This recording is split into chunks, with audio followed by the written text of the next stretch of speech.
even when you lost. There's always a hope. Rise and fight.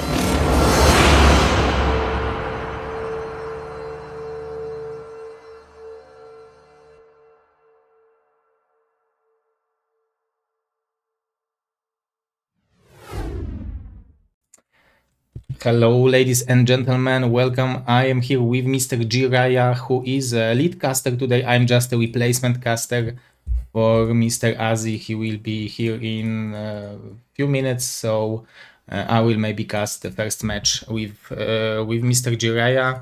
This is BSL21. Hello, Mr. JIRAIYA. How are you doing, my friend? Hello, Zero. Good morning, good afternoon, good evening, wherever you are. I'm doing well, Zero. Thanks for having me. How are you today, sir?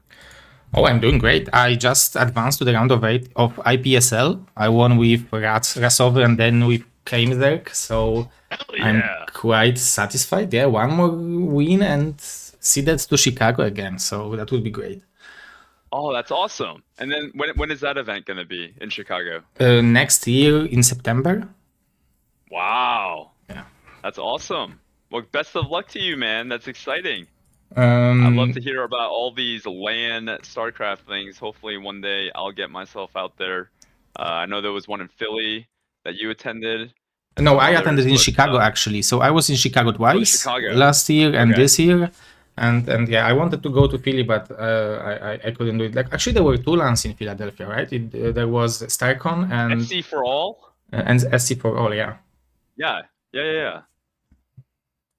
Yeah, a lot going on. But today we got a great listing here of players and some really good matches, Zero. I'm excited. Yeah, I am as excited as well. I'm trying to get the players to the lobby, but on the screen here we have the list of matches. We will strike with StRyKeR, Aeternum, then go eOnzErG, WolFix, then go winners match between them and losers match between them. So we will have two players free to go, and then we will start with the second part of the bracket. So StRyKeR versus Aeternum. Zerg versus Protoss. How do you see this match, Mr. JIRAIYA? I don't know as much about Aeternum. I know he's strong, but he's not like a household name like StRyKeR. You know, like StRyKeR is like a BSL Pro League, like savant. He's always in there. It's just a question of how deep he's going to go. And so I think for that reason, I'm probably going to give the edge to StRyKeR. But I know Aeternum because I played some games against him, Zero. And much like most Protosses on the ladder, he whoops my butt. So who am I to say anything? I mean, he's top 2 of the Gosu League, who is here in the Pro League, seeded from the Gosu League. So definitely very solid player. So because he managed to get to the finals in the single elimination bracket in the Gosu League, so that's quite impressive. Got it. So Aeternum is probably looking for a breakout showing here in the Pro League. So nice to see that the GoSuLeaguer has elevated and now showcasing his skills in Pro League. So very excited to see what he has in store for StRyKeR, who's obviously a veteran at this level. Yeah, definitely the regular round of 16, regular round of 8 player, definitely StRyKeR. So it's going to be a huge test for Aeternum. We can check out the profiles of the players, some answers to the questions. We asked them. Yeah, I'm full screening it so I can read everything. Right, so it looks like we have a little more information on StRyKeR. Aeternum, he doesn't stream, it looks like. Yeah, and StRyKeR is streaming just sporadically, but you can check it out, StRyKeR BW. Same as you can check Mr. JIRAIYA, who JIRAIYA with double A, right? Is the Yeah, you can check me out, but I don't play 1 versus 1 like these guys. I'm more of a viewer and a fan of 1 versus 1. But what caught my eye here, Zero, is StRyKeR. His favorite Korean player is a Terran player named Rush, or was the question, who's your favorite Korean Terran? And then his answer was Rush. Yeah, because we have Korean Protoss, Korean Zerg, and Korean Terran, so it's Snow, Soma, and rush Oh, from I him. see. Gotcha. So the question was asked 3 times of each race. I see. Um, Okay, so they share the same Protoss and Zerg, and the Terrans are different. Gotcha. Yeah, and I think Mr. JIRAIYA, we managed to get the players to the game. StRyKeR is All right. ready. Let's do it. Yeah, I'm waiting for confirmation from Aeternum. The map is going to be Polestar. So Where's the Aeternum from? Latvia. Oh, Latvia. Okay. Yeah, it's Very cool. yeah, close to Poland, close to Lithuania, Estonia. Ukraine, Belarus, and stuff like that. Oh, that's a fat raid from Daywalt. Holy moly, Daywalt, huge raid. Thank you very much.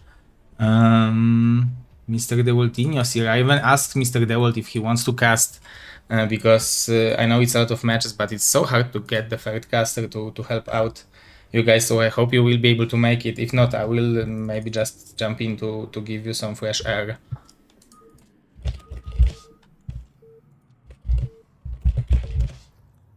Okay, it seems like we are ready with the game, so guys. So let's get into it. All right. All right, let me do the intro, Zero. I'm ready. Aeternum from Latvia in the red. He's gonna be spawned. Actually, that's blue, or he's red. Top right. This is Polestar. And then in the bottom left, StRyKeR asking if I'm high. I might be. Red Zerg.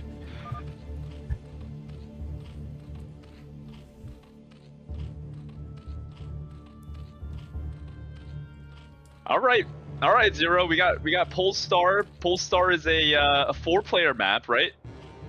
Yes. So we got cross spawns here. 4 StRyKeR and Aeternum. Yeah. I'm curious what StRyKER's gonna open. Probably overpull. Like, at least this is what Julian told me. Like, whenever you feel like you are better than other player, you just open overpull because it's good versus everything. Right. So I would be shocked if he would go for something else. For Ethereum, this is for me big question whether it will be Forge or Gateway, because it will set up the tone or like the speed of the game for the next few minutes. Right. Yeah. Yeah, that's a really good way to play it. And it seems like Nexus first is going to be the option from Aeternum. So Aeternum. So very smart play. I love that. Yeah. Yeah, I love that, Zero. I love that because it's cross spawn, so like the lings are further away from him. Being a little bit greedy here, I love it. And I don't know how much statistically Aeternum is at a disadvantage against a player like StRyKeR, but if you are at any disadvantage, I think taking these shortcuts or these kind of greedier decisions, is that a gateway? Oh, it's a Forge, okay. If that was a gateway, Zero, I would have been like, wow, that's super greed. But Forge makes a lot of sense. But as you can see, he was cutting props, he was doing everything on 11, so that's actually safe. So he wasn't too greedy with this build. But I think with cross position he is safe, because at least how I calculated, you need to start the cannon when the links are popping out in the normal positions. So with cross position you have extra couple seconds. Oh, so he went gateway. Oh, that's too greedy. Ooh. Okay, so that second probe coming down here, Zero, is going to spawn that cannon. One Zergling is going cross map, the other one's going bottom right. So at least one Zergling you would think is going to be able to do something, at least see inside the main. Zero, is that kind of what that's projecting like? Yeah, this cannon, this link would threaten the cannon, but there will be no second link. I thought that he will go with 2. So it will go to the main base. Oh, StRyKeR will not even... Oh, he will go. Oh my god, is this take this some perfect? It seems like perfection. Wow. Ooh. Alright, gets 1 ling in there, Zero. It's got 12 health though. Yeah. 3 hits from those probes. But that's huge. One of the 10 probes is not mining. I guess 15 probes. Ooh, but we are going for some sneaky ninja gateways. 9 o'clock. This is best of one. We need to remember. We need to be careful. All right, right. It's a best of one. This could be a prepared kind of situation here, build for Aeternum. And so far, I'm loving it. Now, StRyKeR keeping that Ling alive. He sees that the Protoss is not making the gas, which I would think is causing some alarm bells to ring off. Probably, yeah, you're right, but yeah, you need to go for this gas much faster, but will StRyKeR be able to read out of this? Like, dude, he made 2 gateways at 9 o'clock before the gas. Even a 2 vs 2 player would sense that, I would imagine.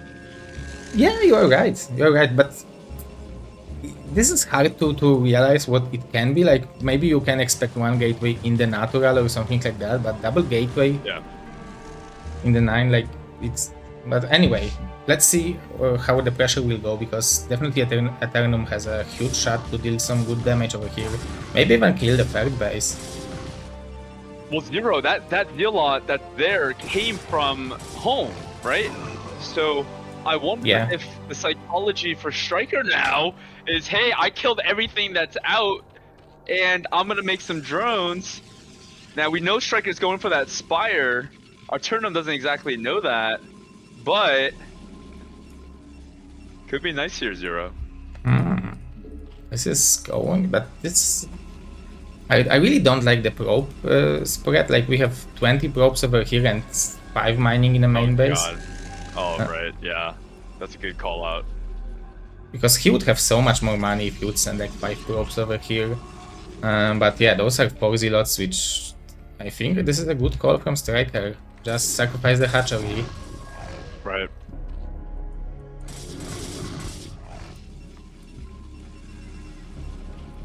Yeah, that's a really good call out.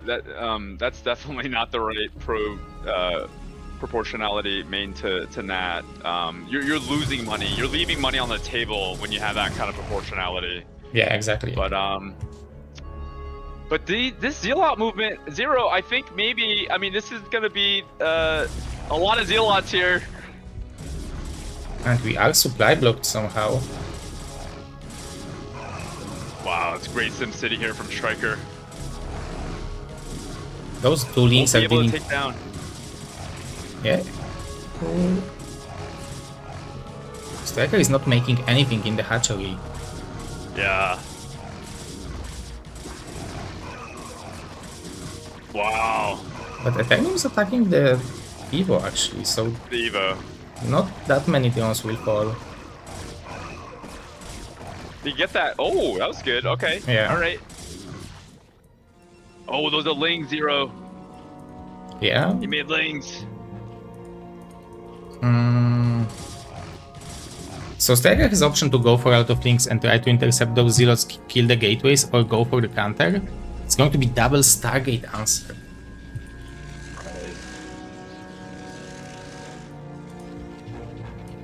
Yeah, and because he made lings at that bottom second hatchery, he's only got like a paltry number of mutas. And I do agree with you, Zero, that those are StRyKER's options, but because the Zealot count here is still high, and the proxy gates are still up, cannons are up, StRyKER confirms kind of what's going on. He sees the +1 going there on the core, not exactly the Stargate placements, but... Yeah, I like this from Aeternum. These Zealots, he's looking to kill as many lings as possible. That's just gonna lower the potential of StRyKER's ability. He's gonna scout the drones here, so that's good. So at least he knows that StRyKER's not all in. Or all in trying to kill him, at least. Yeah, I'm not sure if StRyKER scouted the Stargates, because he already invested a lot into the mutas, so I guess the Scourges will be the follow-up and he will try to fast, and can be like 7 coursers waiting for him, so this is actually not bad for Aeternum. I think he dealt decent amount of damage to StRyKER. He's missing Citadel though, and has only 1 Zealot from the ground. So it's 1 Zealot and cannons. Right, right.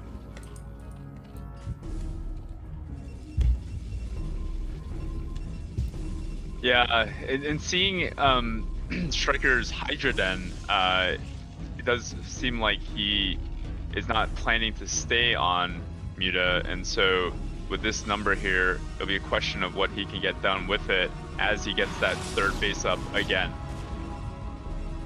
Yeah, so far he sees a couple scourges, but he doesn't know how many of them. But I really like the extra hatcheries, so... Yeah.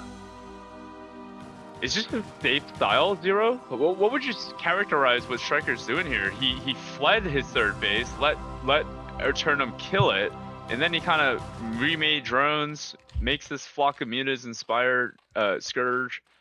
Now he's making Hydras. So he's trying to put himself in the same position, like you really try to put yourself to have at least those 5 hatcheries, minimum saturation on 3 bases, and at least start building Hydras, overload speed. He is trying to get to those 5 hatches and stay on mutas before droning up and having the decent amount of Hydras. And we can see that he already has the saturation, so he can start producing Hydras and go for this timing attack before the storm. Right. So, yes, StRyKeR is transitioning out of it nicely, but it seems like Aeternum really came prepared, and this is already 10 Corsairs. Yeah, it seems like Aeternum will have no problem dealing with this Muta and Scourge flock. Speed not done quite yet for Aeternum, but he is marching cross map here with those Eels. Oh, I need to mention one more thing. We have Mr. Ro.32 on the chat, the biggest probably donator in the history of BSL, 2,000 euros each season, basically. And he's the same country as Mr. Aeternum, so I guess he's cheering for his friend and buddy. Oh, then I will be cheering for Aeternum here as well. CRVT is a VIP of BSL, no doubt, and much appreciate his everlasting support. Yeah, but now a lot of overloads might fall. We have lurkers from StRyKeR. Lurkers.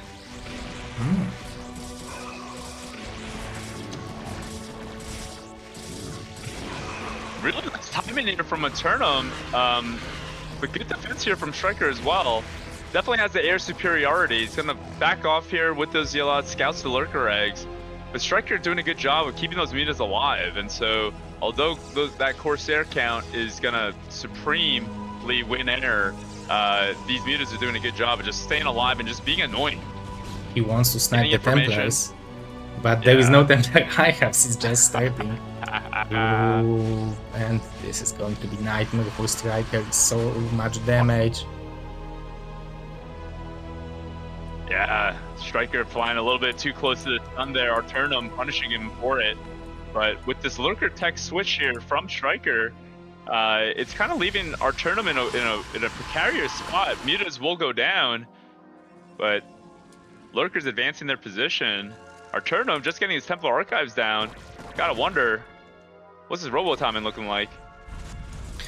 Yeah, this is very late robot timing, so StRyKeR will have opportunity to contain him, which is actually great for him, but all those Zealots are moving out. So... And with Corsairs flying out, you're always afraid of losing those looks to the Dark Templars when the ops will be out, so... Oh yeah. It's not the best contain to have. Ooh, these Hydras popping out for StRyKeR here. It feels like a saving grace. Lurkers do get back in time. More Hydras down in the south here for StRyKeR. Aeternum trying to get as much damage done as possible here, but StRyKeR doing a fantastic job in response and defending. Oh, but now a lot of overloads are under pressure, although the Corsair number is getting lowered down. But yeah, this was a great hold by StRyKeR while still keeping the supplies available to produce, to rebuild those drones. Yeah, StRyKeR just like, you know, other than that Muta move, which, you know, you can argue was like him seeing too far into the future as far as trying to look for those High Templars, StRyKeR just doing a really good job of anticipating all of Aeternum's kind of crafty plays and then doing a proper response as far as not overextending himself, just kind of being really in the middle and really showcasing his confidence in this matchup. StRyKeR just always in the right spot. Here comes Aeternum, but lurkers are already in position. So StRyKeR masterfully just getting done with, you know, so much with so little, I feel like. Yeah, exactly. This is a great comeback. We need to remember that he lost the third hatchery, lost a lot of drones in the natural in the process. So this was a weird game and very hard to come back from. But it looks like it's kind of stabilizing. Although we need to be careful, this Overlord is a hero over here. Yeah, that's a big force there from Aeternum out of nowhere. Feels like StRyKeR as the next objective is going to have to kill the observers to get more time. 30 PSI advantage there for Aeternum. 90 versus 124. Yeah, the coursers are still flying out, but this is a great macro by StRyKeR. Look how much stuff we still have at home. So he's not all-inning with it. He is just trying to trade efficiently, delay the third base for as long as possible, and Protoss is already almost mined out. Look at that, Natural is mined out faster than the main base because of this missaturation. Right. It's 300. Yeah, and StRyKeR, again, just conceding that position after killing the observer, wisely pulling back, and now seeing this movement here from Aeternum. StRyKeR, what will he do? What's the next play? Nexus going down here for Aeternum. I like that. Ooh, those are not connecting. This is huge. Keeping the number over 6 is great because then you can fight against those scourges. But we have a fourth base already saturated for StRyKeR. He is a beast of Zerg versus Protoss. Wow. Yeah. Aeternum, though, doing a good job keeping those Corsairs alive, continuing to hammer down on anything that flies. Yeah, he still maintains this great supply advantage, but I really like double expanding in this situation because, like, you probably need to stay around those bases, not allow the Zerg to counter those because you are mined out. But okay, I guess I think this is what you would expect Protoss to do, but maybe StRyKeR will be not prepared. Those Lurkers might get stormed. Yeah. Ooh, we are just entering here. What a army movement from Aeternum. This is actually brilliant, and the storms... Those storms are decent. We have 100 supply left for StRyKeR. Wow. Oh.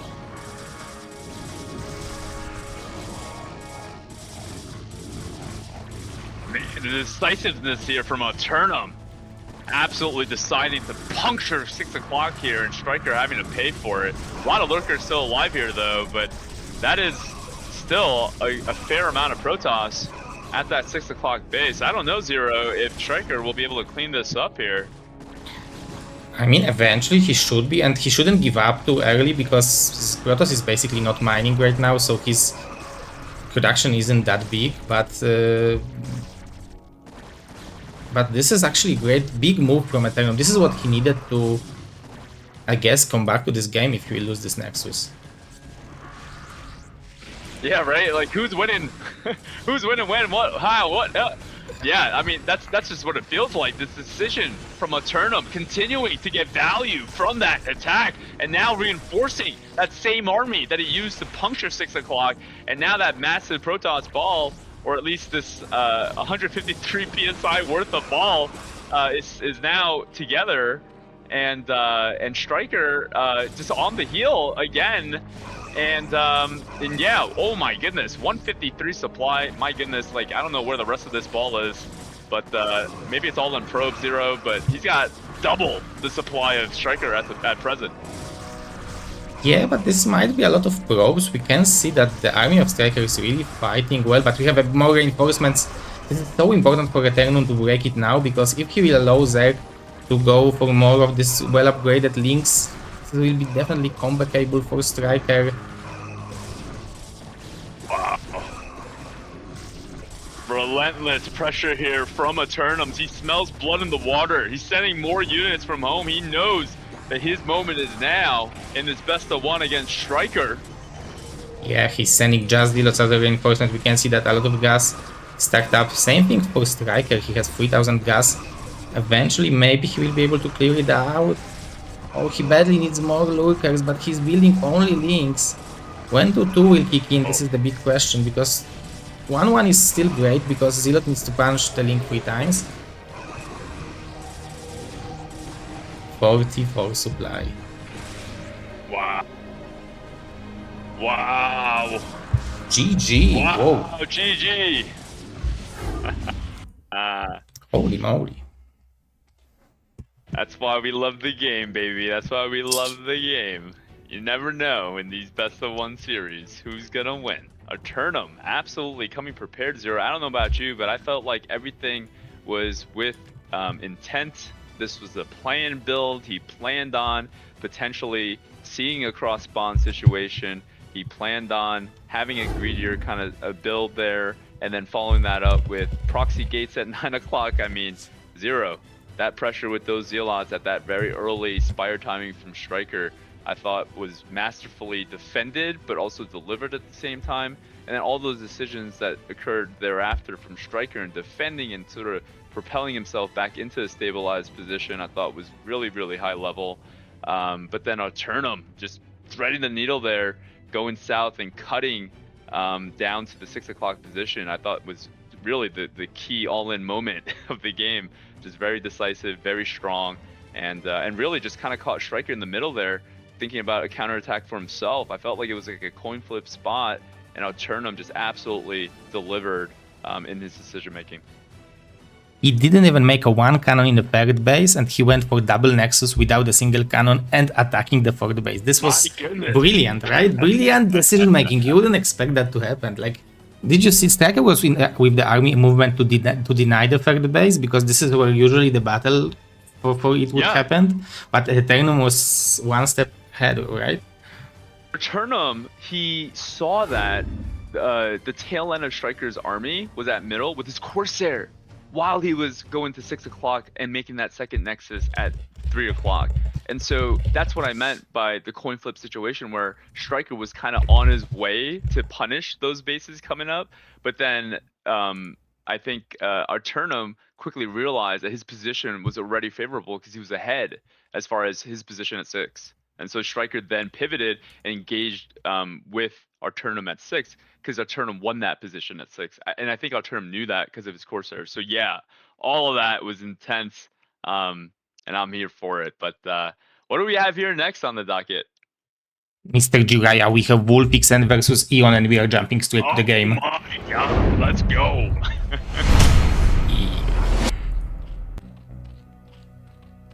Alright, Zero, this is eOnzErG spawn, top right. Blue. Whoa. Nicely done, nicely done. Go on, Mr. JIRAIYA, you are super gosu. Energy. And we got WolFix. We got WolFix, red at Terran, spawn. Top left, map is Polestar, best of 1. Again, here we go. Typical Terran stuff.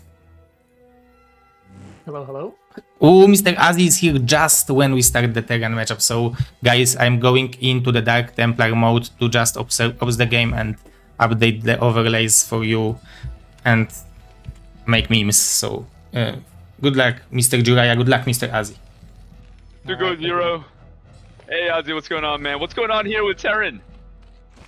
We are getting a, was this ARAX? Center ARAX, I think? Wasn't quite watching. Oh, yeah, looks like we're getting a center ARAX. So this is specifically looking for a 12 hatch. And unfortunately for WolFix, this is not a 12 hatch. This actually could be really bad for WolFix. Yeah, that's an overpull. That's an overpull, drone scout, cross map drone scout. That's 9 pool. Oh my goodness, that's 9 pool. Yeah, so normally ARAX is fine against this if you're like ARAX around your natural, but because this is such a distant ARAX, this is kind of just game over. Dude, he saw the barrack! Yeah, this is not good for WolFix, this is bad. WolFix makes yes.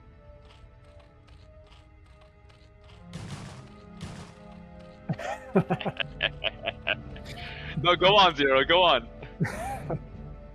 Yeah, he's muted.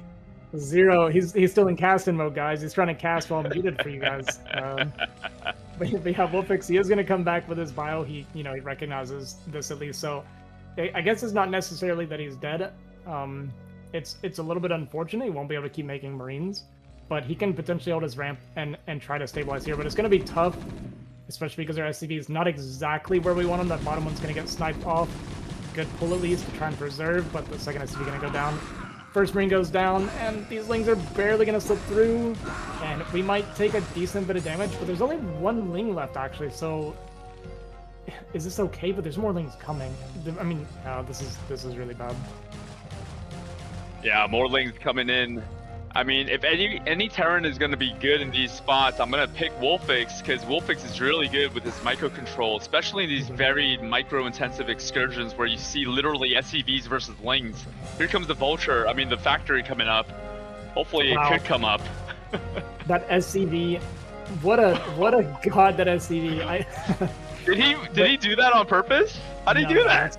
That's pure RNG, he just got completely lucky. So at least he's gonna get the Vulture out. He does lose another SCV or two though. Gonna lose some mining. Like, this still hurts a lot, obviously, as WolFix. Yeah. But eOnzErG is gonna have to make a sunken. Looks like one more SCV went down. So kind of painful, but we'll see.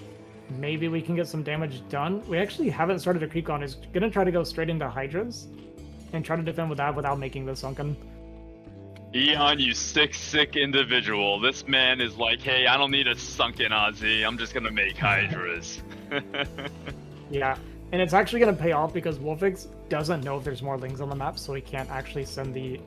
He doesn't want to risk sending the Vulture across and have more Lings come in. So I don't know if Eon maybe considered that WolFix would think this, or if he's just confident that the Hydras would be good enough to deal with that Vulture. Unironically, Vultures can actually micro and beat Hydras without upgrades. It's very hard to do, but yeah. Yeah, things are real tight on WolFix's end. I'm just keeping an eye on that gas bank, Ozzy, and he's waiting on 100 so he can make a dropship. And so he's got his upgrade going, and then he's going to make that DS. And so this is very tight relative to the early pressure that he took early on. And so potential... But here comes Eon too. His build is kind of tight as well. Yeah, well, if we keep making Vultures, which he will be, okay, we're gonna make some Marines too. So he can hold the high ground. I don't know. He's got speed already. Yeah. He's gonna try to get this high ground help, but I think with these speed, Hydras are just getting here too quickly for WolFix to be prepared for. Gonna try and get a drill off, but this is a really nice aggressive play for Eon to kind of punish how this opening has gone so far. Gonna kill some more SCVs. This Vulture is gonna go down. It's just more and more damage, right? This is such a high aggression game. Low eco Hydras. We're gonna counter drop going across the map while this is going on. But really good splitting and micro here from eOnzErG with these Hydras, kind of getting maximum value. Not able to get that bunker up, and I think these Hydras are just doing too much damage. Did kill a couple drones at least, but I mean, WolFix down at like 18 supply, not even mining really. Ooh. Yeah, I think Eon's got it. Yeah, this is the GG call there from WolFix. Yeah, a little bit unfortunate for WolFix. I'm going for something really aggressive, and unfortunately it was 9 pull versus center 8 racks. This is less than ideal, to say the least.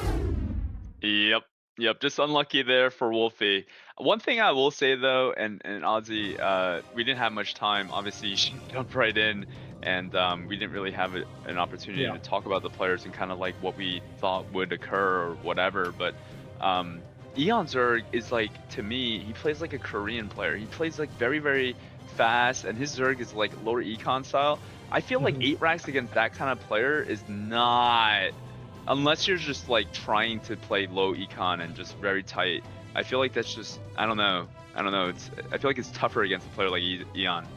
Yeah, I 100% agree. So I actually wanted to say that as well, but like you said, the chaos started so quickly, it was hard to talk about it. But Eon doesn't do, like, he does do a lot of aggressive stuff, and I think he actually doesn't 12 hatch quite often.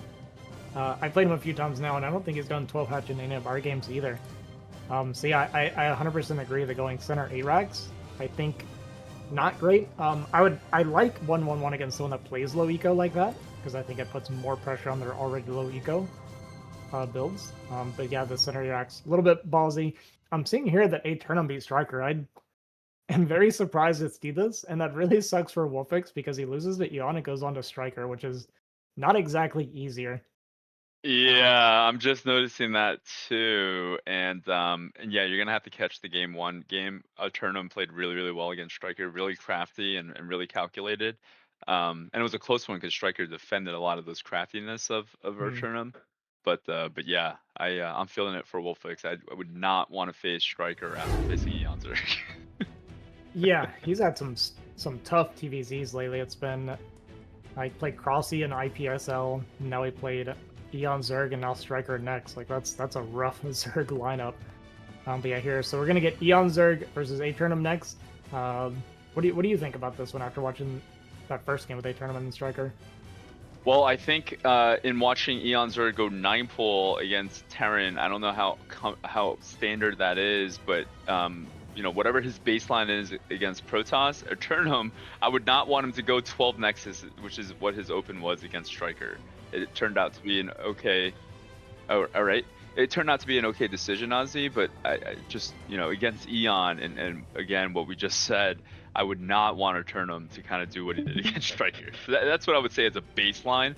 But again, eOnzErG, another just like proverbial, you know, BSL Pro League player, very, very strong, like we said. And Aeternum, a Gosu League kind of all-star coming up here to the Pro League and kind of making a name for himself. And here he is beating StRyKeR in a best of one. So who knows? Hard to count him out when he's as calculated and as planned as he is. Yeah, absolutely. All right, our players are in the game, so we're going to go ahead and hop into the game here of eOnzErG versus Aeternum.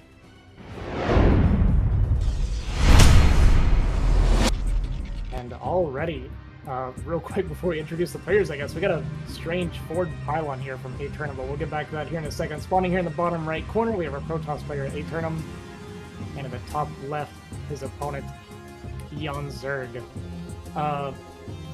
What a strange first pylon. I've never seen this before, by the way, so I actually don't know what we're doing here. Is it... are we 10-12? Like... It's got to be gates. There's no way it's a forge or whatever, right? Yeah. What? What am I looking at? I'm so confused. You know, because it's Aeternum, and because I was so impressed by what he did with StRyKeR game one, let's see, Ozzy, let's see. I don't know. I have the same kind of questions that you and many of the viewers I'm sure have. But here comes the probe coming out, making a defensive cannon here in this location.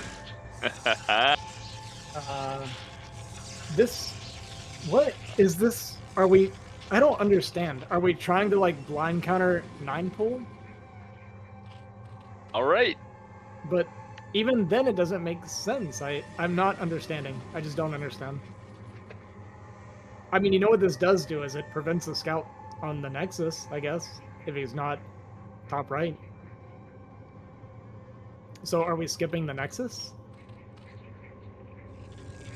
I'm still waiting to see how this is gonna pay off, or when this is gonna pay off. But eOnzErG is gonna scout this out. eOnzErG is not gonna make more lings. eOnzErG is gonna make a third hatchery. But here he is with 4 lings here, or what looks to be 6 lings. 4 out in the middle, 2 more out in the main. Yeah. Here I am making calls on what eOnzErG is gonna do, and he's gonna do the exact opposite, ain't he? He's gonna make lings a ling speed, ain't he? So confused right now. It's insane. It's funny because eOnzErG saw that cannon on the top, so he wanted to come here from the bottom, but there's a cannon down here, so it's not gonna work. But he at least has the high ground, so he knows that, you know, he sees it before he loses any lings. But he's definitely gonna be very confused. If I, as the observer, am very confused, I imagine from Eon's perspective, it's like, what is going on here? And I still don't see any vision yet. To be completely honest with you, I feel like I'm watching Radley play Protoss right now. But Aeternum's like a super good player. He's like, I'm pretty sure he touches us sometimes. Like, he's not weak. Like, so I don't know exactly what's going on. There's got to be some idea here. Yeah, if I didn't see game one, Ozzy, which you did not see game one, I would also share the same sentiment. He still has the benefit of the doubt with me, but I'm still waiting to see the payoff on this. I guess it's just an anti-9 pull, like anti-whatever aggression of what Eon would do. I just don't know why there versus where everyone else in the world does it. Yeah.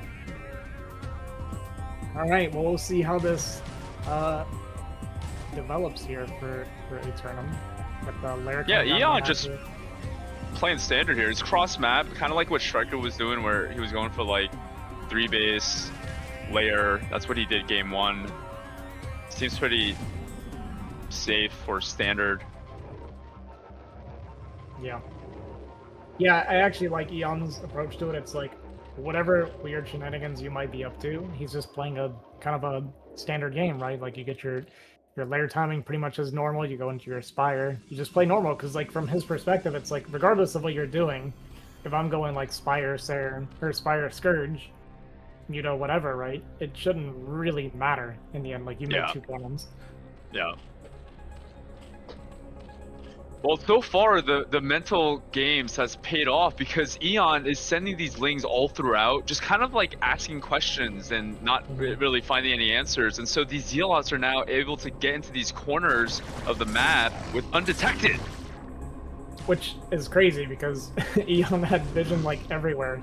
But Yeah. both of these Zealots managed to slip through the cracks here, and one gets tucked in a really annoying spot and this one gets into the main, so this is going to disrupt Eon quite a bit. Aeternum might be the smartest player I've ever seen play StarCraft. Gonna get a drone here. This is pretty nice. Gonna disrupt the mining even more. Gonna get a drill here from Eon, and another Zealot gets into the other base here. A 3rd drone going down. Oh my god, this is actually doing so much damage. 3 kills on those Zealots. Still this one tucked back here. This one getting another 3 kills. Killing another drone here as well. Eon's completely thrown off right now. Yeah. You can see the mental gymnastics going on in Eon's head from all these drones going all over the place and the lack of drones in the main and all this stuff.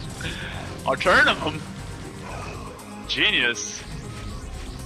Okay, so... yeah, I don't know. I can try to justify it in some ways, so I'm having a hard time. It's working, though. That's all that you guys need to know. I saw Mini do this. Mini did something like this, where he caused this type of reaction. I don't think it's exactly the same, you know, starting point, but yeah, Protoss and their navigation with their Zealots, you know, prior to leg upgrade, like, if you don't have the right spotters, like, that's just basic ZVP. If you don't have the right spotters in the right locations, I guess this totally just threw off Eon, this forge wall. Because those spots are, I guess, changed. I don't even know, Ozzy, but I would think you're supposed to at least see where the heck Protoss can come out of, and for whatever reason, Eon covered everything but the 2 spots. Yeah, well, it's because he was, it's like you said, he was looking all over the map for, like, something weird. Yeah. And because Crazy. he was spreading everything out looking, it opened up the obvious pathways for the Zealots, which is kind of wild, but it worked out for Aeternum. It's one of those things where it's like so crazy that it worked, right? Yeah. And here he goes again with that strong kind of Corsair count, waiting for that +1, and gonna follow that up with some Zealot leg speed, and maybe a quicker Templar Archives this time around. Game 1, he was very late on his Templar Archives, to the point where StRyKeR was looking for high Templars when he just started his Templar Archives with Muta. Yeah. Well, got a few Zealots kind of wandering around here in the middle of the map. Got Lings running around. This kind of awkward cannon placement here, making it where Aeternum kind of has access to a little further forward than you would normally have. I will say, this does prevent Hydra? Lurker contain Lurker from this contain. spot quite a bit, because it like forces them across the bridge at least. We got additional cannons coming down here for Aeternum. I still think Hydra bust actually would have been really good, because you have this high ground you could have busted from. But we're not going to get in that, so we're not going to have to worry about seeing how that would unfold. And, I mean, eOn's kind of on a little bit of recovery. We're trying to do the flick shot there with the Corsairs, but it is insanely hard to do. It's like the same micros it is with the Valkyrie, but it's got to be way faster. The back shots? Yeah. Yeah. It's crazy.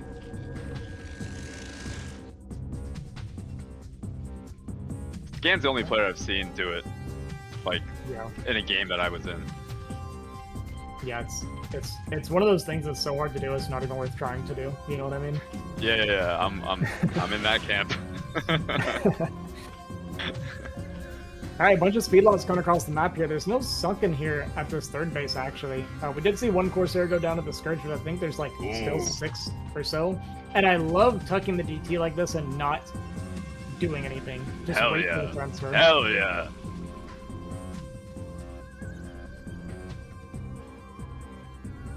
A lot of Hydras coming across the map and Lings as well. We did have, I think it was 4 cannons set up for Aeternum. Okay, it's going to be 5. We have Storm ready behind us, though, and I'm going to be honest with you. There's, like, no shot we're breaking across that bridge with these cannons and Storms Maybe here. that's why you built it there. It's the power of pizzas, the power of triangles, geometry, you know? Yeah, Something about that.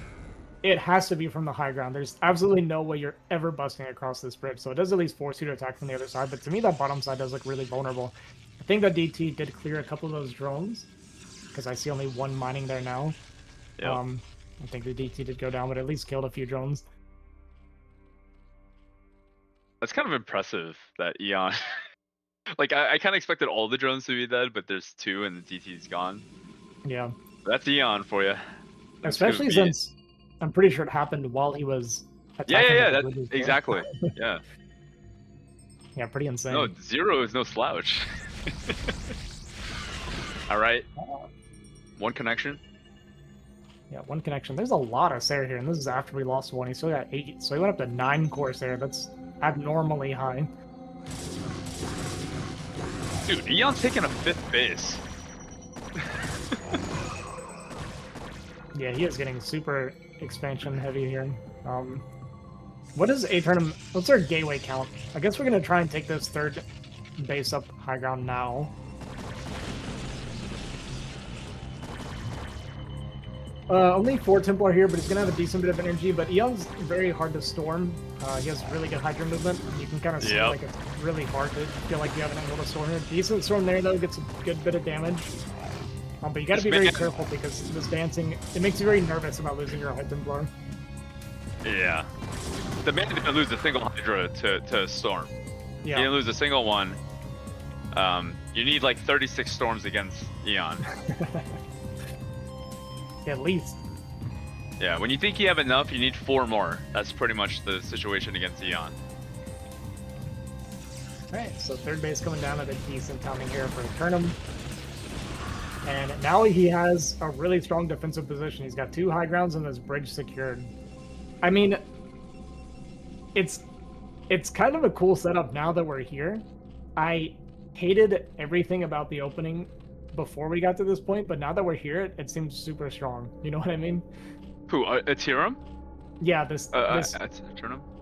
This, I don't like the blind double cannon. It's pretty much only good if they went like 9 pull 6 lean. Yeah. Otherwise, you can just 13-13, or, you know, they make 6 lings, you can make the 2nd cannon, whatever. But either way, it doesn't matter. He's in what I feel like is a really good spot right now. I don't know, man. I see a lot of red. Yeah. I see a lot of red for eOn. eOn took a lot of bases, right? But I like Eternum's position in the sense that he has easy access to the map right now. And here we go. He is pushing out into the middle here a little bit, going to catch a few Hydras. Does have to worry about this flank here. And there's a lot of red coming across to kind of surround this, but he's going to be able to clear this bottom side before the fight really breaks out, which will keep him being able to fight kind of head on. And lots of decent storms coming down, going to soften up a lot of these lurkers, clean up some Hydras, but you got to be careful about continuing to fight once you've run out of those storms, which we have. And especially since the observers got picked off, so... relatively even fight. They actually pretty much walked away with the same supply. Aeternum not mining his 3rd yet, though. And like you said, eOn is on that 5 base, so there is that fear of eOn just kind of exploding with supplies soon. Oh, yeah. Yeah, there will be an explosion from Eon. The question is Aeternum gonna try to catch him before that? Here he goes again. 2 observers this time, Ozzy. Yeah. I mean, a lot of the lurkers going down, going to be able to take a pretty decent fight. We are 1 storm left. It does get cast, and it's pretty good damage, though, and this is going to be enough for Eon to, or sorry, Aeternum to clear this fight up. He thought about making an Archon, changed his mind. Yeah. I'm actually not a fan of making Archons a lot of the time, especially when your count's already kind of low. I'm surprised we're pushing forward. We have 1 storm. This is really dangerous to keep pushing when you're running low on storm, and it's going to be a bit of a miss. The next observer is going to go down, so we have no more detection. I think it's time to retreat for Aeternum, but the more you have these even fights like this, the better it's going to be for Eon long term. Right.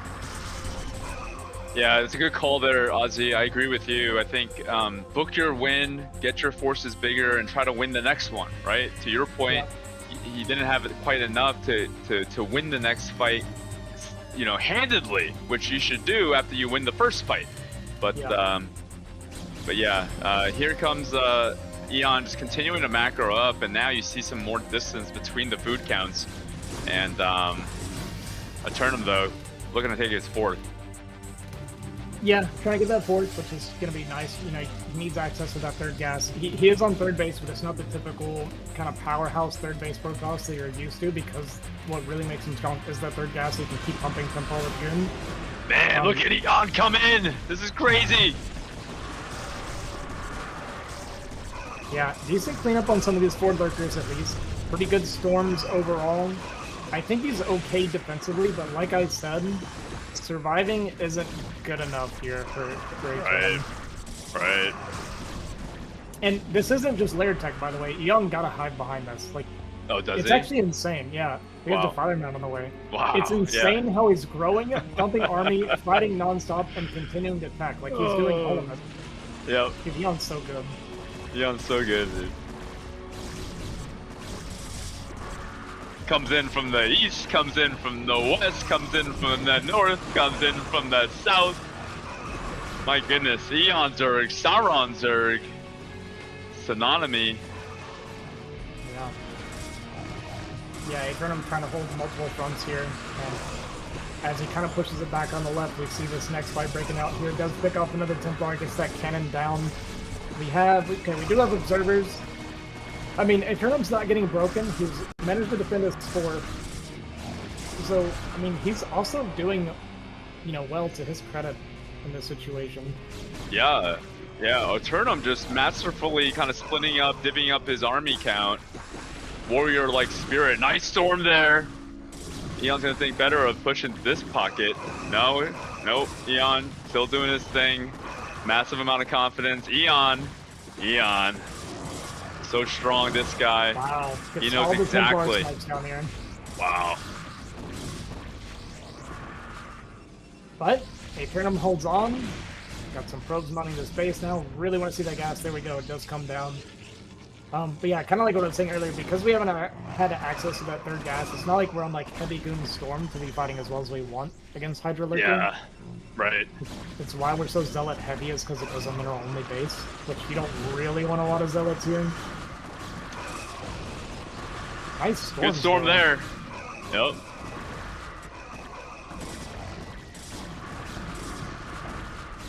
But continues to defend. Supply surprisingly staying even, though. It seems like no matter how well he defends, he's not really gaining any ground. And now Defiler have come across the map. We got another base coming down for Eon, just kind of swallowing up the map while attacking nonstop. Yep, this is crazy econ here. Macro Zerg from Eon. I think Eon has more drones than probes. Actually, I know for a fact Eon has more drones than probes. You can kind of tell from the supplies. There's a lot of army from Protoss, but so much more Zerg army. Yeah. Look at our first Dark Swarm coming down for these Lings. Gonna kill that cannon. No adrenaline yet on these Lings, so they're not super scary. I think their upgrades also probably not super high just yet. But once they start getting that kind of +2, they start getting pretty scary. And I think Adrenal just finished, is what it looked like. More swarms coming down. Wow, suffocating. Yeah. he just keeps going, and you just see it. It's a constant stream across the map. Yeah. This actually looks really fun to play as Eon. Lurker's getting here into the cloud.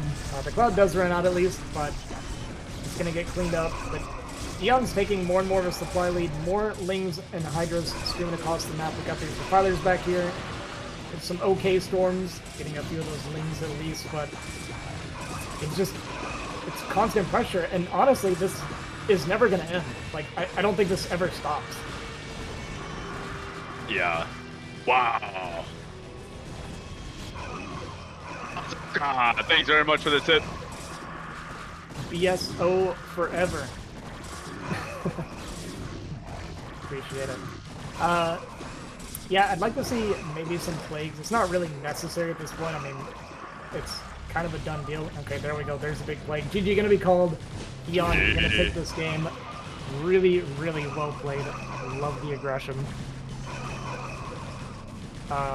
Yeah, and even though Aeternum had like a really odd opening that found a lot of damage, Eon stabilized, and once he got comfortable and started going, it just never ended.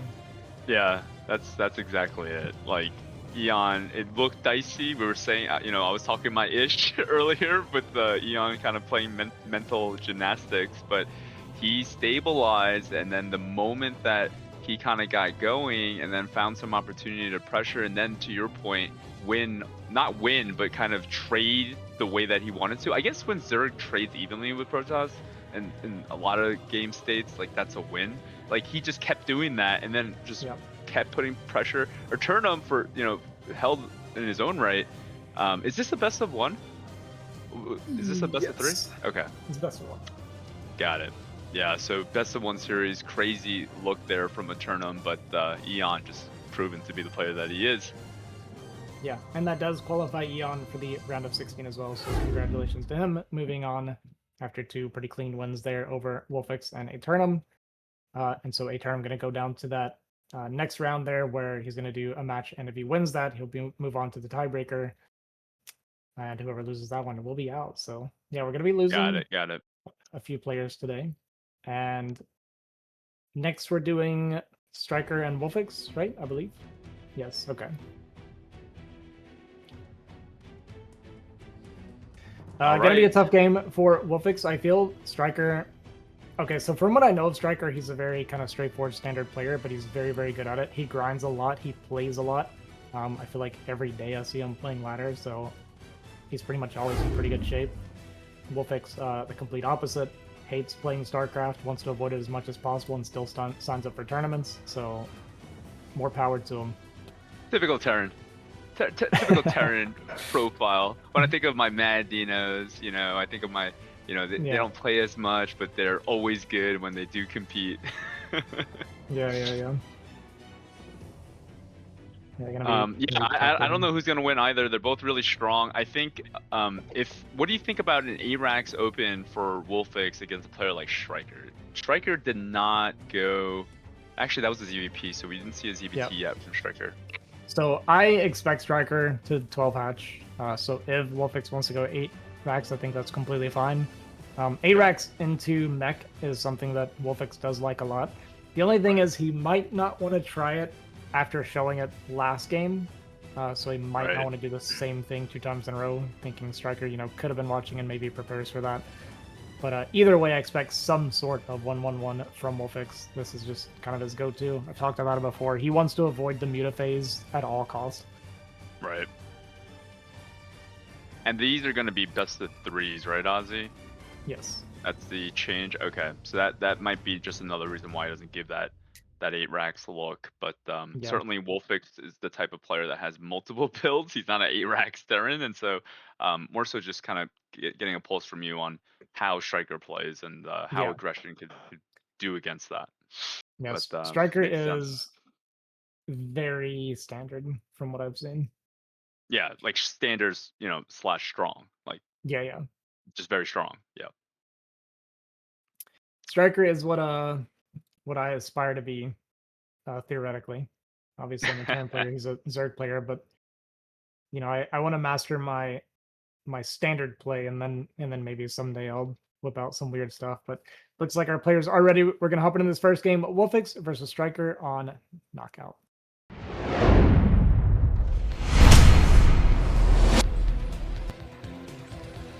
Yeah. All right, spawning here in the bottom left, we have our blue Terran WolFix from Poland, and our bottom right player, we have our Zerg player StRyKeR from NA, America. America. America. One of the many Korean Americans we have here in Broodwar. America. Look at his drones, man. His drones are so good. Even his drones are good. Look at that top booster. So if you don't know what a booster is, look at that top drone. Look at the way it sports back that mineral. What a drone, man. And he's doing that. StRyKeR's doing that. That's not AI. That's StRyKeR saying, hey, get back over there. Yeah.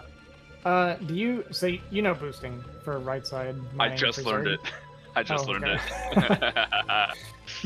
8 So, racks. yeah, so it is going to be that 4 8-racks. Not quite center racks, but it's still going to be 4 8-racks. So this is a little more normal for an 8-racks, because it's just much easier to get back into a defensive position with it if you run into some sort of wall, right? But yeah, I like doing 8-racks. I didn't think you would do it after showing it, but I like doing it against StRyKeR regardless, because as we see here, it is going to be that hatch first from StRyKeR. So going to be that 12 hatch versus 8.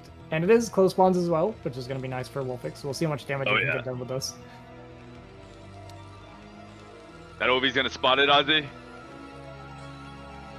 Looks like it is. StRyKeR went for reverse scout, which is... Dude, what's up with that Ovi, man? Yeah, so I actually really like the scout pattern from StRyKeR. I don't see any reason not to do it. So what this does is by reverse scouting, he gets to the spawn before, he's in danger of losing the Overlord. Because like if he's in second Overlord, it's just going to die if he's spawning here, right? Yeah. The thing is, WolFix might be able to spot this and kill this if he recognizes it. And He sees it all right.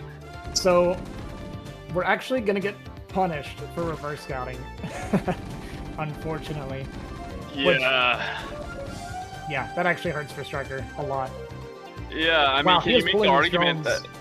I mean, the damage is already kind of happening here, and StRyKeR sending the drones out. This is like super hyper aggro against the 8-racks. They haven't really crossed the hemisphere yet, and here they come, and the drones are already in position. Losing that Ovi is insane at this juncture. Yeah, My goodness. You can't make the lings when they hatch now. I'm Oh, actually man. surprised they sent these 4 so far forward, but I think this is allowing StRyKeR to guarantee deny the bunker. I think this is the big part of why he did this. Okay, that makes a lot of sense. Yep. And here, WolFix making that, to your point, gassing behind the 8-racks, and so he's got that factor already being supplanted.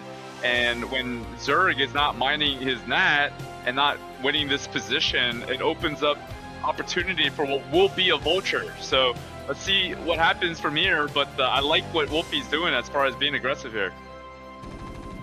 Yeah, I actually like that he commits the Marines here.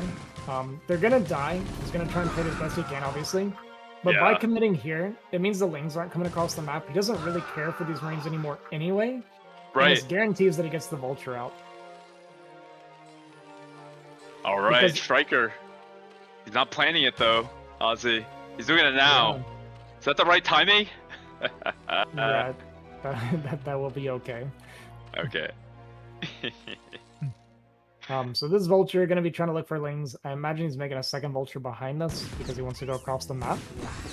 So going to get this one ling, and yeah, there's a second vulture being made. So this ling's going to try and sneak behind the vulture, but WolFix is prepared for that. So overall, though, I really like this opening for WolFix. I think this has been fantastic. Even though I didn't get any drone kills, killing that Overlord and then trading out for all these lings, forcing a sunken, I think is enough damage so far. Yeah. Wraith now on the way. Lair. Just about complete. Should be able to get an Ovi or 2. I'd imagine here, Ozzy.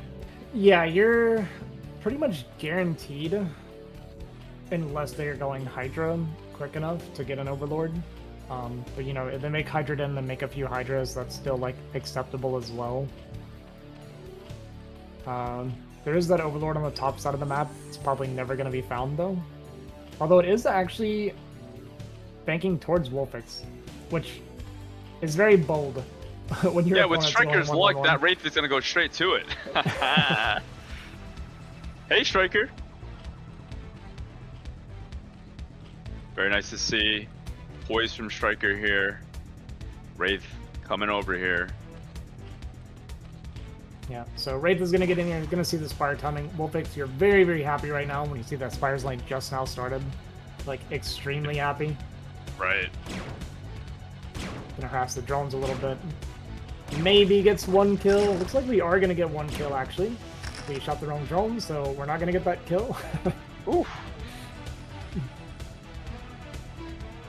Yeah, and maybe a dropship there for WolFix, you think? Yeah, so what I was going to say...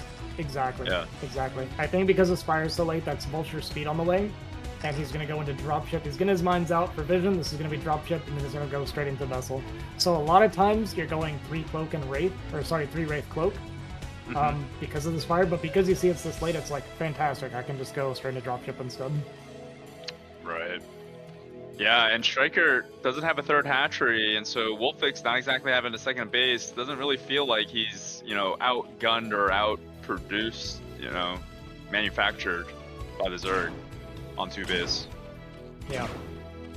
I like this Wraith, by the way. This is super smart. This is like a distraction. Oh, it's yeah, not doing any damage. It's just giving StRyKeR something to look at while we're coming over the vultures. Right. Oh, he's got speed vault. Nice. Wow, nice Hydra placement from StRyKeR. Super smart there to block behind the minerals. Gonna get him down here and get a few more drones though. I mean, that's what, 4 or 5, I think, total. So pretty decent when you're on low economy like this with StRyKeR. And here come the mutas now. Wraith has done its job in leaving. We have a Radiate and Vessels on the way. Turrets just now starting. No turret on our ramp. No CC for WolFix is a little bit scary. Yeah. Muta is getting forced sent back, sniffing out this dropship here from WolFix. Fighting a little bit more time for the turrets to get up and for that Irradiate upgrade to come up as well. Yeah, so we're gonna move out to take this expansion out. I'm just a little worried about long-term for WolFix right now. Like, the trading's been pretty good for him, but he doesn't have much future for himself right now. He's got this vessel tucked all the way back in the mineral line to try and keep it safe. This is probably some emotional damage from his games against Crossy the other day. Gonna get that first Radiate. Does get an outside Muta, so that's gonna be an easy split for StRyKeR. Oh my god. Alright, mine's finding some value. 4 Hydras go down, so that's something nice for WolFix. That takes a lot of potential pressure. So one of the things you're worried about when you're defending mutas is the Hydra follow-up, because the thing that I don't like about 1-1-1 is you don't know what your opponent's doing anymore. You don't know if they're making more mutas, you don't know if they're making more Hydras, if they're expanding, so that's why this mine coverage is so important from WolFix, and this is something that, to me, I find to be a really hard thing to do when you're doing 1-1-1, and WolFix does so much of this build, he's just so good at it. Yeah, that's a really good point. From a Terran psychology standpoint, it's like, oh, my mines are still alive, then I only need to worry about mutas. Yeah. And then it's like, oh, wait, Hydras, oh, okay. And so just to have that, it's really nice. Yeah, gets in here and confirms the 3rd hatchery. It's really good information. The information gathering from WolFix has been perfect. Are we not going to find this Overlord? That is unlucky. Nice, StRyKeR. Learning where to put the OVs now. It was too advanced, the first OV. That was too advanced. Yeah, I like the reverse scout because you're just while we're waiting for some stuff to unfold here a little bit. When you reverse scout, you get to scout that spawn and then you have easy access to the bottom left, like high ground there on the natural, right? That's why you would do it. But it is. It's only bad against 8 racks. Exactly. I was gonna say it's unfortunately only vulnerable to 8 racks, which. Yeah, I'm just kind of trolling here. It's funny. All right, bunch of lurkers out for StRyKeR. Is he gonna try to get aggressive here? It looks like maybe he is. He might do some sort of soft contain, maybe. He's got that single mine, but StRyKeR's pulling it away with those lings. Masterfully done here. He's gonna be able to kiss WolFix with these lurkers, potentially. Yeah, this is scary. We're gonna have one tank. WolFix does back up to his ramp, smartly enough. Oh, he senses it. He senses it. He's gonna be fine, but how much damage do we take in the meantime? Oh my god, that first ball that kills like every SCV. Yeah. Maybe he's not gonna be fine. We have one tank right now. And we're a little bit light on the radiates. Yeah, I don't think we do. This tank is super important. We need to keep this thing as healthy as possible. It is the only answer that we currently have for the lurkers. And with the lings streaming in, it's pretty hard to manage the situation. Oh. Wow. Oh, it's tight. Yeah, that tank's gonna go down. More lings streaming in, and WolFix gonna have to GG. StRyKeR gonna take this out with a very decisive attack. I saw it coming, and I was like, not even sure if this was a full commitment or not until I saw what you were pointing out, the lings clearing all the mines. But that was kind of do or die for StRyKeR, and it was actually surprisingly close to not working. And we had like a few more radiates for those lurkers, but he kind of baited out a couple with his mutas before the push like showed up. Yeah. And we were just a little bit too light on the units in production to be able to defend there. So GG for StRyKeR, going to take that first game, putting him one win away from moving on to the next round and knocking WolFix out of the BSL. Little scary situation for WolFix here. Yeah, that was crazy. That was crazy. Like we were talking about, we were on a tangent talking about reverse scouts, and all of a sudden StRyKeR ends the game. Like that's what StRyKeR can do, and that's scary. And we were also talking about how good WolFix had his mine set up, and how good that mine landed on the Hydras, and then the game ended 3 minutes later. So StRyKeR, very, very scary. Can't keep your eyes off him. WolFix, absolutely fantastic with the raid. Saw everything, got all the information, but even still, this guy StRyKeR threads the needle, goes to 6, threads the needle with the lings and the mines, and then boom, you're dead. Crazy stuff. Yeah, it really felt like everything was going kind of the way you'd want for WolFix. Yeah, very that's what I'm saying. I'm like shocked here. We were talking about how good everything was, and then boom. That's why I love this game. I can never do what StRyKeR did. Like I play Zerg 1-on-1. Like that move requires so much. Like he's done that, you know, a million times. Yeah. All right, looks like our players are ready. We're gonna hop into game 2 here on Roaring Currents of WolFix versus StRyKeR.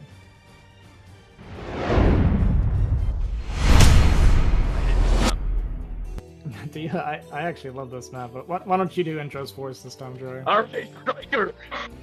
Top right. He's ready, baby. He's ready for some roaring thunder.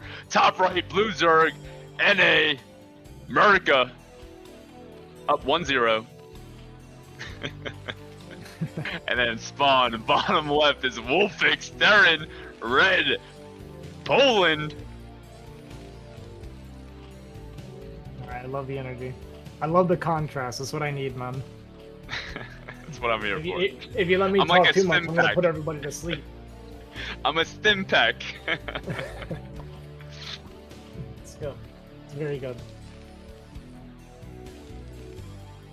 I like watching games on this. I hate playing on this map. Let me correct myself. I love watching games on this because I see players that actually know what they're doing on this map.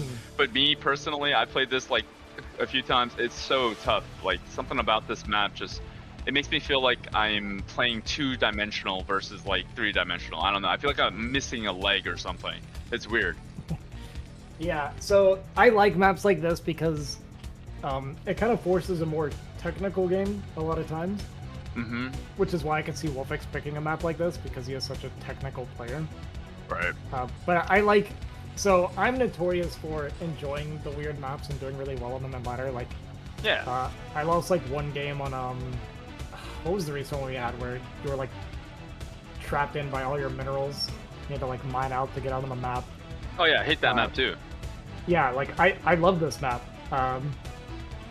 And so far on Roaring Currents, I think I'm like 13-1 on ladder or something. Like I just do well on these weird maps, and I think for me personally, not to talk about myself too much because I know we're watching players much better than me, but I think it's on my BGH experience is why I like the weird maps, because like my like weird situation management is a little more fine-tuned. I know what you're saying. I know what you're saying. Yep. Yeah. I know what you're saying. Let me ask you this then. Are the games longer on this map when you win? Usually they're Are the games longer? That's it. Are the games longer? Yeah, a lot of times they are. Yeah. So that's what I mean. I struggle on this map because I can't kill or I can't, you know, like usually I just like get crushed later because I don't know what the heck is going on or something. And Super Econ opener here from the Terran, I think that's standard, and then 12 hatch here from StRyKeR. So like that, at least the opens aren't weird yet. Yeah, WolFix is going for something really eco heavy this time. Just went for the full wall, the Mickey Mouse wall, if you will. And the Mickey Mouse wall, yeah.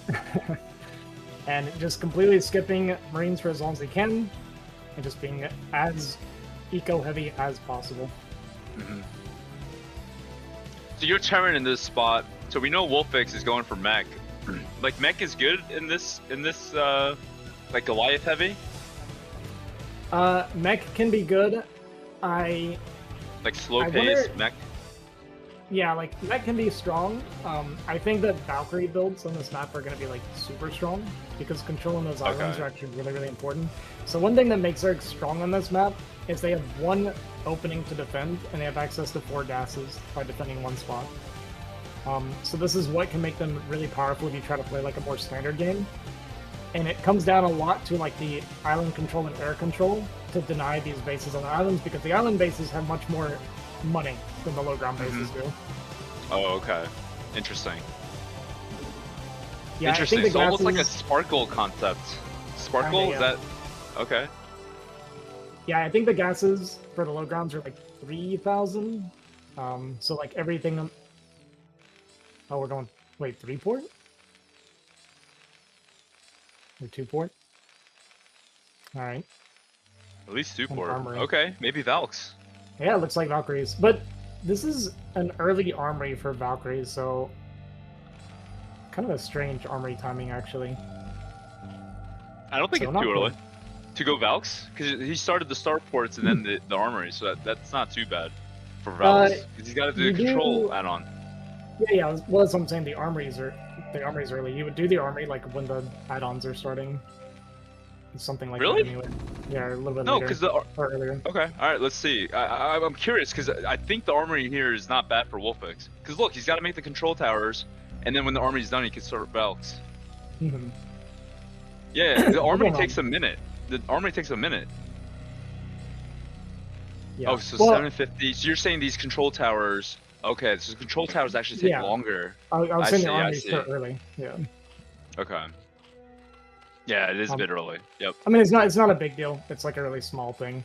It could just be simply that he just, had the money and was doing it and had nothing else to spend it on. So it's not like an important thing. I just know, the only reason I know this is because I was watching one of my replays and he was like, you make your armory too early. So this is why I feel like I need to say something when I see him do it, Oh, really?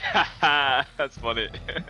No, but now I know. So start port, and then you can wait a little bit and then start the armory. That's pretty much it. Yeah. Okay. Cool. Alright, so yeah, gonna be Valkyrie, so it looks like WolFix does agree with me on that at least. So, that's... he's gonna listen to me, I guess.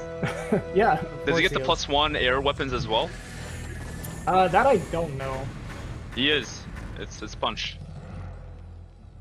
So he's got that punched, and he's got Valkyries for days here. Nice. Hydra switch here for StRyKeR makes a lot of sense. Yep. A little bit bold, I'd say, to come out with these Valkyrie because you don't know about Scourge, but I think he just feels confident. He didn't see any initial Scourge, which meant that StRyKeR didn't expect Valkyries, so the Scourge are going to be in response. So WolFix aware that it's very unlikely that he would have preemptively made Scourge. So maybe I'm just I have too scared of a mindset, Yeah, I think when he has, what's the number of Valks with +1 where like you don't care about Scourge? With +1, I actually don't even know. With 6, I'm pretty sure is enough even without the +1. Okay. but it'll be pretty soon. Cause that +1 is pretty fast. The +1 inner weapons, like it's not like siege upgrade. It's a little faster. I think. You think +1 is faster than siege mode? Is it? No way. Scan. No. Is it about the same? I would imagine the +1's a little longer. I mean, I don't know. You're asking me Siege is questions about I'm the not longest. No, there's a graph, so I gotta find that graph. There's a graph, but one of the later upgrades is gonna be siege. I think siege is like the longest thing. So whatever +1 stuff. You know what? I should stop talking because I don't know if +1 weapons and that correlates with like siege mode. But there's a graph. There's like a Korean graph that I'd have to show you. It's pretty cool for like that kind of upgrades, but I'm not sure about the +1 stuff. My brain tells me that there's no way. Yeah. No, I think you're right. Yeah. I think you're right. My brain is a little off right now. All right, there's the drop upgrade. So StRyKeR is gonna try to take those island bases, but to your point, like, how can you keep islands? I guess Nidus. I don't know, but he's got the valves. He's gonna win air. Yeah. Yeah, I think we're going dropship. No, but continue Valkyrie. So I would have liked maybe stopping to get into dropships a little bit sooner to punish this. I mean, I guess he didn't know the islands are being taken already. Yeah, he's just knowing now. Yep. And there we get our first volley. Kind of messing up our micro just a little bit is WolFix, but that's okay. A couple more meters gonna go down. So he's gonna get complete air control now. We have lurkers on the way. If a Nidus Canal gets up in these bases, then it starts to get extremely hard to deny them. So there's gonna be a little bit of a small window here. Wow. Oh my god, these Valkyries are just nuking everything. Nice. Wow. Micro there.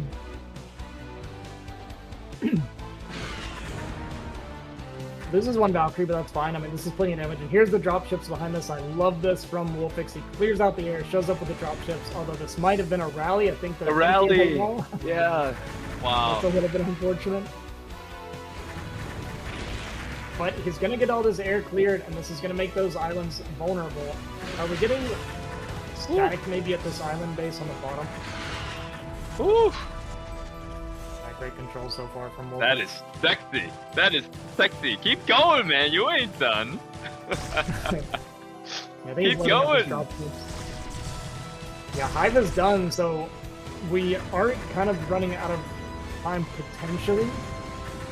But he's killing so much stuff. I mean, WolFix is up 40 supply right now. Rich rally again, but doesn't matter.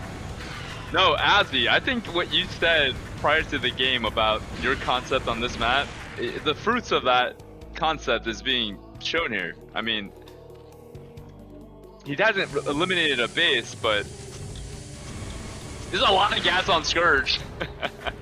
Yeah, we are getting a cleanup at least on most of these Valkyries. We're down to 4 Valkyries now. I'm really surprised you went for this instead of just. I'm not. But yeah, man, it's I like was a gonna say temple maybe vibe. Better play, yeah. I'm gonna clean this base up. We got another. Oh man, it is gonna get intercepted by the Scourge though. Nice move. Yeah. But I mean, StRyKeR's mining on 1 base right now, and this tank can pivot from base to base. By the way, it's actually. Oh my god, this guy's sick. Now I know why WolFix picked this map. No way the lurkers can reach, can they? No way. I think that one does. Yeah, wow. That one actually just barely does. He's gonna get the Nidus.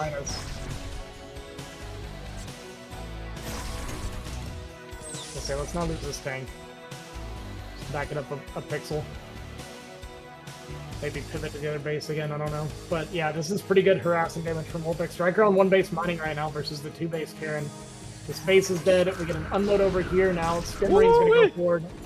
Tank moves forward. It's gonna get picked off. Oh, okay, he does notice pretty quickly. Brings a vessel too. My goodness.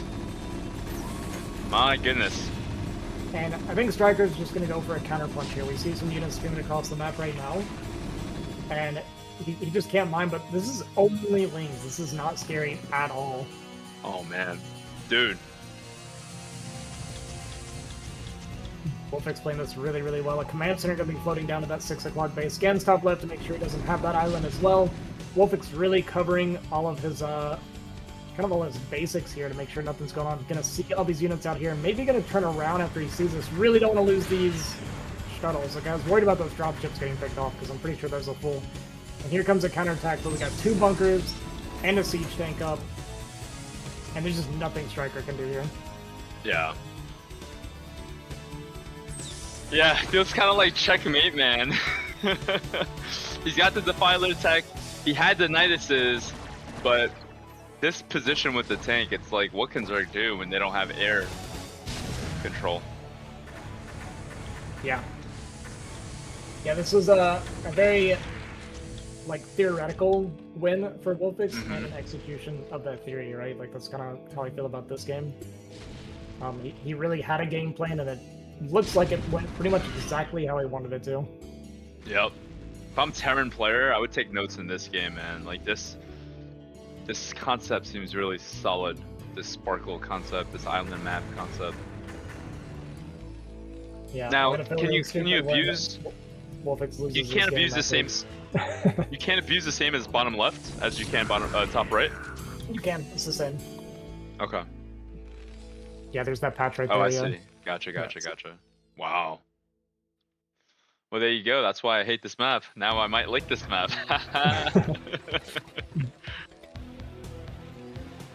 Alright, we do have a Defiler here. We're going to get these vessels out, though, so we're going to be able to at least put a timer on this push. Maybe we're going to get a second swarm up this ramp. Oh my god. Wait, did we forget a radiate? No way. I think we forgot a radiate. Yeah, we're researching it right now. Oh my goodness. No irradiates. No StRyKER's way. going to break through this base. He does have 12 o'clock mining. But this Oh is my god. a winnable position potentially for StRyKER. It's still super hard, but if he kills this base, he's mining at 12. Do you start to believe? No way, right? Desperation. He needs one more swarm. He needs one more swarm. Yeah, the swarm actually pretty late here for StRyKER, so only gonna lose 1 lurker so far. There's no more units here for WolFix. He's kind of pushing into the base here, but that's really not super important, but it does at least kind of delay the reinforcements, I think, for StRyKER. The radiate does finish now, so we're going to be able to clear this Defiler up. And I think WolFix is going to stabilize, but I started to get kind of worried there, man. I mean, I you know, you see something, you're still ahead of me, man. I still think StRyKER is working. I don't know if WolFix can defend this here, even with 2k in the bank. He's got some units mustering up. He got some units there. Got the 1 lurker there. I don't know. Ozzy, it's not looking good for Wolfie. You don't think so? These lings are all getting cleaned up by the reinforcements there in this base. We got the irradiation. I don't like this for Wolfie. Usually swarms in my main is not good. My goodness, it's close though. Wow. Yeah, I like the excitement. I like the hype. I wish I could be more like you, JIRAIYA. I mean, it's close. Either way, it's close. You can't be wrong in either state. They're both kind of taking heat. Both kind of taking heat. Well, we got a ling drop there at that 6 o'clock spawn, so we can't mine it right now.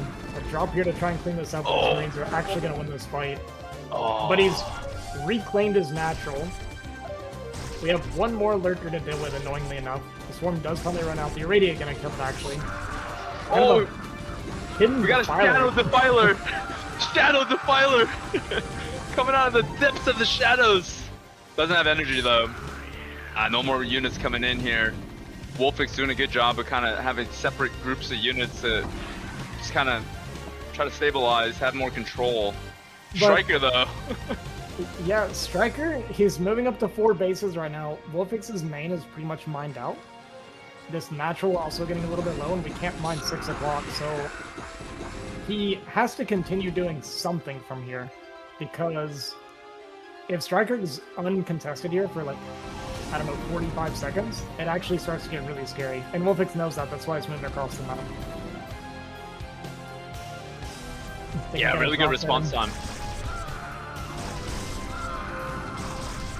Looks like a drop came down at 6 o'clock to try and secure that. We did, unfortunately, run all of our bio into these lurkers and kind of lost everything there. WolFix maybe a little flustered, actually, from just kind of the craziness that just happens. Might need to focus on regrouping just a little bit. But like I said, you don't want to take too long because StRyKER's going to be moving up towards that 4 gas, which it's It's not good. Not good for WolFix if we get there.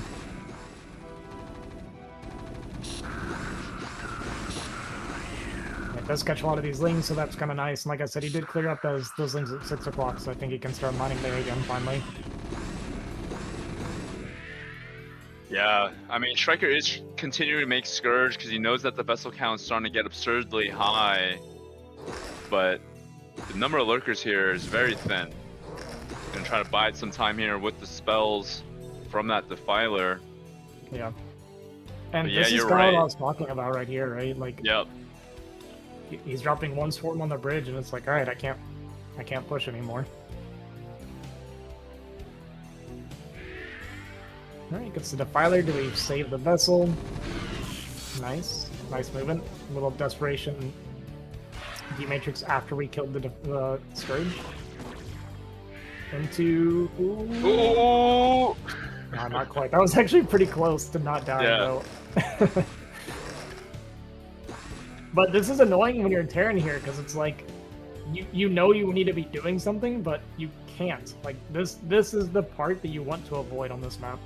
No, Oh my the God, this plague! plague. The plague! Okay. Alright. Maybe we don't have plague yet. I was like holding my breath. That would be awful right now. Yeah. Did we expand top left, or is that just a bunch of bio? Okay, it's just bio. Okay, gotta be careful with these vessels. I mean, we're getting some chip damage, which is something, but StRyKeR is getting up to like that 100 supply count, which starts to be not so scary. Good plague dodge, actually. Yep. I mean, loses, a couple of those vessels get hit instead of all of them. But man, Yep, it's just your so hard to point. break through here. Yeah, like, money's starting to come in now for StRyKeR, and so as he's losing these high gas units, his ability to replenish them is increasing, and so this one singular location that he's holding, like, he's able to. But I like that WolFix is taking bases too. He's growing as well, and he is still double the supply of StRyKeR. So Yeah. this one position being held is kind of critical for StRyKeR, but at the same time, WolFix doing a good job of advancing his position. Yeah, and he's getting, I mean, a lot of damage, right? We're killing a lot of units at least. Yep. StRyKeR has done such a good job of having a constant single stream of defilers at a time to keep this position, but looks like WolFix, he kind of realized the lurker count getting pretty low, so he's going to stim into this and actually be able to break through. Good recognition from WolFix to see that this position was not fortified enough anymore, and this might actually be the tipping point where WolFix can finally finish up this game. Yeah. StRyKeR going to evacuate 12 o'clock and get pushed back to just 3 bases now. And Oh man. oh, Wow, he did it! How? how he actually pushed WolFix back here. The sunken held against the 2 Pyromants too, Ozzy. This guy's insane. And WolFix now is going to be, well, it's going to be on 2 base mining, kind of that 6 o'clock, not really mining, he's just kind of using it for gas income mostly at this point, but does at least have that new base up at that 3rd base location. Yeah. And maybe I start working towards that extra base. So, I mean, right now he still at least has this area secured, and it's kind of annoying for StRyKeR to clear. And like I said, these low ground bases mine out very quickly. Like you saw when we saw 12 o'clock earlier, it's actually getting pretty low on money already. Like, there's really not a lot of money outside of the islands. Yeah, it looks like WolFix thinking about tech into some mech factories. Yeah. Ooh, just work gotta be down careful here. with these bio units. Because he's transitioning, it's like more important for him to not like lose them.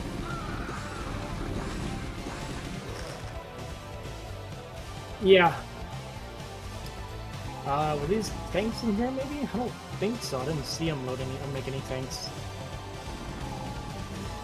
Yeah, I didn't think so. Just moving around for fun, I guess.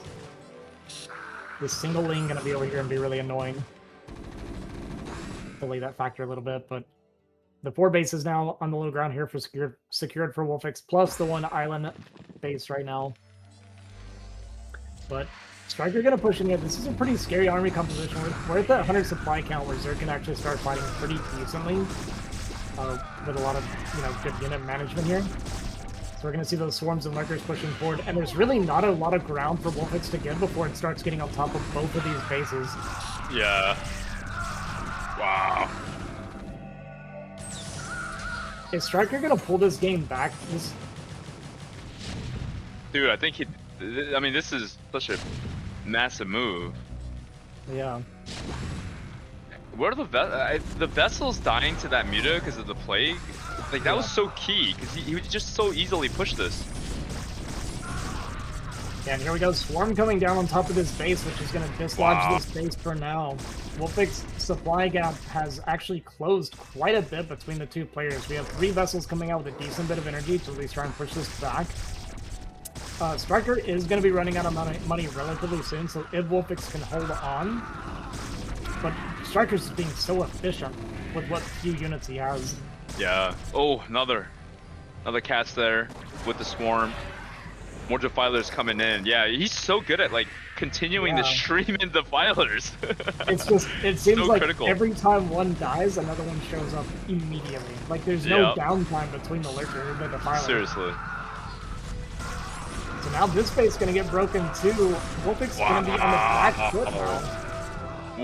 Wow.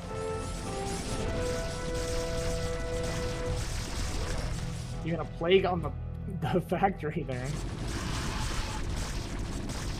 And this is a team game where I said WolFix had it all figured out. That's crazy. It's actually pretty insane. I was literally just saying earlier too, I was like, imagine if he loses after, again, like after we gas WolFix up so much, imagine we turns around and loses again. And it's getting close. I know it's pretty bad for WolFix right now, but StRyKeR also is on a timer, guys. He's going to be mining it out at 12 o'clock. These gases are probably just about mined out as well. So with some efficiency from WolFix, he's going to be able to start to stabilize. When you see, he's actually got to push back a little bit. And there's no additional bases coming down for StRyKeR. WolFix still has that island base, and that base, like I said, does mine a lot longer than these low ground bases. He just took the middle. Yeah, he just dropped it, right? Yep. It is pretty thin. Okay, mines are going to be really good. He needs mines for sure. Yeah, I like the mines. I like the single burrowed ling here for vision as well. Yeah. Drop here on the natural. Ooh, nice drop. Very good distraction. Would love if that drop was on the island though instead, personally. Because if this gets up with the Nidus Canal, then that actually could just be game over for WolFix. Right. Does catch these unburrowed actually and jumps on top of it, so nice awareness there from WolFix. StRyKeR not quite paying attention because he's dealing with this drop, so this drop allowing WolFix to get a really good trade. Lurker still doing about as good as they could hope to, though. But once again, WolFix reclaims his bases back to those mining bases now. And oh man. 12 o'clock is mined out for StRyKeR, so he's on one base mining at the moment. Yeah, StRyKeR is gonna go. He's just gonna go, and maybe he's gonna go right after this drop. Wait, this is really bad for WolFix. This is the main thing keeping him in the game right now. Maybe he doesn't need to attack then. Technically, no. Like, StRyKeR actually doesn't need to attack because he's got his own island base coming up. He's denying the space. Right. No, he wants to go because like he's set up to go. That is true. These lanes doing their best. But is he gonna go?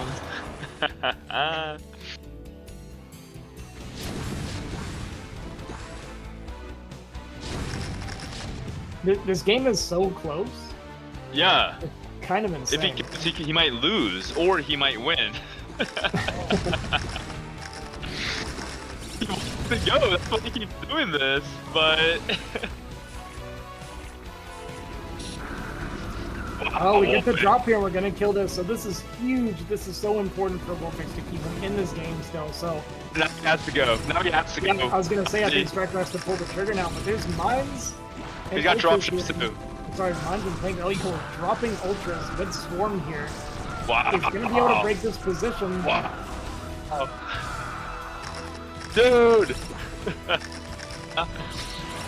Look, 2 mining bases and they're both gonna go down for Terran here. But Vessels could be the great equalizer in this very tight game. I think StRyKeR's done it. I think he's won this game with basically no mining left. Wow, is it over, Ozzy? You sure? This time? Are you sure? Are you sure? Because if those ultras die, what's gonna... But honestly, these vessels are going to be able to clean these ultras. We're going to make a bunch of fire bats at home. Yeah, man. Now StRyKeR has gas. He can make like 30 Scourge. He's got Scourge. 65 versus 86, Ozzy. I think StRyKeR's done it. You sure, Ozzy? You sure? Alright, 30 minerals. Wow, that was so close. That's crazy how close this can get. Yeah. My goodness. It's actually down to the last few minerals of StRyKeR. What an Wow, insanely GG. close game. StRyKeR, no emotion. Wow. StRyKeR wins a game like that and he's like, alright, no problem. Yep. Been there, done that. Insane. What an insane game. I have never had such a hard time calling the winner of a game in my life. Yeah. Yeah, StRyKeR does that. I mean, WolFix was dominating. I think it was like 150 to 65 Aussie. I think that was Yeah, maybe something the like that. biggest disparity. Like what we're talking about 150 to 65 PSI food count. That's crazy. I haven't seen one of these in a while. It's not to say I haven't seen this before. It might have been StRyKeR the last time I've seen it. But yeah, not an easy position to come back from. Yeah, So man. Yeah, let's take a short break here before we move on to the next set of matches. Sounds good to me. okay.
Yo, welcome back.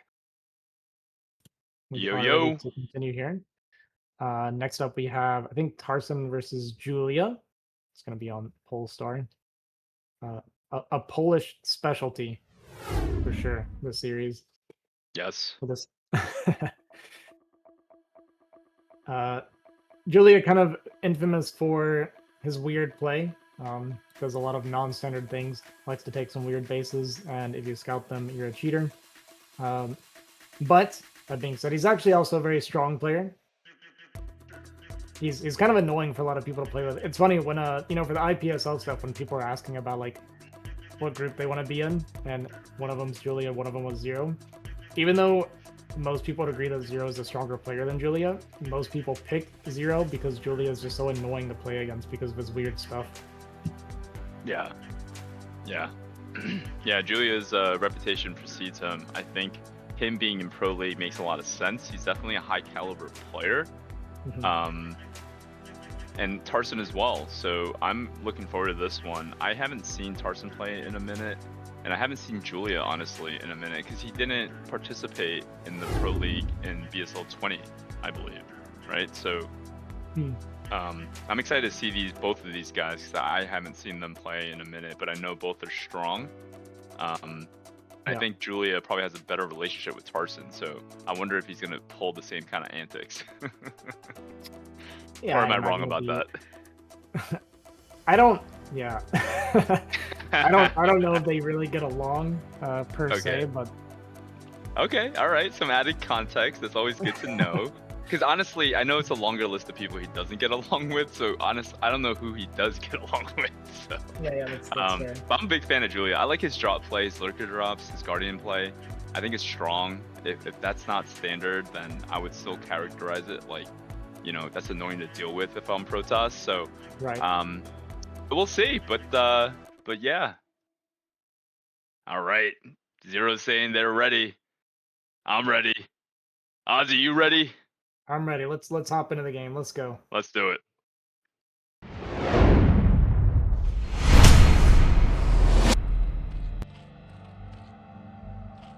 All right. All right, this is just coming in hot from the press. Zero reminding us that in the last best of 5 series between these two, Julia went 5-pool twice. Zero, do you care to share the results of that best of 5? All right, 3-2 for Tarson. There you go, straight from Zero. Awesome. In any case, we got Julia spawning top right, blue, Zerg from Poland. And his opponent spawning top left here is in Terran, red. It's gonna be Tarson, also his brethren from Poland. SCB coming out here, Ozzy. Yeah. Tarson's another one of those Terrans that you were just talking about. That doesn't play very often. Every time I talk to him, he says he's quitting and retiring. And every time I see him, he's playing StarCraft. So I feel like every Terran player I know, it really is. Like WolFix, Razuli, Tarson. Maybe it's just Polish Terrans actually, now that I'm naming these people off. They're always talking about how they're going to quit and they're not going to play anymore, and then they're signing up for every tournament. So I don't know what's going on with these people. It's like you can never escape your passion for StarCraft, no matter how much you want to. Yeah, that much I agree. It's not exactly race specific. I think StarCraft is definitely something to not exactly letting it up. Yeah. I thought Tarson was Protoss, so when we were announcing and introducing the players, I'm reminded now that he's Terran. So there you go. I haven't seen him play in a minute, but yeah, ZBT. He played in my anonymous tournament, and unfortunately for him, his first game was against a wall. So it wasn't super happy about that. Did that go pretty much as I'd expect it to go against Daywall? Yeah, Tarson's. I like Tarson. He's a very. Well, I mean, I guess it's kind of Polish people in general kind of have that like abrasive nature about them, and I'm actually like a fan of it. And Tarson, he kind of embraces that quite a bit. When he played against DeWalt, and I asked him, because this was what I was asking every player after their first match, was who they think they played against and why. His response was, I think it was DeWalt because it was laggy and it was super good. Either that or I freaking suck. So I was like, all right, I think Tarson lost that match. They weren't supposed to tell me the results, but I could tell by everybody's answers what the results were. Gotcha. Yeah, you could feel the temperature. All right. Well, All right. 2 Marines here, 1 SCV. I think that's a gap above the rack, or Nope. no? Okay. Yeah, it's actually not. It catches me off guard too, but Julian's gonna jump on top of that and clear that SCV and get inside and clear these Marines. And this is a terrible, terrible start here for Tarson. That's one of those moments where you have that SCV in there with the Marines and you think, like, you're fine. It's still like, I want to say it's okay, but it's kind of not, because your early Marines are so precious for what you're doing after, right? Like, any 2-rack timing or 1-rack Cat or anything is weird, and the classic random third from Julia that we were talking about has come down. Yeah, I feel like Julia, when he does this, he's like playing with this food. He's not gonna end the game in the next minute, 2 minute, 3 minute, you know? Like, he's just taking the base at 6. He knows exactly what's going on. He slowed, you know, Tarson down to whatever he did, degree. And yeah, Julia just kind of playing with his food, I feel.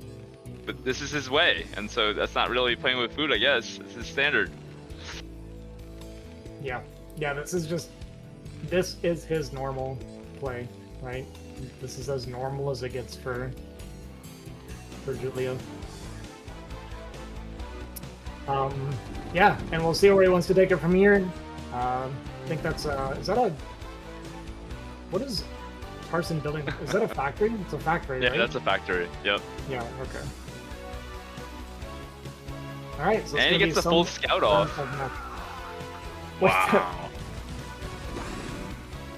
Finally, the link goes down. Yeah, it's going to be double factory, so I think this is going to be just get your more typical mech play. So we're going to see like armory and stuff like that, lots of Goliath probably. But it's the Hydrodon coming down for Julia. Okay. There's All right. the for Tarson. So yeah, a much more kind of normal mech, not like your 1-1-1 stuff from WolFix or anything like that, but just actual standard mech play. I wonder if Tarson has kind of like the question in his head, or, you know, tingling spidey senses, because when he got the full scout off with the SCV, like, aren't you kind of expecting more from Julia? And so he keeps scouting with that SCV there in the bottom right section of the map, scouting here with the ball at the 12 o'clock position, sees these Hydras here, kind of force the bunker. Yeah, I like the bunker. In response, Hydras are actually really bad against bunkers, so you're pretty safe with that coming up. Yep. But this is just kind of like a few Hydras, just to kind of poke around and maybe scare Julia just or not Julia, but Tarson just a little bit. Actually throwing the wall a little bit. Scouts that base because he understands who he's playing against. This is like a predictable third base if you're playing against Julia. To me, the weirdest thing would be is if Julia took like a high ground, like a main or like a natural, right? This would be like the most cheesy thing that he could do at this point.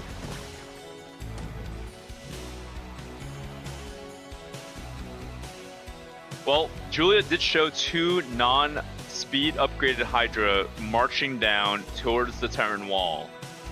Does that make you think about Muta? Or does that make you only think about Muta? Yeah. I think it's a mixture of that, and you know that, like, Julia likes to do kind of tricky stuff too, right? And of course this guy's like, Lurkers? pretty well. It could be lurkers, yeah. Like, that's kind of the thing, like, when you're Tarson in the situation, they've probably played like 1,000 times as well, I'd imagine. You know, being Polish players and like kind of in the same MMR range. Oh, they met each other, I'm sure. We have double Spire.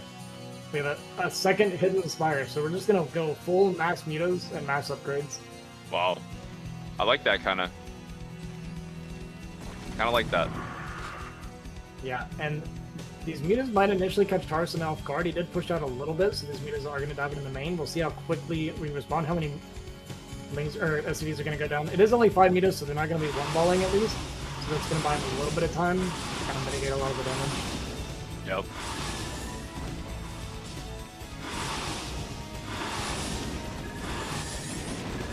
Range does finish just in time as well, which is nice for Tarson.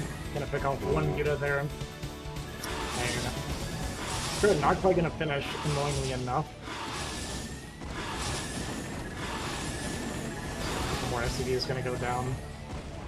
And somehow we only lost one Muta, which is great for Julian. Yeah, really successful dive there. Going in, catching the SCVs. Right in the middle of the Goliath range upgrade. Yeah, the timing was actually like perfect for Julian. Gonna catch these vultures, which is pretty nice. Gonna remove some of that map presence from Tarson. And we're gonna see this very high meter count. We are working towards vessels relatively quickly. So nice. The two things that... So Mutas beat Goliath, straight up. Like if you're going mass upgrade Muta versus mass Goliath, you're gonna win. Muta versus Goliath. But the thing that beats the Mutas is when you start getting either vessels or Valkyrie, right? Yeah. So, the fact that he's going into vessels relatively quickly is actually really good for Tarson. He is losing a fair amount of SCVs. This harass from Julia has been really good so far. But we're only on 2 factory going into vessel, which is actually not what you want to see when you're Julia here. You're kind of hoping for like that 5-factor mass Goliath. Yeah, when you're adding a second armory like this, that also is an indicator of kind of the tempo you want in this game, I would imagine, right? Yeah. Yeah, this like, is a late game investment here from Tarson. Yeah. Still I don't hate it. Mech is strong. Mech is very strong against Zerg, but I feel like Julia is acutely good against this. I've watched on his stream numerous times him dealing with Mech, and he does a good job of getting like Hydro upgrades and stuff alongside with his mutas. So while he does this, I think he'll have a sizable ground army to kind of deal with the mech, as the mech also has an anti-muta in the vessel. Yeah, he didn't want to go into the Hydras with the double Spire, but he did identify this fast vessel tech and realized that he has to. Like, he cannot go mass mutas here like he kind of wanted to. And we see that transition into Queen Hydra now. The Queen's actually coming out pretty early as well to kind of be ready for when this push out comes with tanks, and he's going to try to have enough Hydras and then the Queens to clear the tanks. Nice position over these Goliaths, going to get one free Muta at least. Nice. Julia's economy is not great because he definitely wanted to fight a lot, right? We were pumping a lot of army and we wanted to fight. And Tarson's playing a very slow mech game, which I really, really like for Tarson in this situation.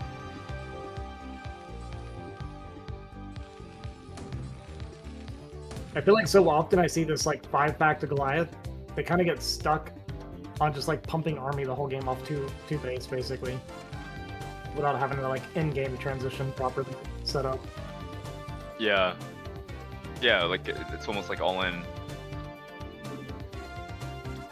1-1, air weapons, and the armor for Julia. Yeah, I think we have double armory spinning for Tarson as well.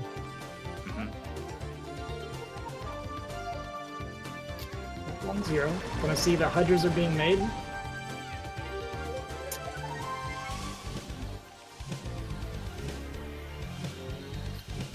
And there's the fourth base going down for Julia on the bottom left. Gonna sweep back in with these mutas. We do have our 88s for this now, so these mutas, nice 82 gets a bottom muta, so that's great for Tarson. It becomes so hard for the split. We see all these.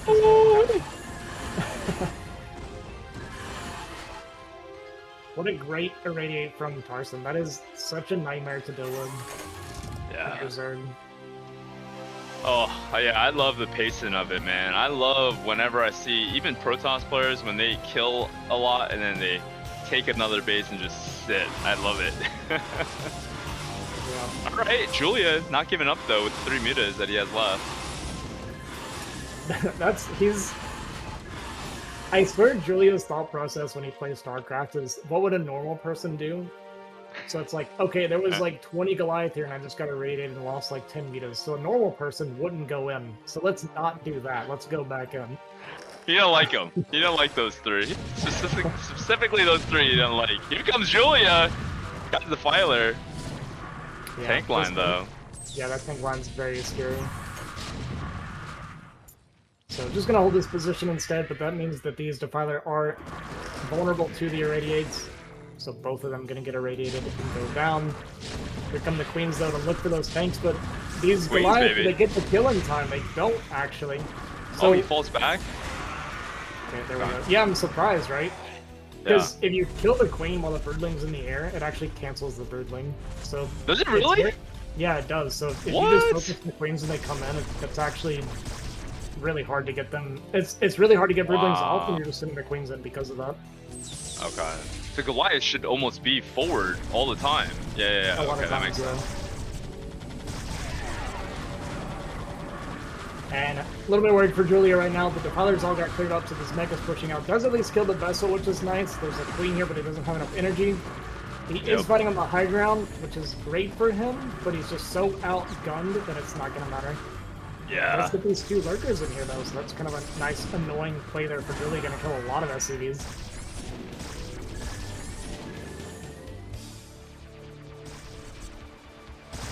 Yeah, Julia really annoying with this 2 lurkers, and also taking like the bottom left base. Like he's probably gonna take bottom right next. Like that's just so annoying when you're mech. Yeah, it is. It's like Protoss. It's like TVB. It's so annoying. Why are you all over the place, Julia? Yeah. Taking a lot of extra damage from these lurkers because we never built academies and we lost our only vessels. So it's taken us forever to clear these 2 lurkers. Wow, that's so true. My goodness. And finally, our vessel's gonna get cleared up, but we lost a lot of SCVs. Our command center actually almost died, or was that a new command center being built? That's what I saw. Okay, new one. Yeah. Yeah. Okay. I was confused for a second because I was like, it was that close to dead. But all right, I see what happened. A lot of Defiler out for Julia. And like you said, it's when you start having these like kind of spread out bases, it's the same like you said in TDP. You kind of want to do like you want your army all to be clumped together because like your tanks and stuff scale like exponentially when they're together, right? Yeah. So trying to split up and deal with all these bases can be kind of annoying. You start playing like whack-a-mole a bit. Vulture run-bys are actually super strong when you're playing mech. Oh yeah. You know what? That's probably better than my idea. I won't even say my idea. No, let's hear my idea. Yeah. So 4 CCs, nuclear silo, go nukes. All right, I'll stop. I'm not gonna say your idea was better, but it's definitely more fun. I mean, we're already in this like crazy verse of like, I don't know, this is a DBT, but it feels like a TVP. Okay, jokes aside, to your credit, I think nukes are incredibly underused in TVZ late game. Think so? I actually think so. I'm trolling. I'm just trolling. Yeah, Radley's the reason why. I see him do it, and it's like, wow, he's like 2027 meta. I think it's actually good though, like because you can use nukes to like push positions as well. Like if they're like swarming and stuff, you can still nuke push positions under swarm. Oh yeah, I've seen Artosis use it offensively too against like ultras. Yeah. There was like a timing where it made sense against like Sunken Man, but yeah, there was a period where it was tried against that crazy Zerg style. But people kind of gave up on it. But I like the idea still.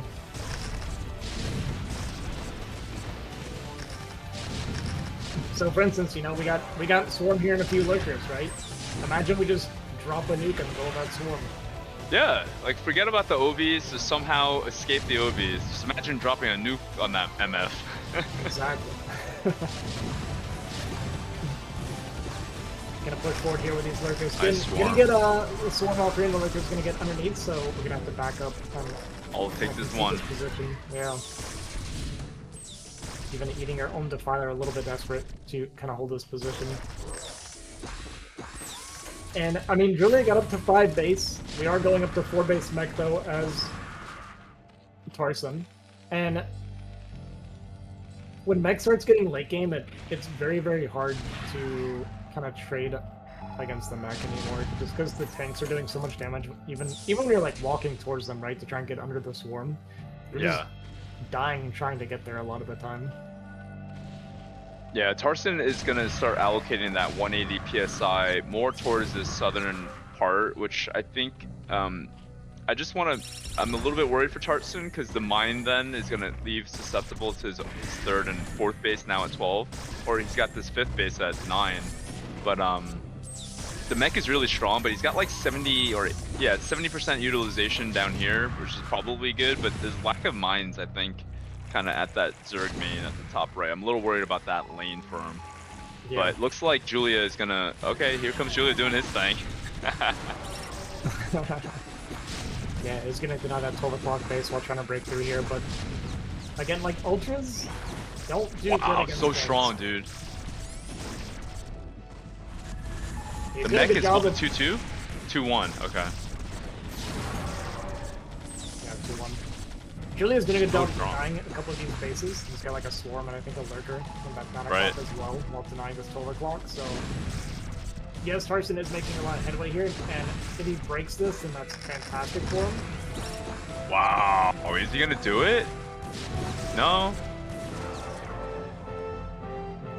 We have no defilers down here. I'm a little bit worried for Julian now, because these two bases are the freshest two bases.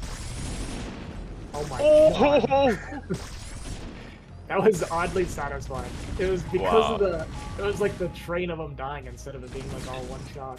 There's something about where he drops the lurker there in that specific spot. Like even the first two lurkers, like earlier, like that was like insane. Like where he dropped them. He's probably good at lurker defense UMS. Probably is. I'm serious. Like players like that know like. Wow, target fire on the defiler. Nice.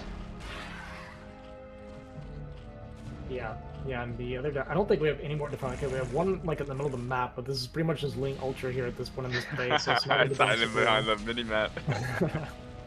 So there is one defiler down there, I guess. But yeah, with this base going down, Julia's kind of gonna run out of steam because, like I was trying to say, these are his two freshest bases, right? Yep. So that third and natural gonna be mining out pretty soon now. The mech is just so efficient. Yeah, I love Tarson. This game was like, Julia, I know about you, man. I know you're gonna play your like, you know, ninja bases, and you know what? I'm gonna play this like it's TVP, and I'm just gonna smoke you out. You wanna play this game of like long game and like BS ultras? I'm just gonna make really strong units and just slowly choke you out. Because that base at 12, that was a luxury base. Like Julia is doing everything he can with his drops and these poultry number of units, but I just love the concept of Tarson in this game. Just really big Terran energy, you know, kind of style. Yeah. Really like it. Yeah, I actually like what you said there, and I agree with that now that you're mentioning it. He kind of played a game or a style where it's like, I'm not going to engage with your shenanigans, right? Like, I'm just going to play a strong style, and you can do whatever you're going to do, and we can fight about it later. Yep.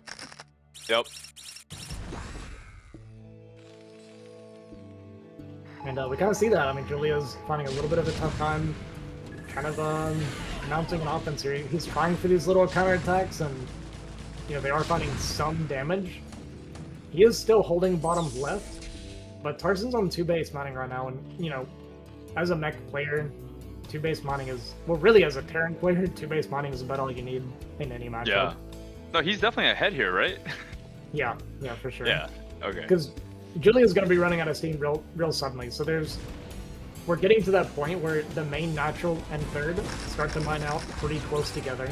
So it's like, all of a sudden, Zerg is just dead if they don't have more bases. Yeah, man.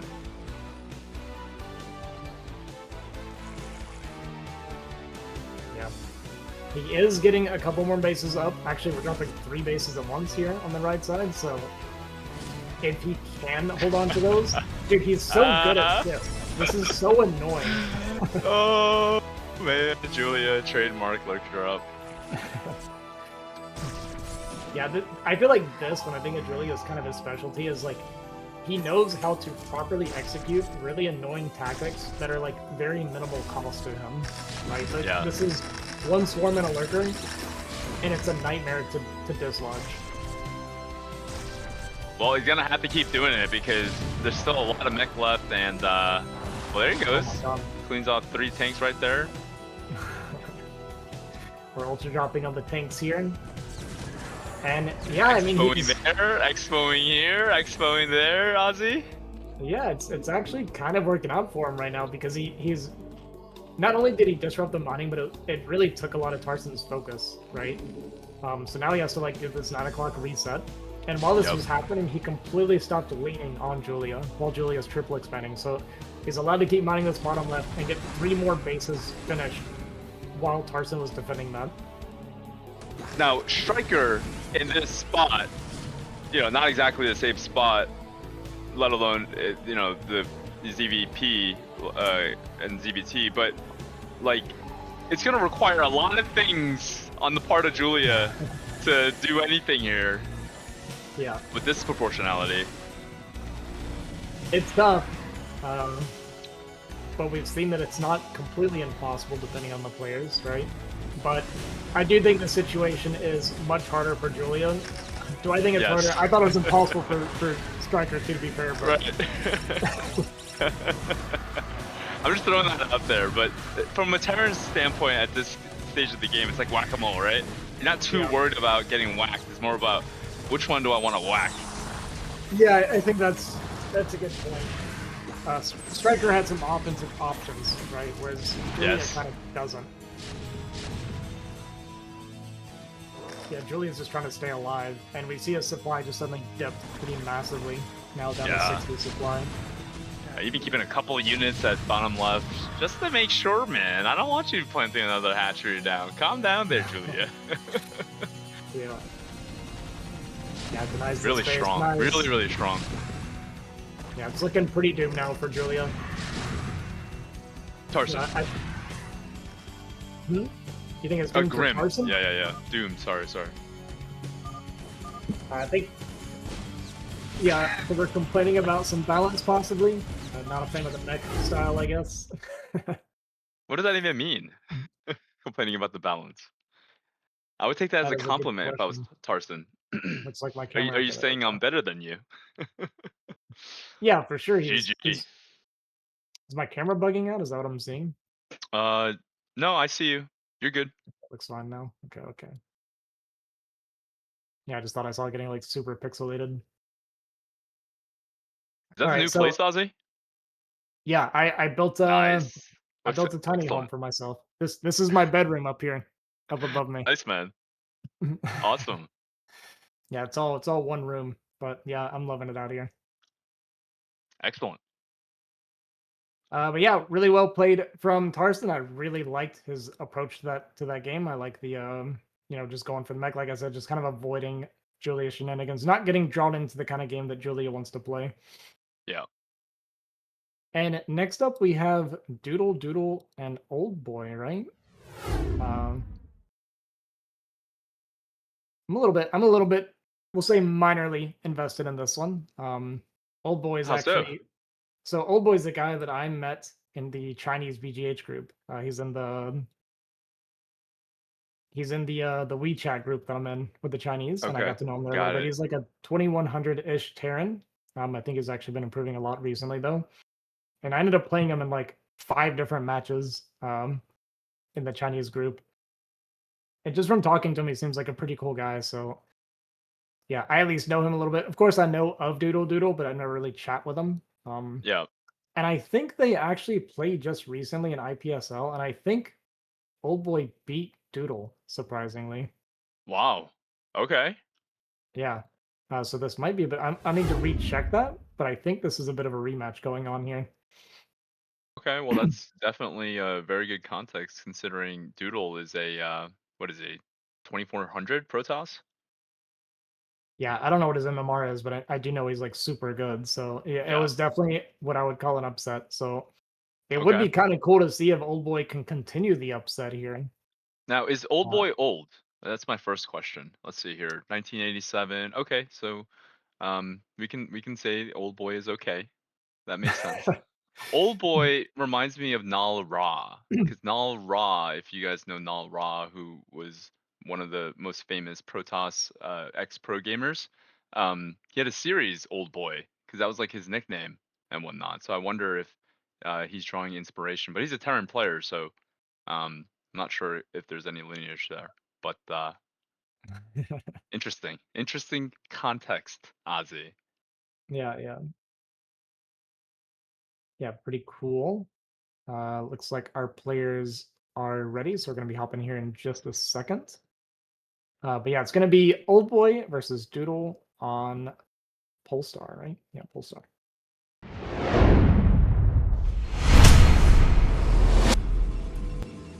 All right, we got spawning in the top right position is going to be Doodle, blue Protoss. And the bottom left, OLDboy, red Terran, Ozzy's vested interest. Ozzy's ringer. So did you bring him into BSL? Did you introduce him to BSL and get him in since you started with BGH with him? I didn't bring him in, but Okay. I've been trying to help guide him through what he's supposed to be doing. He Gotcha, doesn't speak gotcha. the best English. Right. And he was a little bit kind of flustered when he first joined because Oh, he sure. he just recently moved to America, so he just came down here and then immediately played BSL. Okay, yeah, so it's like, yeah, he's figuring a multitude of things out at present, so Yeah. it's nice to have you as someone that can help him transition. Very cool. Well, glad to have OLDboy in the BSL. So this is his first ever season? Yeah. Okay. Very cool. Yeah, it'd be cool if I could say that he moved down to the US just to play in BSL, but that's probably not the case. But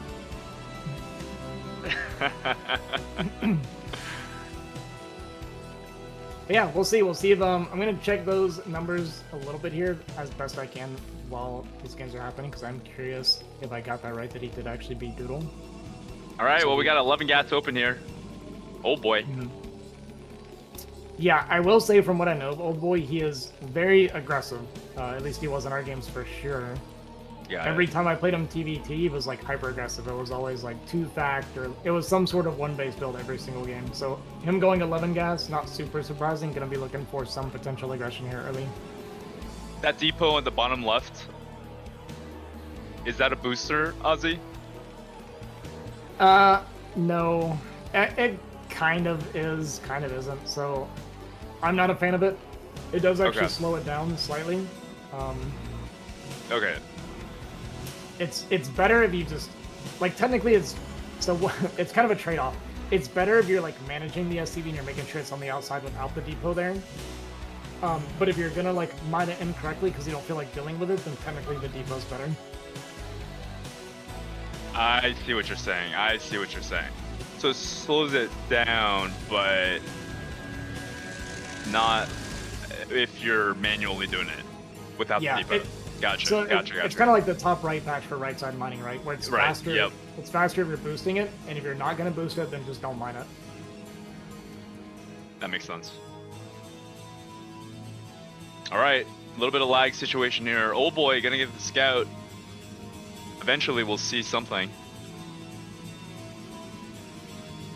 Yeah, you said he went 11 gas, right? Yes.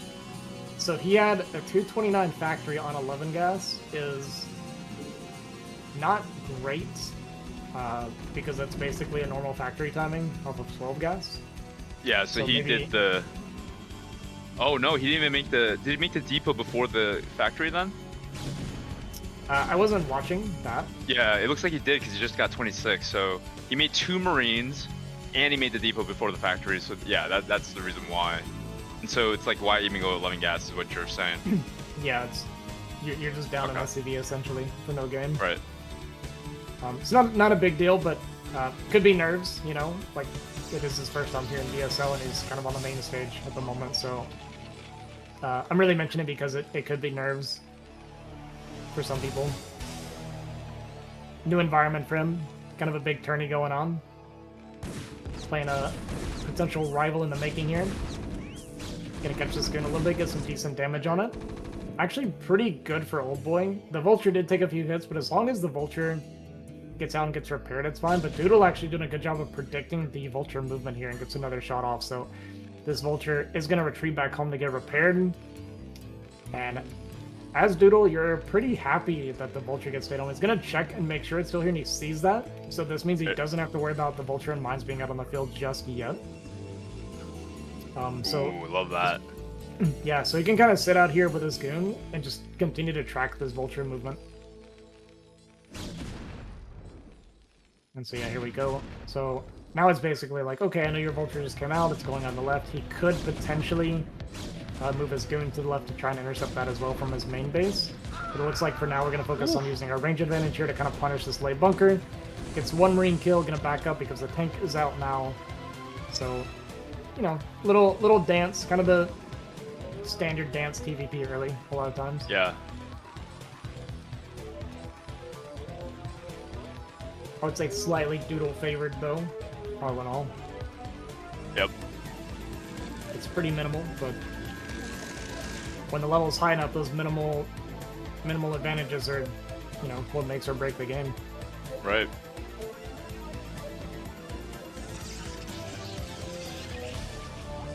Okay, gets the mines down in the prospected third bases here for Doodle. So nice job there from OLDboy. Doodle going for the observer first. We'll be able to free this up and take his third, I would imagine. Yeah. Yeah, and I guess we're not making a robo, so we're gonna go third gate. No, he did the observer. Or sorry, I meant support bay for Reaver. Oh. He should, right? Like, always follow up with Reaver, or cross map sometimes decide not to do it because it's so much further, or whatever. Yeah, I mean, you can do 2-gate third. It's risky. But, yeah, it's fine. Like, if you're pumping nonstop, it's still fine. Just a lot of people don't like doing it because it can be pretty vulnerable to tank pushes, or, yeah, those 3 tank pushes or any kind of early push aggressions. Yeah, right. Yeah, usually you see 2-gate and Reaver or 3-gate nowadays. I see. So But first looks like observer we're- was sent to Terran, and then second observer to clear third. That makes Yeah. sense. I like doing it this way because you want to try to get in if you can, and you just want that information as soon as possible. I think that clearing the mines first can be a little bit sketchy because you stay blind for so long. Because you're clearing the mines, it can be kind of scary. Right. A single tank moving out, maybe a bit of a miss rally. He is observing this movement. He is observing it. Like that one, Father? Get a comment earlier, a wise guy comment.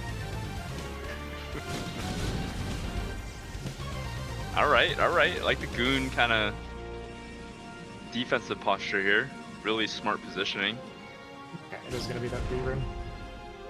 Okay. And it looks like OLDboy is considering like a really early third potentially, but he's going to put on the high ground instead. I think he saw the observer see him, and he's like, I wouldn't do anything. And goes back home to make his command center high ground instead. Right.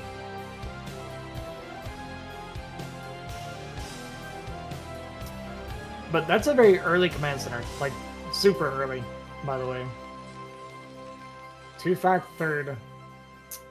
So Yeah, I get. Yeah, it does look kind of early. yeah, like a more standard time would probably be like more around like 9:30, 10 minutes, even up to 11 minutes. I'd say is like normal. But 7:30 is very early and very hard to hold. That is a very fast second robo from Doodle as well. So he is going to lean really heavy into the shuttle style. That's kind of what I expect from Doodle too. I think he is more of a shuttle style player a lot in this matchup. A lot of the high level Protoss players have started to shy away from Arbiters quite a bit. Because Shuttle's just a more...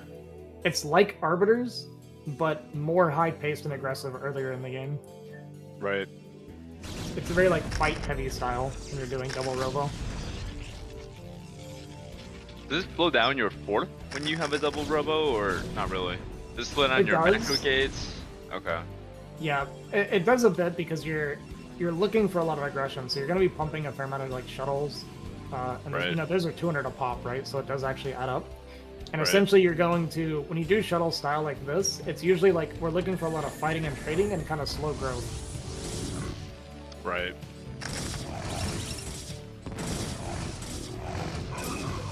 Here we go, this first Reaver gonna get in here, gonna get pick off one tank. Gazella gonna be put on that missile turret. I really like that from Doodle. Gets the turret as well.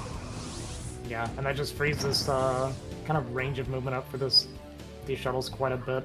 Gotta be a little bit careful because there are a couple mines here. This is a super risky drop-off, and he gets the tank, so rewarded for that risk. Oof. Doodle ain't a joke with his Reaver. Got 2 more shuttles right here. My goodness. It's a good multitask as well. Very high level. Yeah, his money was being spent really well, so very... You know, Doodle not showing a high APM, but he's clearly being very efficient with it, right? Because he wasn't putting much money. We dropped that fourth, we were macroing behind it, got our extra shuttles and extra Reaver, so... Yeah, very nice play from Doodle. Yeah, that's all efficient APM right there. Exactly.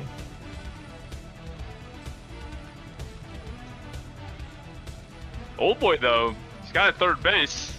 It is a 8-minute something CC. After all, but is he too thin? Is he too thin? Yeah, we'll see. 3 shuttles gonna fly in here, gonna start dropping off Wow. a bunch of Zealots and a couple of Reavers. This is Really? Right in the bunker, huh? Yeah, first Reaver goes down. That shuttle actually goes down with the Reaver inside as well. Wow, this was a bit of a disaster for Doodle.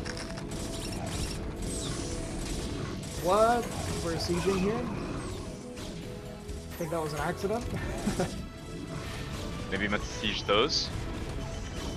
So much action. It was like no action, you know, now non-stop action. Tanks unsieged against goons, vultures against goons. I know, there was like 4 fights that just broke out all of a sudden at once. Like, we had a drop in the natural, a vulture run by, and a run by of goons here at the third. Like, it's chaos. Yeah, now they sound the treaty. They're like, too much action, too much action. Let's chill out for a second, guys. Sign this truce here. No rush, 2-minute for now. All right, here comes the second round of shuttles here. Still got 1 in OLDboy's base. OLDboy's got to get some mines out onto the map, get some eyes out, just to kind of see, and doing that right on time here. He's gonna see this goon movement, maybe throw it backwards. Be a little bit careful. Our units are scattered, and yeah, tank's gonna get picked off for free because of this. And these tanks also moving, I feel like, a little far forward. Reaver gonna drop out inside, gonna get a decent shot here. Second shot doesn't quite get off, so these tanks are all going to live. These goons gonna have to run away. Here. And OLDboy taking like a 15 supply lead. Doodle might be in trouble here, JIRAIYA. My goodness. Yeah, totally circumventing the middle. But here comes Doodle here. He's got 2 Reaver. That's a lot of firepower. That's a lot of firepower. Yeah, OLDboy's doing a good job of every time these Reavers drop out, they're getting focused by the tanks. Yep. And, you know, unsieged tanks do kill Reavers pretty quickly. Yep. OLDboy's getting in a position here, and we are leading with 2 tanks that are like a tap away. Luckily, Doodle not quite looking, so not going to get picked off just yet. This position is very hard for Protoss to break once they start getting set up here. Love the attempted Zilla bombs, but not quite in the right position, so no tank going to go down. Was that a DT coming? Yes, it is a DT. Ooh, DT. That's going to be annoying. Yeah, and actually, this tank goes too far forward, and it's going to go down to the cannon. Wow, do we not have scan, Ozzy? He knows about it. No, he's got... We have a ton of scan, we're just not paying attention. Okay. Man, this DT is getting so much damage. It's like a hero DT. DT says XD. And More gonna clean up DTs. these tanks on the backside. Doodle struggling to stay alive a little bit. Another Reaver actually joins the fight. DT with a big mind drag as well. OLDboy kind of getting pushed back, but he did at least clear this mineral line. And it's not like OLDboy's all inning, by the way. He has a 4th base coming down behind us. 3rd base, you know, has been up and running for a while. Right. And I feel like overall this has been really good for OLDboy. Yeah, it kind of feels like OLDboy just has to kind of get his bearings here. very high-paced game at present. You can see Doodle just like literally flying over here, but he's being pressed here as well. More DTs, another round of DTs. I like to see all these vaults though. Ooh, nice mines. Yeah, just relentless pressure. This is a very high-paced kind of pressure style here from Terran after being on 3 bases, kind of exploding after defending against that 3 shuttle drop. Yeah, that's really kind of what it came down to, I think. OLDboy had a really good defense. Kind of with the minimal amount of units, defended a lot from Doodle without taking really any damage. And it snowballed into this kind of like non-stop aggression pushing here from OLDboy. And you know, during this, that 4th base finish from him, and it's mining. Like, he's actually done a great job with the multitasking. Yes. Yes. Ooh, another Reaver goes down. These 2 tanks get to live on low HP. And Doodle's just falling further and further behind. Like, again, this is not like you survive and you're ahead. This is you survive and you're behind anyway. Yeah, you weren't kidding about your friend being aggressive, man. This guy is truly one to keep the foot on the pedal, as they say. Yeah, and it's actually really hard to do this because a lot of times when your push like starts to fall apart as Terran, you kind of got to rebuild and regroup. Right. But he just has Not it this all guy. rallied like into Doodle's base. Like we just keep going, and he's like a Zerg player in this situation. Right. Yeah, he's got everything rallied in this kind of general vicinity, and you can kind of see him. He's purposefully just using his units and spending his money and all that. Yeah, a bit of a desperation attempted transfer there, and spots his DT, gets it killed off without losing a tank. We've got 2 more Reavers come out. Doodle's just been kind of so desperate to stay alive, we're just pumping 2 Reavers at a time. Ooh. Yeah, Big Shot's gonna clean that up, but I mean, you look at the supply, we're down 50 supply now as the Protoss player. He's good, man. OLDboy is a pro leaguer. Look at him go. It's not easy to do all this while not being all in, and like, like he's doing everything. Yeah, we got double armory spinning. Our economy is still growing. We're taking a 5th base. We're adding more factories. Like, my goodness, this looks really strong from OLDboy. Yeah. Doodle trying to be as efficient as he can to hold on. We have Reavers everywhere at this point.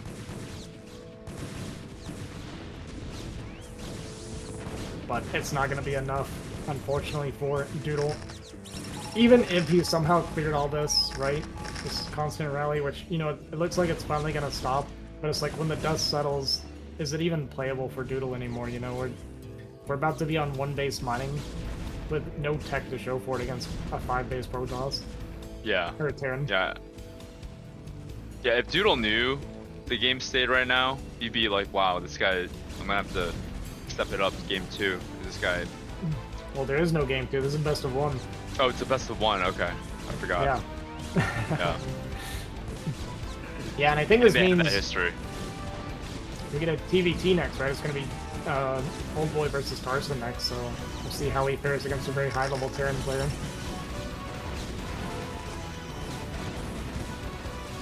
Here he goes. Yeah, tons of vultures pour in here. Gonna be even D-Matrixing a vulture against the Reaver, because why not, you know? Yeah. And yeah, he fights like a Zerg. he just went in, man. And I guess Doodle is gonna clear this,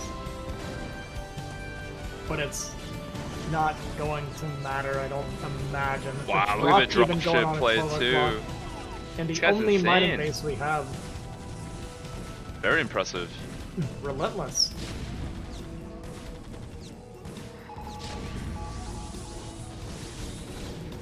Ooh, the Reaver goes down even, and it's not going to be cleared. And Doodle gonna GG. OLDboy gonna take the game over Doodle and move on to the winner's match to play against Tarson in a TVT. How exciting! Well, at least we saw. I don't know if Tarson's always gonna play the way he played against Julia, but he was definitely less aggressive, and OLDboy seems to be more of the aggressive type. So maybe in that respect, we won't see a 55-minute TVT. Yeah. Well, just from what I know of OLDboy, if he plays against Tarson like he plays against me anyway, it's going to be some sort of one base pressure. But yeah, I'm curious to see if he does something like that or maybe wants to mix it up. I think Tarson also a pretty aggressive player himself. At least the one time I played against him. Okay. Maybe it's just me. Maybe I just invite aggression.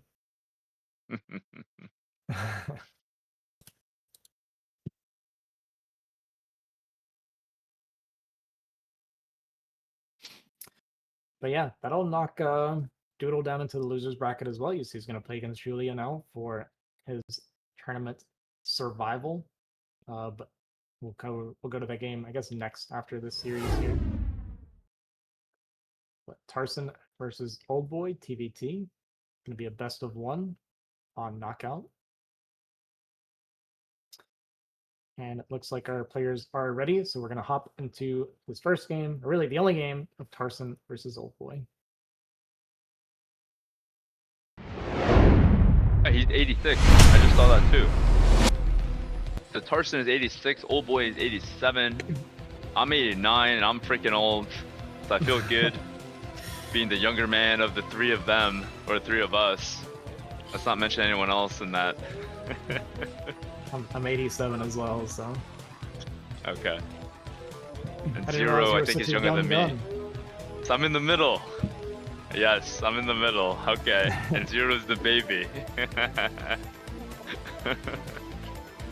Alright, spawning here in the bottom left corner. Yeah, you go ahead. You take it away, JIRAIYA. No, take it. Take it. Stimpack us. I can't. I don't have height, but I'll try. Spawning here in the bottom left corner, we have our Chinese Terran player, OLDboy, currently living in the US, and his opponent here from Poland in the bottom right corner, we have Tarson.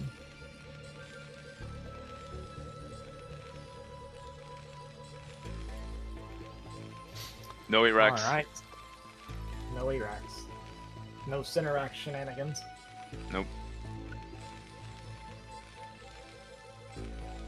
Yeah, there was something I saw Kyrie doing that I actually kind of liked, which is doing center 10 racks. I started trying it a little bit. Yeah, so it's like it's really good if they go 15 CC. It's like a low eco, like you're not committing like a big eco deficit, right? If they go 15 CC, you just end up like crazy far ahead. And even if they go like 11 racks, you can still like just make the 2 Marines and back up, and your scouting barracks is like super close to them already, so you get the information really, really easily. Okay. So on a 4-player map like this. Yeah. So it's like you're down like 1 SCV, right? Which you know is fine, and you get the super early guaranteed like scouting information of whatever early build they're doing. And against someone like OLDboy, I actually like that because it's like always something one base with them. Right. That's like meta. Yeah. Like meta within meta. That's like the, you know, player specific meta. Yeah, and you know, I said all that, and look at this. OLDboy is going for that 15 CC, so I have the counter build for OLDboy if you guys want it. There you go. There you go. 10 racks, huh? 10 racks I feel like is making a comeback. Even 2 vs 2 is making a comeback, but I'll stop there. I'll stop right there. I've even started 10 racksing in BGH. BGH it is already a thing, because in Hunters it's definitely a thing. 10 racks is like a cannon breaker timing, bust timing. Well, I never did like it before. 12 o'clock against 11 o'clock. Yeah. Anyway, that's we're playing. This is yeah. Okay, so here with a 15 CC from OLDboy, what is this gonna be for Tarson? You know, he's already moving everything in front. Looks like he's gonna, at the very least, go for siege mode, siege tank kind of open. Right. Looks like he did 2 fact, right? Is that what I'm looking at? So yeah. So it's gonna be something hyper aggressive. It looks like he's gonna try to tank push it. Do I like it on this map though? I don't think I do, because this lip from the main makes it really hard to push into the natural. But we'll see. I mean, like I said, it's gonna be this 2-tank, or not necessarily 2-tank, but it's gonna be a 2-fact push. He's definitely gonna try and break this. So Yep. it's gonna be Form Reigns. We got that Thanks SCV for with it. So keeping the reason you bring the BW alive. SCV is because you're looking for a bunker. Because if you can get a bunker, it protects your tanks from an SCV pool. But kind of when you're going 2-fact, it's not like a 1-1-1. You're gonna have vultures there to kind of help fight the SCVs, so it's not as bad. Yeah. Oh, I no. like this idea, but it's not gonna work for him. But I actually think that's Only pretty because smart. it's too He has- late, right? Yeah, if he had started it right away, I think it would have been awesome. Yeah. Although it looks If like he he's gets it gonna be up- able to get it up actually. Yeah, because That's- Tarson was waiting.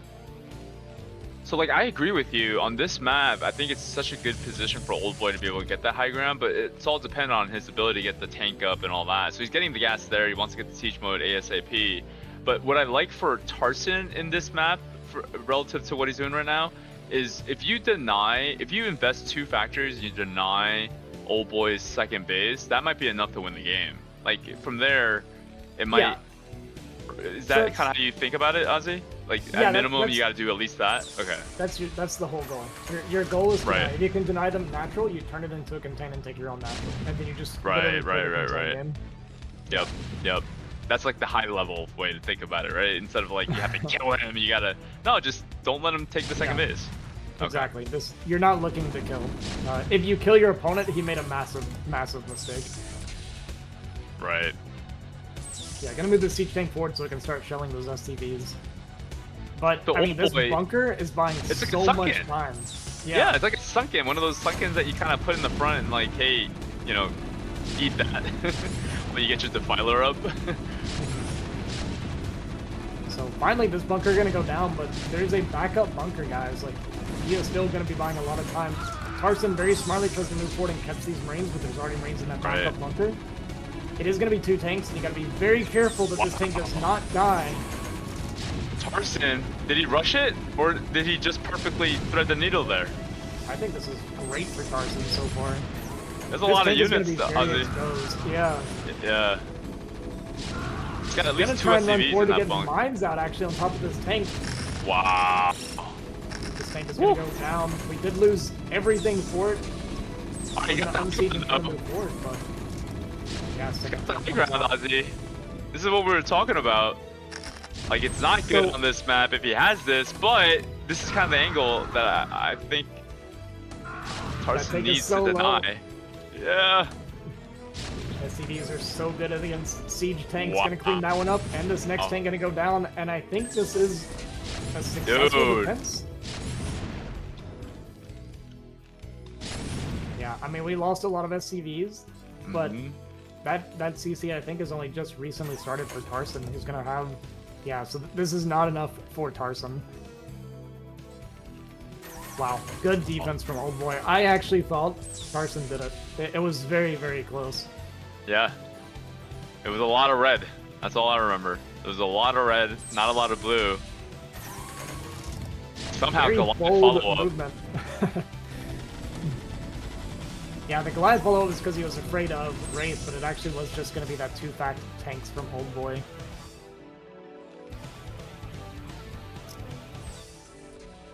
And gonna get that high ground. So, yeah. I mean, it's TVT, so while it is advantage OLDboy, when it comes to TVT, I think this is by far the most balanced matchup. And it's not over yet. We do have a 2 Starport Wraith follow-up, so it's going to be heavy Wraith behind this. We've completely cut tanks as Tarson, and we're just banking on him not wanting to push through the idea of mines, essentially.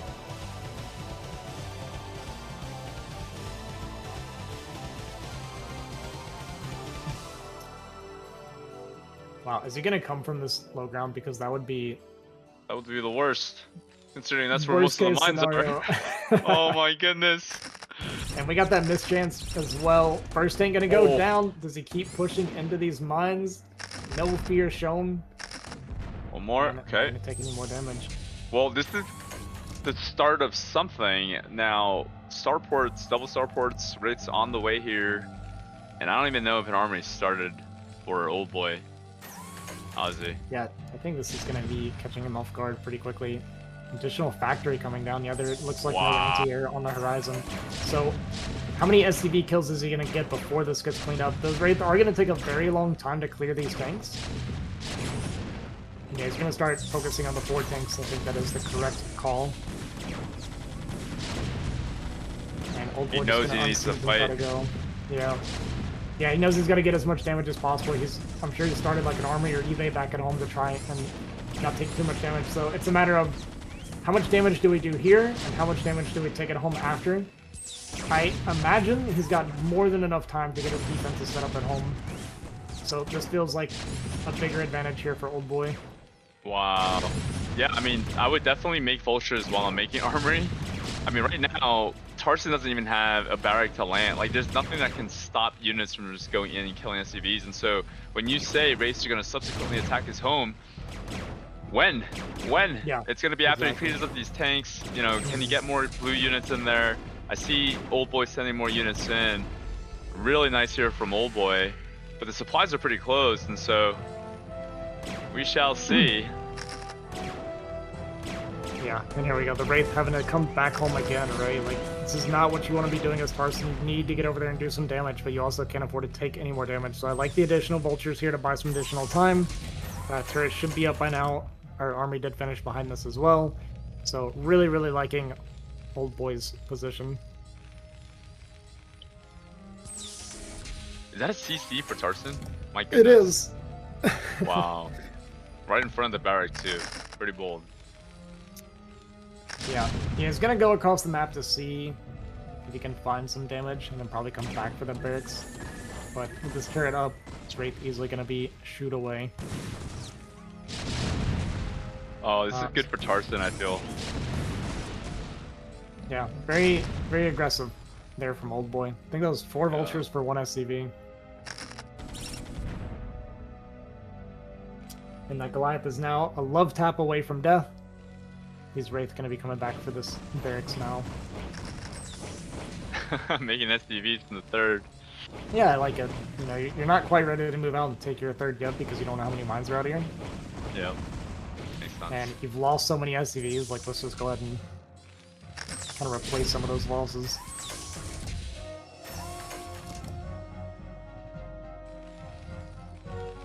Yeah, those Wraiths are kind of like an X factor, right? They kind of are the only reason why OLDboy has slowed down this push. It's the only reason why he's got to make Goliath. Freaking mine is landing on these tanks. Yeah. Yeah, it's at least forced him off the aggression for a little bit.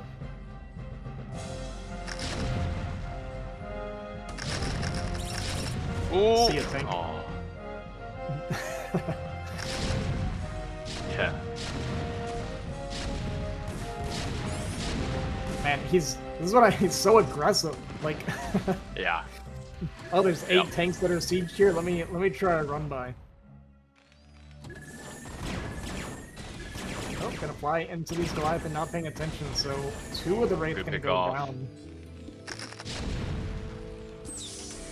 And then OLDboy is getting his own 3rd, and it is a gas 3rd, even though it's going to be a bit later than Tarson's. That extra gas is normally very important in this matchup. We are floating, 1200 gas right now. But gas is very easy to spin in TVT. If you have a bunch of gas, it just means you're making more and more tanks. I think OLDboy is down like 10 to 12 SCVs. No, think so? maybe not. Yeah. Maybe I think not. the supply gap is just from all the vultures we've been throwing away. Or not gap, but the fact that it's even. Oh. He's gonna try and come forward here. I don't see any way to find damage. I love the aggressive mentality though. I think he's a psychopath, but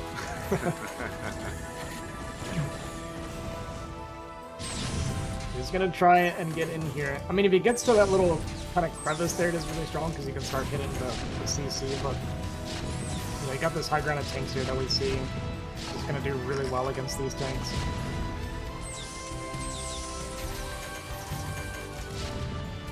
And I really like this map for TVT, so I like any map that has like a bunch of different attack paths like this one, right? So it's like he's contending this out here, but there's still this low ground that Tarson can kind of escape through that opens up like into, you know, a couple more attack paths into the middle, and it actually kind of rewards proactivity, essentially. Wow, yeah, this is really huge here for Tarson. Really needle moving kind of supply shifts. Yeah. Yeah, really punished the positioning from OLDboy there. Got a lot of tanks for very little cost. And you're going to see this dropship coming in and intercept it with a Wraith. Wraith are great for dealing with drops. Only one Vulture gets out, and there's even a tank here to just siege. Okay, I thought I was just going to pop it. But there we go. No damage going to be taken. And Tarson's starting to take a pretty sizable lead. He's up 20 supply with a 2k bank. Ooh, that's a lot of tanks. OLDboy's seen that. That's more tanks than OLDboy has, that's for sure. Yeah, especially after what just happened. Gonna siege up on the high ground here. Gonna scan forward and kind of see here does Tarson. So he sees all these tanks going up. So he knows, like, okay, let's not push into that position. Gonna start expanding towards the top right. I like that for Tarson as well.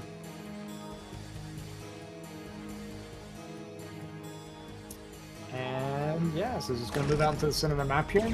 Looks like he set up a little bit of a kind of a vision line there on the bottom side, so I can see if OLDboy tries to attack down that path. And now with Tarson getting into the center of the map, like once you start controlling the middle here, you just have so many different angles for attack options essentially. But he has such a huge army advantage, he might just take this fight head on and crush these tanks. Gonna clear these Goliaths with the siege mode. The Wraith gonna come in as well. And yeah, this siege line gonna get pushed really far back here for OLDboy. And there's just not many tanks compared to what Tarson has. You know, Tarson's making like 0 vultures. It's just all Wraith tanks. Alright, well he does siege close to this high ground, so a little bit of a return for what happened earlier. Still, Tarson just firm, holding his position here, which, you know, had he had vultures, technically he could just send them to 9, but he's taking his time, just playing this very controlled style. And maybe the tank Wraith equivalent of TVT is like the Goon Archon of like PvP. It's just very high gas but very potent composition. Here comes OLDboy in the south. Yeah, mine's do at least get some damage and buys him some time. So these units are very low, so I think Tarson's gonna be fine here. And I like that Tarson's like not getting like over eager to push into that 9 o'clock base, although I don't even know if he knows it's there. That probably doesn't. Yeah. But I like it because it's like you securing the position is more important, and then you can kill the base, right? How did the mine not block that? Hidden base at 12, yeah, I know, right? It's crazy. But yeah, I think you're right. I think Tarson's just not even aware of 9 o'clock, because at this point, I think he could have shifted over. I mean, he's going to see the SCVs going now. He was kind of moving his tanks to further secure that position. And this is just super important because cutting off this area makes it where it opens up his options, like I said, for the rest of the map. Yeah. Whereas OLDboy's only option is essentially just coming through the bottom here.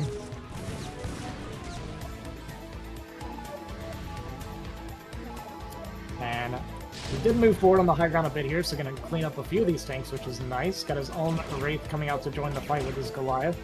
That should be good. Yeah, and these from Tarson are very bruised, so they could get picked off very easily if they get into range of these Goliath. But nice pick off there for Tarson to protect his tanks a bit. And I like this. He's going to move around the top side, I think, and then kind of circle back to the 9 o'clock position. Right. Yeah, that's a killer spot. It's like a chokehold. Yeah. Yeah, there's not a lot that OLDboy can do at this point to save this base. That tank, the single tank defending it's going to go down. These SCs is going to try to fight as best they can. OLDboy in the meantime is going to be trying to push through this position because he just cannot afford to lose his base. And he might break it, but there's still that secondary siege line that's still kind of painful to push through. Right. Yeah, no, he's not breaking that. Does Tarson have +2? He does, doesn't he? He does, yeah. Oh no, he doesn't. Okay, I thought I'm selling 2-shot tanks, but... Oh, so it's OLDboy that has +2. One of them has +2. I definitely saw +2. Yeah. Okay. Oh, yeah. Well, I couldn't tell by the trades I was watching. Right. Yeah. But Tarson, his macro is just insane. 150, 150 against 80. My goodness. Yeah, Tarson's taking a massive lead. But I mean, OLDboy put up a really good fight. Tarson is like a super good player. So, you know, took out DoodleDoodle, gave Tarson a really good fight. It's not like he's out of BSL yet. He's still got that, you know, lower bracket to go through now, but Right. he is definitely showing us some strong gameplay today.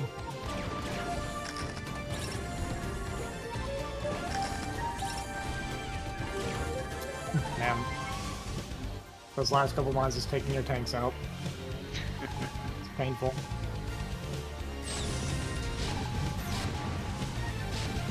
There are a few things in StarCraft that make me as angry as losing tanks to mines.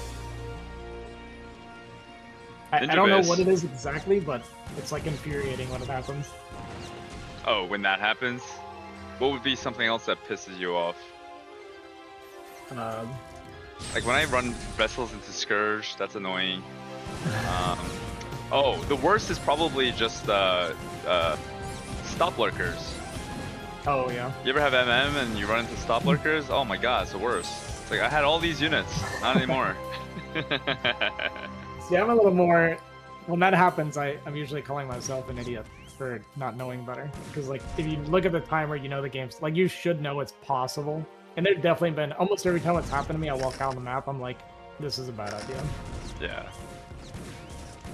I prefer to get mad at things that aren't my fault. And my tanks getting hit by mines is never my fault. Okay? Just blame the AI, blame the mines. I had that problem the other day with goons. I hate goons. That's what I hate. Goons are so glitchy. I love your goons. They're my favorite unit. My goodness. I like them when they work. These two vultures are doing a surprising amount of damage up here in the corner. You know, TVT is like the only, like you said, it's the most balanced matchup. Like, you're 200, you're almost maxed out, you're against 100 PSI, and you still can't A-move Terran. Yeah, you really can't. Like, you run into like 12 tanks in a siege line, your max supply. Yeah. You can break it, but it's... I mean, it depends too. But yeah, it's like, you look at this. We're up 120 supply. And I think he's starting to realize... No, he heard you. He heard you. He's like, nope, hold my beer. Hold my beer, Ozzy. You got this, man. We got 4 tanks here, so Tarson's gonna push into this. I wouldn't even have sieged, to be completely honest with you. Just go. This is clean, dude. Very nicely done here. Gonna break through here and open up that 9 o'clock base. OLDboy trying to hang on with what little he's got left. But it's just a matter of time. TVT, I feel like you gotta be real technical. If you're less technical, it's more like fluky. I feel like TVT. If you do like fast drops, it's GG. GG. All right. Tarson gonna take out OLDboy and move on to qualify for the round of 16, knocking OLDboy down to that kind of losers bracket there. Congratulations to Tarson taking that second spot there. Yeah, Tarson and Eon moving on. Yeah, actually, really good point. Congratulations to Tarson. Yeah, I guess not super surprising looking at who he's against. But he looked pretty strong. Looked very strong. I mean, his games against Julian were really strong. His games against OLDboy, or game against OLDboy, looked very strong. So yeah, it's going to knock OLDboy down into that losers bracket. He's going to play against StRyKeR. and then Julian Doodle are going to be playing to see who gets to go up against Aeternum. So we still have a lot of strong players left in this bracket, and unfortunately, only 2 of them get to move on to the tiebreaker round, and the rest of them are going to be out of the BSL. Got it. Got it. Well, I've been wrong on every single pick so far. I had StRyKeR, I had Wolfie, I had Julia, I had Doodle, I had Wolfie. Like I've been wrong on everything. So That's my good. gut says StRyKeR, but we shall see. We shall see. Well, if you're picking StRyKeR, this will be the first time I agreed with you. Well, actually, I would have thought Doodle would beat OLDboy as well, to be fair. But I can't imagine OLDboy taking out StRyKeR. StRyKeR is just such a solid player. Yeah. It's crazy, even though we have StRyKeR in the losers bracket right now. Yeah, you have to watch that game against Aeternum. Aeternum just 300 IQ'd. It was I'm gonna have to go a back strong and watch play. it. Seems very interesting. By the way you described it. Yes. So it looks like we're still waiting for the players. Do you need a break, Ozzy? Are you good? I think I'm good. We can keep on trucking along. Well, actually, yeah, let's take a short break while we wait for players anyway. Let me refill my water. So give me like 4 minutes. Okay. Flizzardo86 just Alright, we'll be created right 20 back. super gosses.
Kane 505050 tip €10.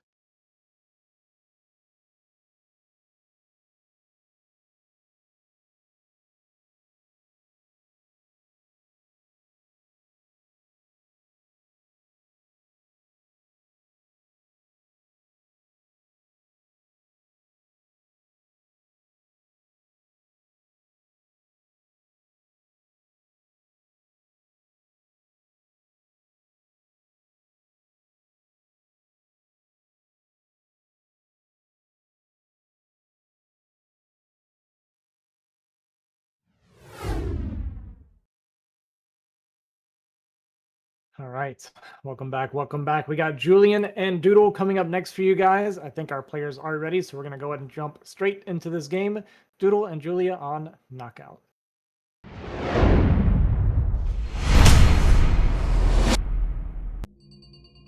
Oh, do you want to do the intros? I want to so bad. Spawning here in the top left corner, we have our Zerg player, Julia, from Poland. And in the bottom right, we have our Protoss player, DoodleDoodle, repping Canada. Not many, not a whole lot of high-level Canadian players, actually, that I know of.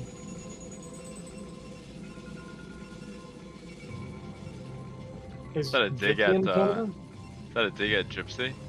Yeah, yeah. And TT1. And Oh. who else? Dragon? Who? Oh, I didn't know Dragon was Canadian. Oh, Dragon. Oh, right. I forgot that he's Canadian. That's right, Dragon. Dragon's the one that we should definitely not forget. He's the most, probably the most successful, right? BSL success was Dragon, Canadian. Sure. Is Julia complaining about Protoss? Is that what I saw? I missed the, what did he say? No lag. Oh. Gotcha. Doodle, a man of being rational. It's playable, Julia. It's playable. What can Julia say to that? What can you say?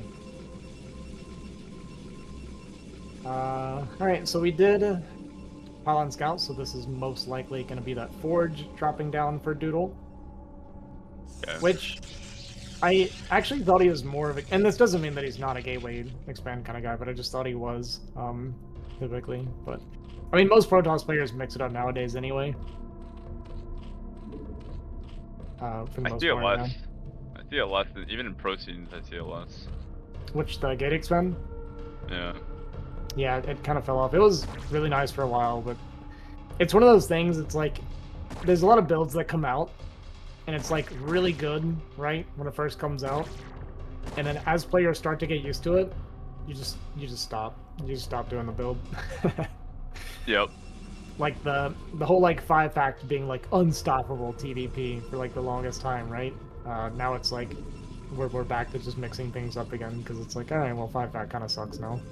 Whoa, whoa, whoa! What happened there, Ozzy? He took the mineral and then he didn't. What?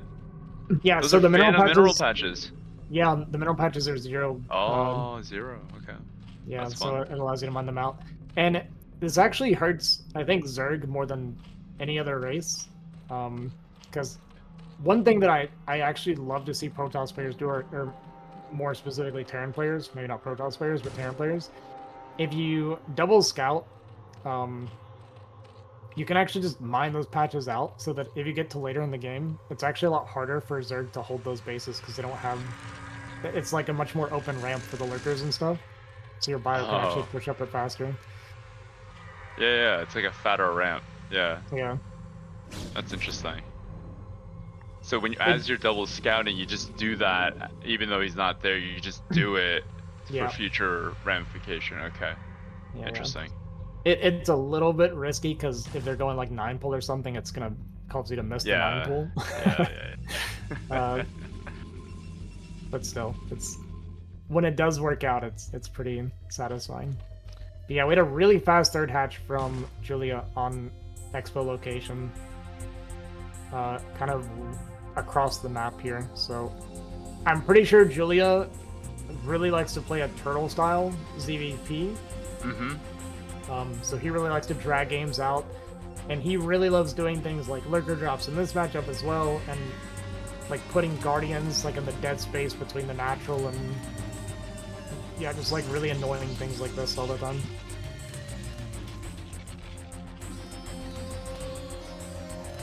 Okay, we got a layer here for Julia. Still chasing that probe about. Double gas here for Doodle. Yeah. Yeah, we'll see how what Doodle's approach is going to be to this kind of turtle style from Julia. From what I've seen, that's the most successful. Is basically just don't panic. You kind of play normal.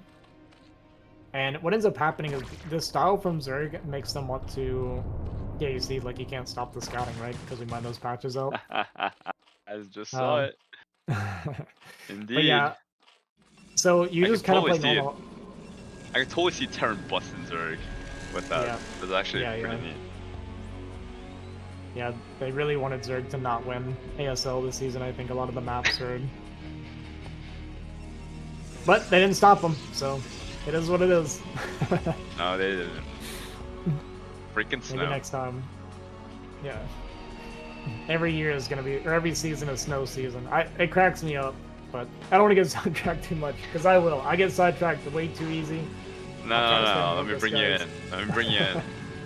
Alright, we got Citadel here as well, Ozzy. Yeah.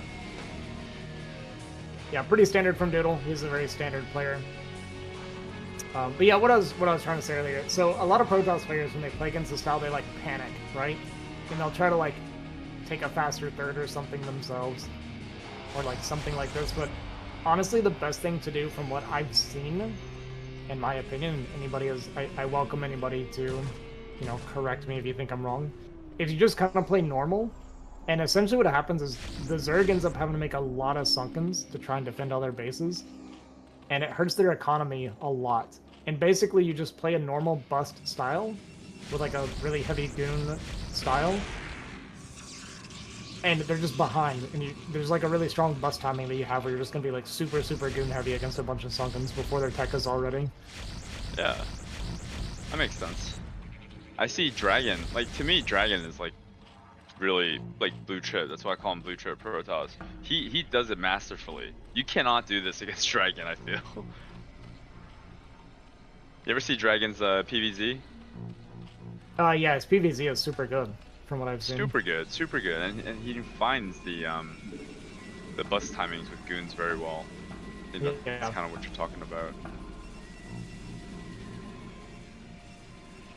So you're saying do like a normal bust, 2 base timing, don't rush your third or whatever, just get a nice sizable army, continue your macro, get your macro gates off of 2, and just force this movement or force this sunkens from Zerg, and eventually you'll just surpass him because he's just not able to keep up with Protoss. Yeah. Yeah. That's typically how I see them busted. Is Protoss like over time winning the entire time, like over time winning. That makes sense. I think I know what you're saying. Yeah, well, you're kind of trading the storms a lot. One thing too about this kind of turtle style that I like to see is when you make a lot of goons, you can kind of see like the way this is set up, right? You can kill this hatchery and this Evo just on the outside for free, and it's like that's actually a lot of damage because you're also limiting a lot of larvae. And you can do that at the other bases as well. Like you'll kill, you know, this hydrogen and another hatchery, and this actually that one looks like it's like kind of open too. Right. Both hatcheries are kind of open. Well, somehow a Scourge connected there, so that's good. Softens up one of those Corsair. Do you like the Corsairs here from Doodle, or should he be gooning now? The Corsair seems like a bit over. 5 Sir plus 1. It's just respecting the Spire, right? Okay. I think it's fine to do. Maybe 3 Sir against this style is better, but I still think 5 is fine. We actually made, well, I guess the second cannon, the natural is fine. Cannons for the potential muta swap is fine. So Doodle is kind of doing everything super standard right now, looking for a little bit of damage with these zealots, but it's going to be pretty hard to find any damage against the SimCity and these units. Gonna back up, and there's the Queen's Nest and extra Evo chambers, so gonna take that corner base, and the turtle style from Julia will continue. Nope. So Doodle's gonna navigate here with his Corsair, see exactly when that 4th base was planted for Julia. And so in his mind, he's probably mapping out when he wants to do something. What looks to be a 5-gate kind of pump. He's got 4, added 2 more, so that's gonna be, yeah, so it's 8-gate total. Yeah, very standard. Okay. Yeah, all super standard from Doodle. He's just always kind of like a by-the-book player from a lot of what I've seen. Yep. And we're gonna start getting those extra suck-ins coming down as these goons come up here. The Liquor's on the way as well. Oh, Liquor's and good. yeah, I imagine we're gonna see these goons start picking at the wall, kind of like I was talking about. So I really like this play from Doodle. I think, like, this is more damage than people realize. Just slowing down larva production is actually kind of a big deal. Because larva is a very, very valuable resource for Zerg. Right. And he's not losing a single goon here, Ozzy. This is insane. Even the arch of this, that lurker couldn't even get down. This is like maximum. The timing of these goons is insane. Ooh. The lurkers don't quite go down at least. We do have that observer probably building right now. Does get that hatchery, and probably gonna pick off this Hydra Den, maybe. Maybe doesn't risk taking the extra damage right now. It's not super important to kill it at the moment anyway. But it looks like the... Okay, I thought the Zealots really clicked on it for a second. And yeah, see, now he's replacing the extra hatcheries, right? Like this... You can't afford to be losing a bunch of hatcheries. And imagine like we went to the main base and did that. You know, he makes all his defense over here, and then or like this base, and then we pivot to the main base, and then we kill, you know, the front up here too. And you kind of start to see where it can get a little bit scary for Zerg. We do have the Defiler Man on the way though, and obviously once Defiler come out with the Lurkers, it gets extremely hard to bust. I can't believe he came out with these 2 almost dead Lurkers. Yeah. Managed to keep one of them, but at what point does Doodle make a 3rd? When he He's attacks gonna drop again, it or... now, so I think that's Okay. I think it's a fine timing. It's been decent damage so far. You see he's like pretty well up in supply, and he's setting up for storm drops. No, I'm not saying that he needed to make a 3rd. I was just curious when to make the 3rd, but his numbers are very impressive here. 150 against 83. Yeah, gonna be that Ultra Cavern here for Julia. And we'll see if the Storm Drop gets any damage done. Oh, man. You know, I feel like there is a little bit of a timing here, I feel like, where Doodle actually could bust, but it's very hard for him to know. But once those Defiler get out, it starts getting very, very difficult. But here we go. Storm Drop gonna come down. Bunch of drones gonna go down. Gonna actually completely clear this mineral line. And this hurts a lot. So bad. 4th isn't mining yet. We're just on 2 bases essentially for the next, you know, little bit here. That's so big. That is so massive.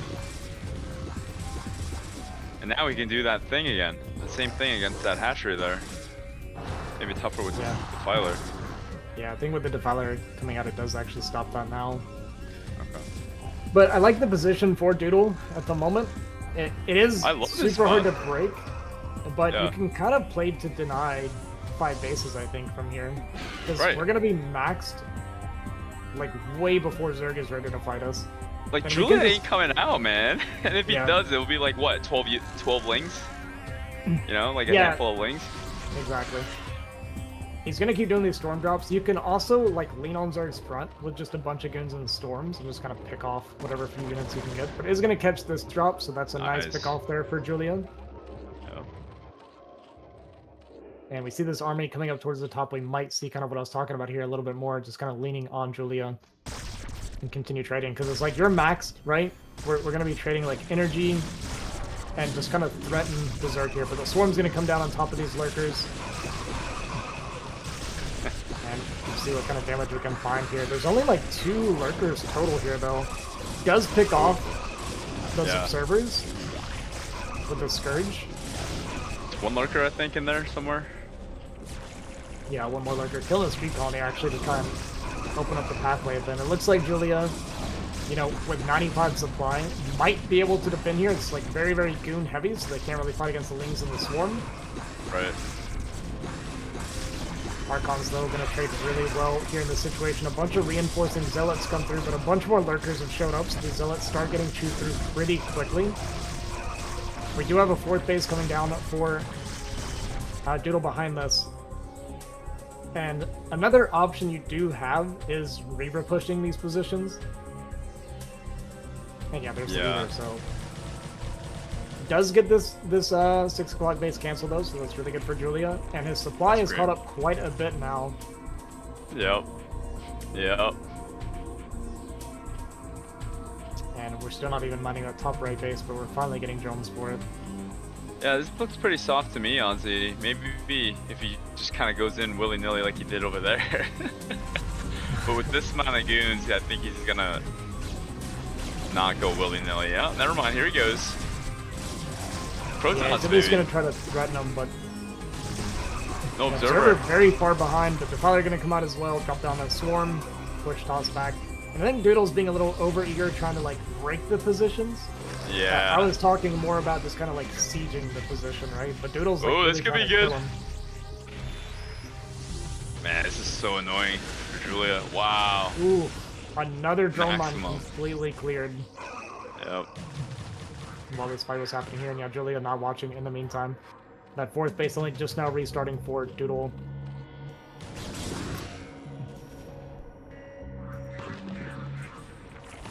I mean, Julia's taking a lot of damage, but he's not gonna die anytime soon either.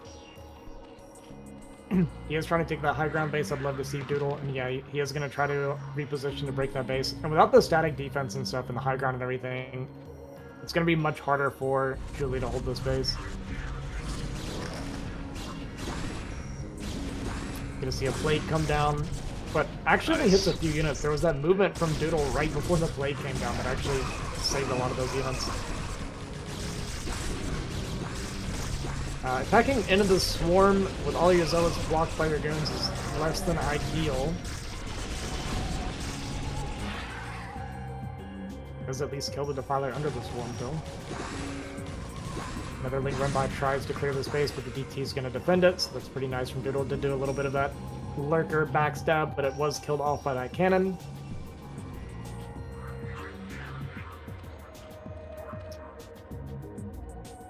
And we have Ultras EVZ. Every Zerg I ever talk to tells me that Ultras are terrible in this matchup, but I keep seeing people do it anyway.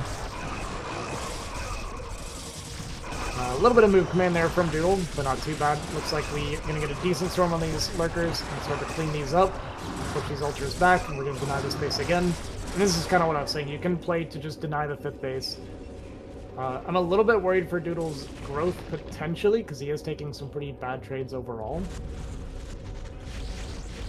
This army size is getting pretty small, so I don't think he's going to be able to kind of hold this position any longer. So yeah, he's going to retreat. And I don't know, it's kind of looking decent for Julia right now with these last couple trades. Yeah, even though Doodle's doing a good job denying the base. Yeah, I think you're right about the 5th base. If he plays this out, it's what 1, 2, 3, 4 base versus 4 base. So that's 1 extra gas base for Julia. Like 1 extra base for Doodle, and he's kind of in a very firm spot. Ooh, this is good though from Julia, making work with very little. Yeah, he's kind of shown us he's really good with this, right? These like small hit squats and getting a lot of efficiency. Yeah.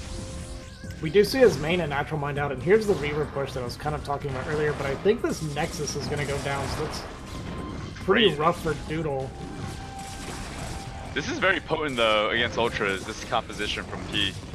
Yeah. Yeah, a bit of a flanking force here from Julia to kind of get that full surround. but not quite getting on top of these Reavers yet. The Reaver's going to get a lot of damage done, and we're breaking this position now as Doodle. Wow. Right-clicking now, I really like that call. Did lose his 4th base in the meantime, but we're going to clear a lot of attack potentially.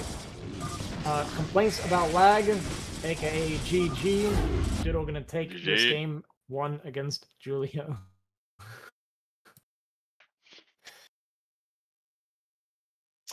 That is part of the Julia special. We should make a Julia bingo card, actually. Although, I feel like it'd be kind of easy to fill that one out because he just consistently hits everything you expect him to. Well, what about Christmas cards? How about Julia Christmas cards for the holidays? Maybe that would be a little more festive. It can say, good lag. Good But lag. GG there. Yeah, GG. Pretty well played by Doodle. Like I said, I like how he played it out, right? Kind of going for that kind of, you know, was just killing those structures in the beginning and just kind of leaning on Zerg. It's very damaging. Like I said, it's such a low eco build that Julia goes for that just killing those outside buildings and kind of forcing a few units to trade off and die, and you know, they start making more sunkens and stuff. It really, really hurts the Zerg's growth a lot. Yeah. Yeah, and then the drops, you know, on top of that with the storms, it's just icing on the cake. Yes. Yeah, that's actually a good point. If he doesn't get these storm drops off, I actually don't know that he wins this game because those storms killed like 30-something drones probably total. Yeah, they were and totally there were huge. still a few moments where it was kind of iffy for Doodle, so yeah, I think Yeah. without those storm drops, it would have been rough. Yep. Great comeback there from Doodle, or bounce back from losing the previous match against who did he lose to the first? OLDboy. He lost to OLDboy in the upper bracket, and so nice little bounce back there. And what do we have next? Oh, they're gonna finish their series. It's best of 3 here in the bottom bracket, so that is just the first game. So they're gonna be moving on to the second game. Right. It looks like Doodle's ban was Litmus, and I think our pick is gonna be Radion. Yeah, so pretty standard map that we're gonna fall to next for our next game here. Okay. Yeah, Radion 4-player map. I'm surprised nobody likes Litmus. I actually think it's a pretty decent map overall. But I see way more Litmus bans than Screaming Sea bans. Is it kind of weird, Litmus? It sounds like a map I would ban. It's it's a 2-player map. But yeah, looks like our players are ready, so we're gonna hop into this game. Game 2 of Julia versus Doodle on Radion.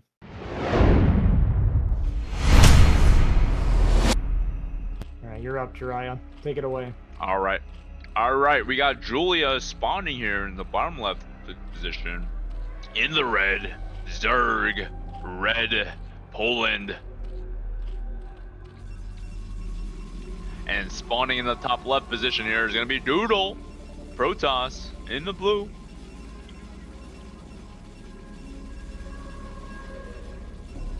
Alright, alright. So I think they changed over to dynamic, I believe, on Julia's request. Bring it up to high, so he felt that the game was unfairly laggy. And perhaps with the latency changes, Doodle no longer stands a chance.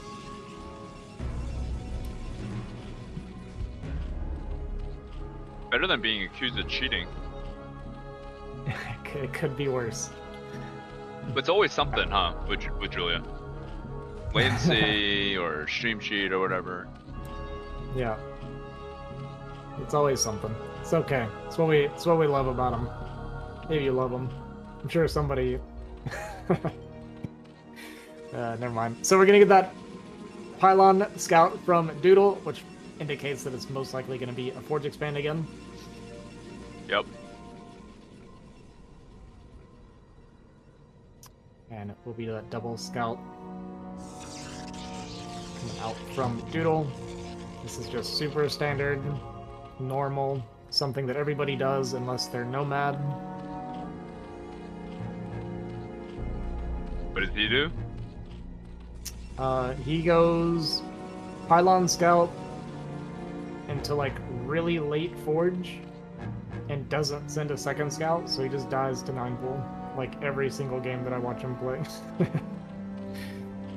Unless he first out Zerg. Sorry, Nomad. But if you do it this way, so when you go second scout like this, so it basically prepares you for anything the Zerg is doing, right? So if you see 9 pull, you can drop your cannons before your Nexus. If it's overpull like this, you go 13 Nexus, 13 cannon.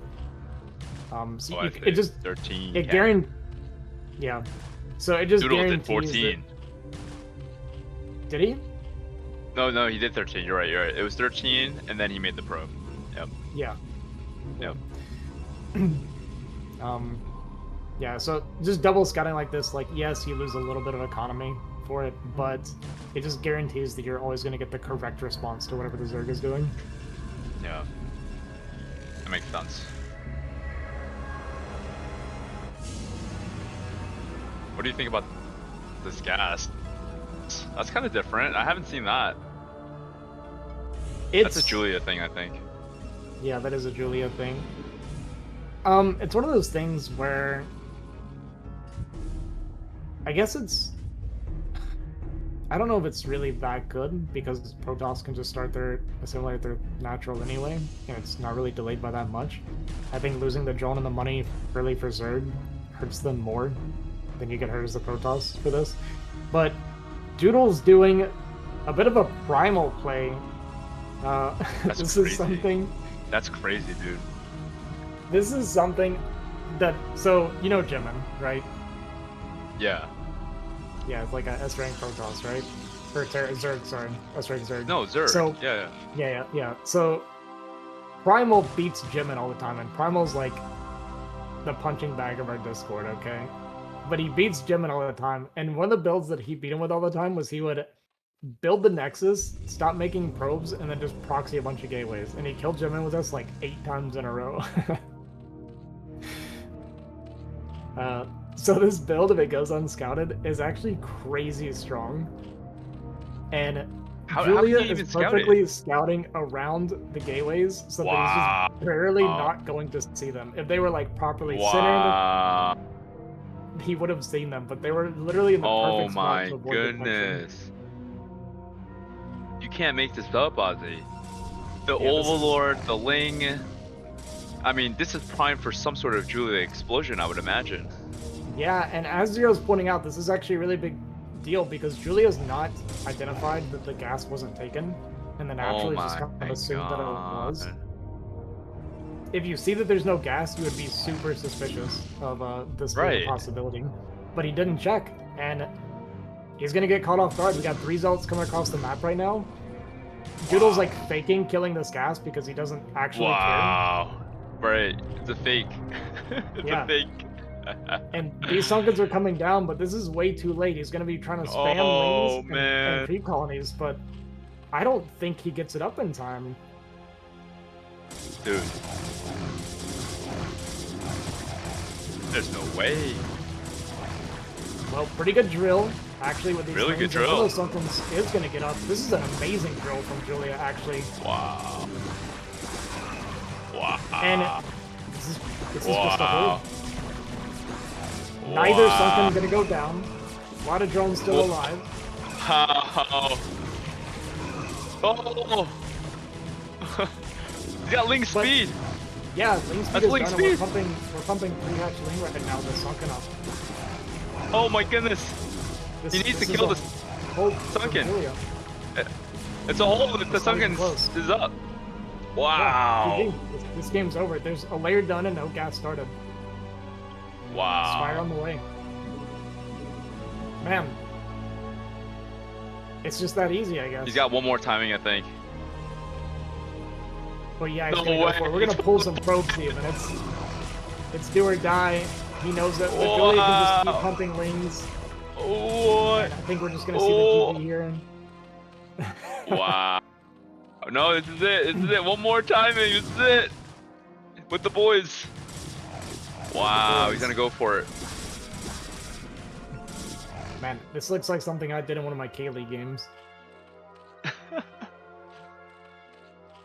And there's a Sunken there, and so this is definitely the soft spot.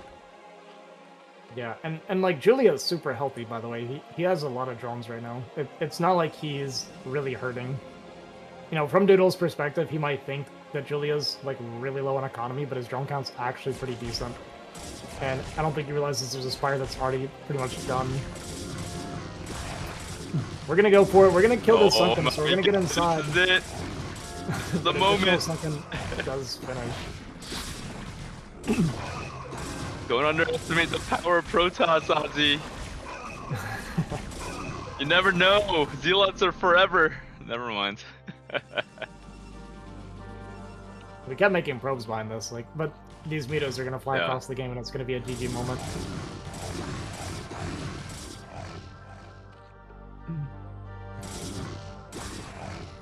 We One pulled more the timing boys and here we for made some Doodle more with to those replace them. Zealots. It's always one more.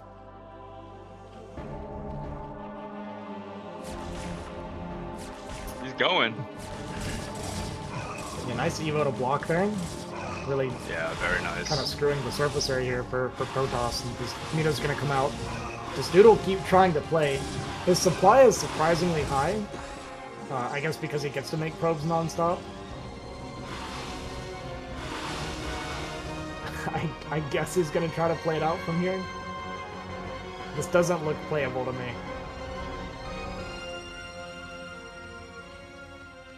Well, he doesn't know what we know, Ozzy. How many drones That's true. That's true. Julia that's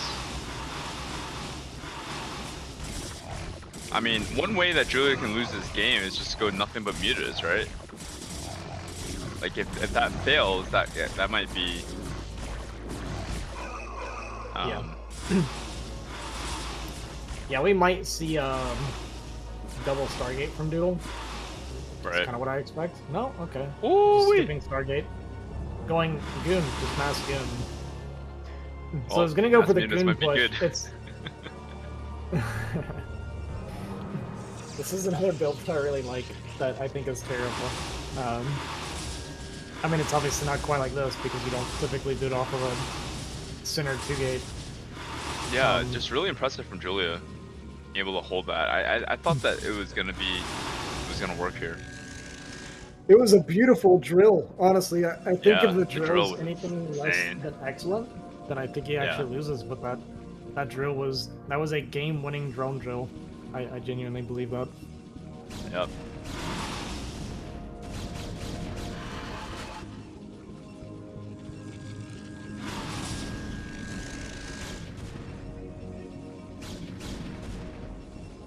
If you're Julia here, you like seeing the gateways, you like seeing goons, right? You Yeah. like seeing that. You don't like seeing Corsairs, I think. Yeah, I think so. I think it's much easier for Julia here. So, Doodle's just gonna have to have a lot of goons. A lot of goons and just kill Julia, right? He's gonna have a lot. Yeah. The counter to this, as Zerg in a normal game, he might be so far ahead he can just pump enough units, but usually it's like you're just massing drone and Sunkens and making a bunch of Ling behind it. Oh, okay. Looks like he's but kind I of feel doing like- that. Yeah, I feel like he's so far ahead that he can actually just make enough army to fight it head on. That being said, supply is surprisingly close. But yeah, he's gonna have a lot of Sunkens to defend with as well, so it's gonna be very, very hard for Doodle to break. Yeah. I like the triple cannon in the main. Makes it very hard for these mutas to harass. It's one of those things where it's like, you don't want to commit so many resources to defending after, you know, what just happened, but you also don't want to take any damage. Yeah. Yeah, exactly.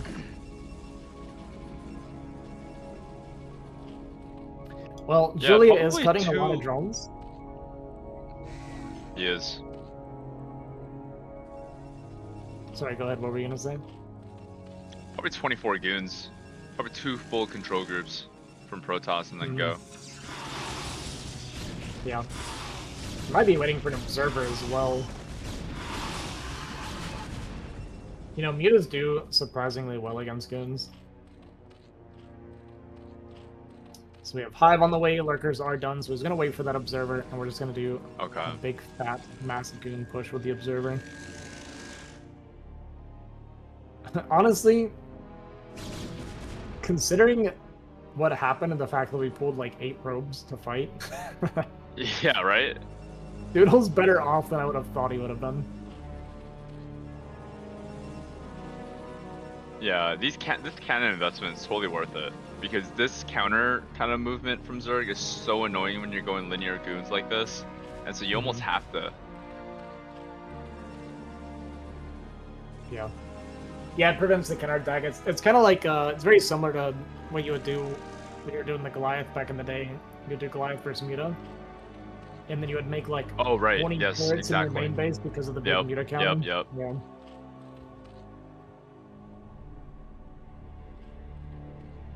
But here we go. It's gonna come Julian down has to more this. supply. Yeah. Well, Doodle's just been really low eco this whole time, but that position does not look breakable. Yeah, I would go for the Nat. Yeah, that looks awful. Or do you tuck in between? I mean, you go between, but Raider's Spire on the way too. We're gonna get some Guardians out for Julian. That's his favorite. Even the high ground Lurker, why not? This is so tough. Mito's trying to find reinforcements here and weaken the push however he can, because it is do or die for Doodle. Right. Bunch of Scourge here as well, but I mean, look at all these Lurkers with these Sunkens. He's gonna try and test the third base as well. The third base is even worse. Wow.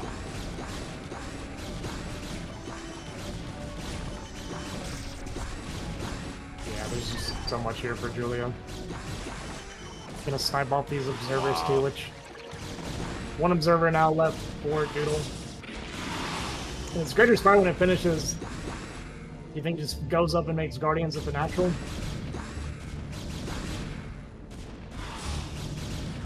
Maybe just move command through their figurines a little bit. But Doodle has to go, like, even though this is like impenetrable, right? He has to try. Yeah. But it doesn't look good. Scourge gonna try and get on top of this observer. Not quite gonna get it at least, so a small victory for Doodle, staying even on supply leads, but we haven't even got to the Sunkens and Lurkers yet. You know, at least it's gonna kill like all of the mutas here, so he can't make the Guardians.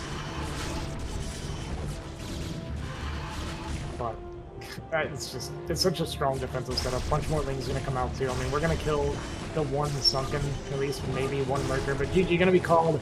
Julia, gonna tie this up 1-1. Well played. Yeah, you called it. That's how you play against that. Pumpkins and Lings behind, and smart mutas. Yeah. Yeah, I really think that game came down to this drill from Julian. I'm just gonna bring it up one more time because I really think that's it. It really that was the key moment. Yep. All right, so we're gonna come down to game 3 here. BSL tournament life on the line. And if you win, you don't exactly get an easy out. You have to go up against Aeternum to continue. Yeah. Yeah, in some ways, Wolfie kind of got off the best way, because you got eOnzErG and StRyKeR just right out of the way. Like this whole bracket is tough. This is not easy. Even though Aeternum took out StRyKeR, I don't think it'd be controversial of me to say that StRyKeR's probably stronger than Aeternum on average. So I do feel like WolFix probably hit the 2 strongest. I mean, Aeternum is also a very strong player. Tarson also a very good player. But eOnzErG into StRyKeR is that is a rough lineup for the day for WolFix. You got the short straw. He drew the short straw, that's for sure. But all right, well, game number 3 here. They're doing their bans now. Let's see what map that's out here in game 3. 1-1. Yeah, we landed on Polestar, it looks like. Okay. Good old Polestar. People like to keep it standard as much as possible. Generally. Yeah, it was only Wolfie that brought in roaming. Yeah. I feel like we won't be seeing that map going forward today. Or who knows? It's pretty unlikely, I would say, looking at the remaining players. Yeah, because OLDboy wasn't picking any weird maps. Yeah. All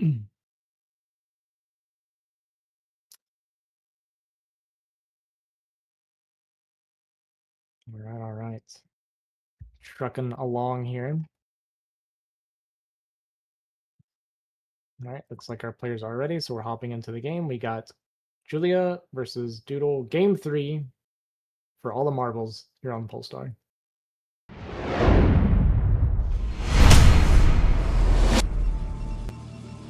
Spawning here in the top right, we have our red Protoss player from Canada, Doodle. His opponent spawning in the bottom left from Poland, our Zerg player, Julia. Confused that we are currently on 24 high if it's dynamic.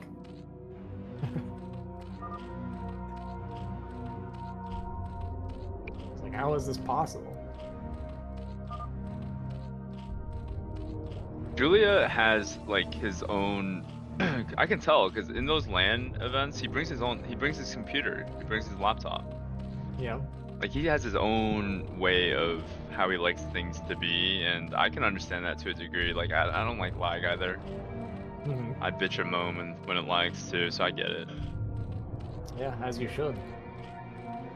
We should all continue complaining because surely if we complain enough, Blizzard will give us actual servers. Surely. You kidding? There's an intern. There's like a 22-year-old intern that's running everything for StarCraft at Activision. Someone's gonna have to buy him like Chipotle $50 gift card, and then we'll get everything we want, all our wishes. Someone get that guy's number. All right, Julia doing the overpull thing. But gate open here from Doodle. Yeah, overpull is super standard in this matchup. When you're doing gate opener, you're actually looking for overpull, typically. So, right. It is crawl spawn though, so it's going to be hard for him to find any pressure. We might see some zealot tucking or something like that. One thing that I think separates the kind of your average Protoss player from a lot of the higher level Protoss players is when they do gate expand, they always somehow find some amount of damage with their zealots. I gave up on gate expand because I never could seem to get it to work, but I swear every time I watch high level players, they just always sneak them in undetected and get behind mineral lines every single game. Yep.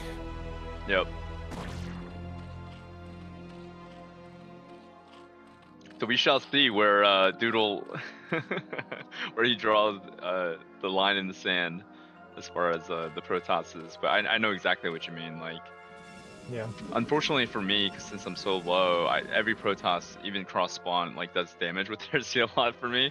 But particularly against like the really good Protosses, even when I see it, even when I anticipate it, it's like, my God, even the cross spawn, it's not gonna do me anything. It still manages to get to my third base. Yeah. The higher level Protosses, they just know where everything is without you being there. You know, like before you get there, they're gonna know. Like they just know everything. Yep. We did get these lings in. Yeah, still, which is, again, a little bit odd. A lot of lings made here for Julian. So the Zealot gonna try to retreat. Only one ling left in the main. They're actually backed up to join our other Zealot. And this is a really nice trade from Doodle right now. Clean up the ling in the main as well. And this is really good pressure from Doodle. Yeah. Drone's not going to be able to get made during all of this, so he's going to have to make a lot more lings than he would like to have been making.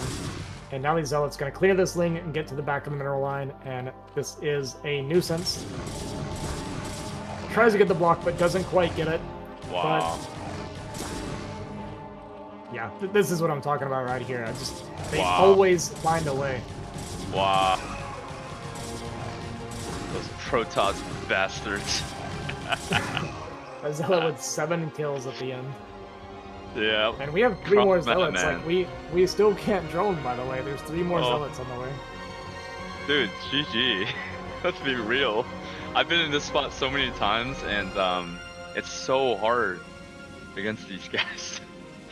These Protosses. Oh my goodness. I mean, he went for the probe. You see that? He went for the probe, and then Doodle, he sent the probe back to his main, and so Julia lost 2 lings for free against those 2 Zeals, and so it immediately became 2 versus 4. Okay, this is going to be a really nice moment for Julia. So the reason this is so good for Zerg here is he gets to clean these up and have is some this lings left over. It looks like Bonnie Zealots. My goodness.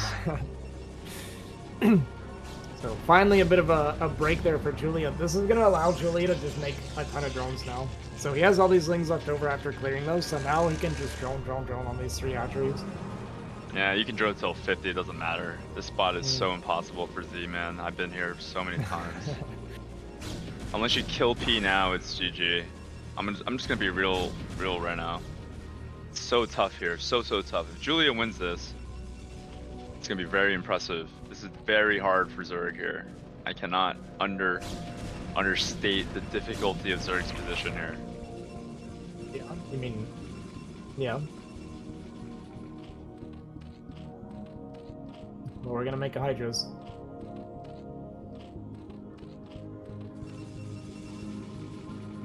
The ultimate ZVP unit. You know Dexter? I do know Ozzy? Dexter. Which one, so Dexter or Dexter 13? Dexter 13, the pro leaguer. Okay. Yeah. Yeah, so every game I play against Dexter, this is kind of how it feels. Every game, for me. Yeah.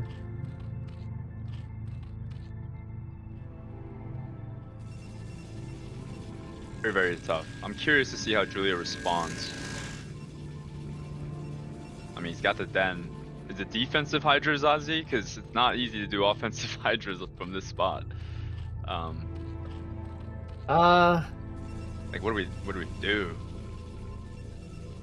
Yeah, no, he's continuing to drone right now, so it doesn't look like really any kind of like heavy Hydra pressure.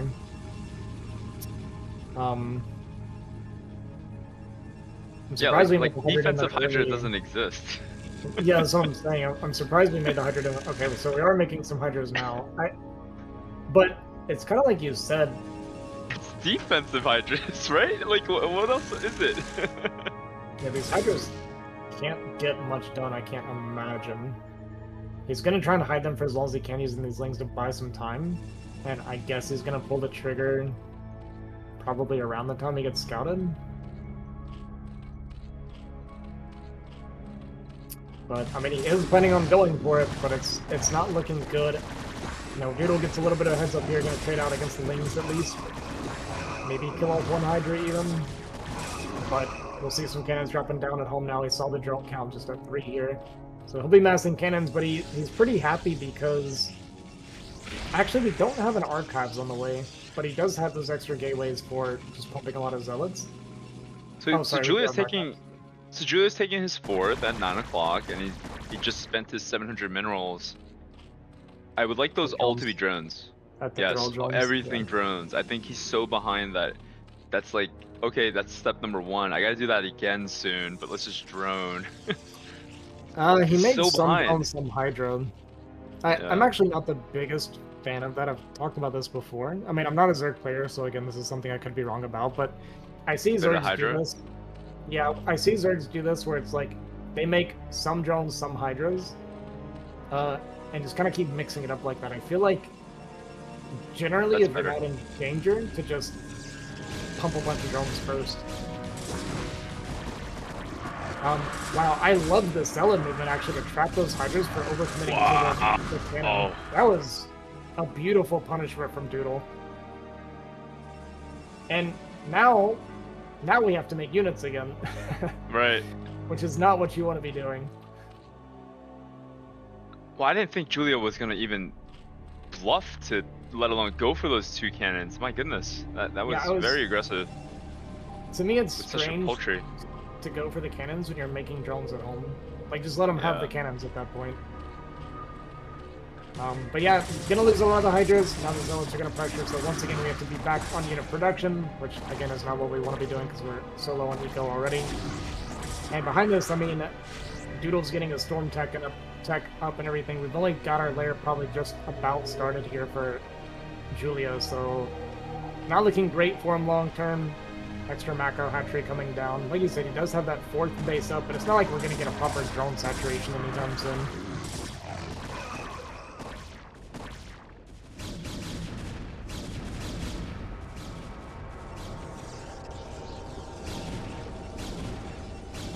The gateway explosion is on the way. Templar's banking a lot of energy. More Hydras coming out for Julia. And, I mean, even if he tries to go into lurkers, like, what's his gas situation is atrocious. Really just his economy is not looking good. Yeah. Yeah, it's supply block now. I mean, just the fact that he's even, like, repelling these delots, I think is impressive. But yeah, he's gonna have to face what is gonna come, the inevitable kind of Protoss timing, whatever form it's gonna be, whatever shape it's gonna be. And right now, still supply block kind of, it's a very tough spot. It's been tough for Julian, I think just because he's so skillful, he's been able to maneuver here. But, like, I'm already dead. This game was over, like, 2 minutes ago for me.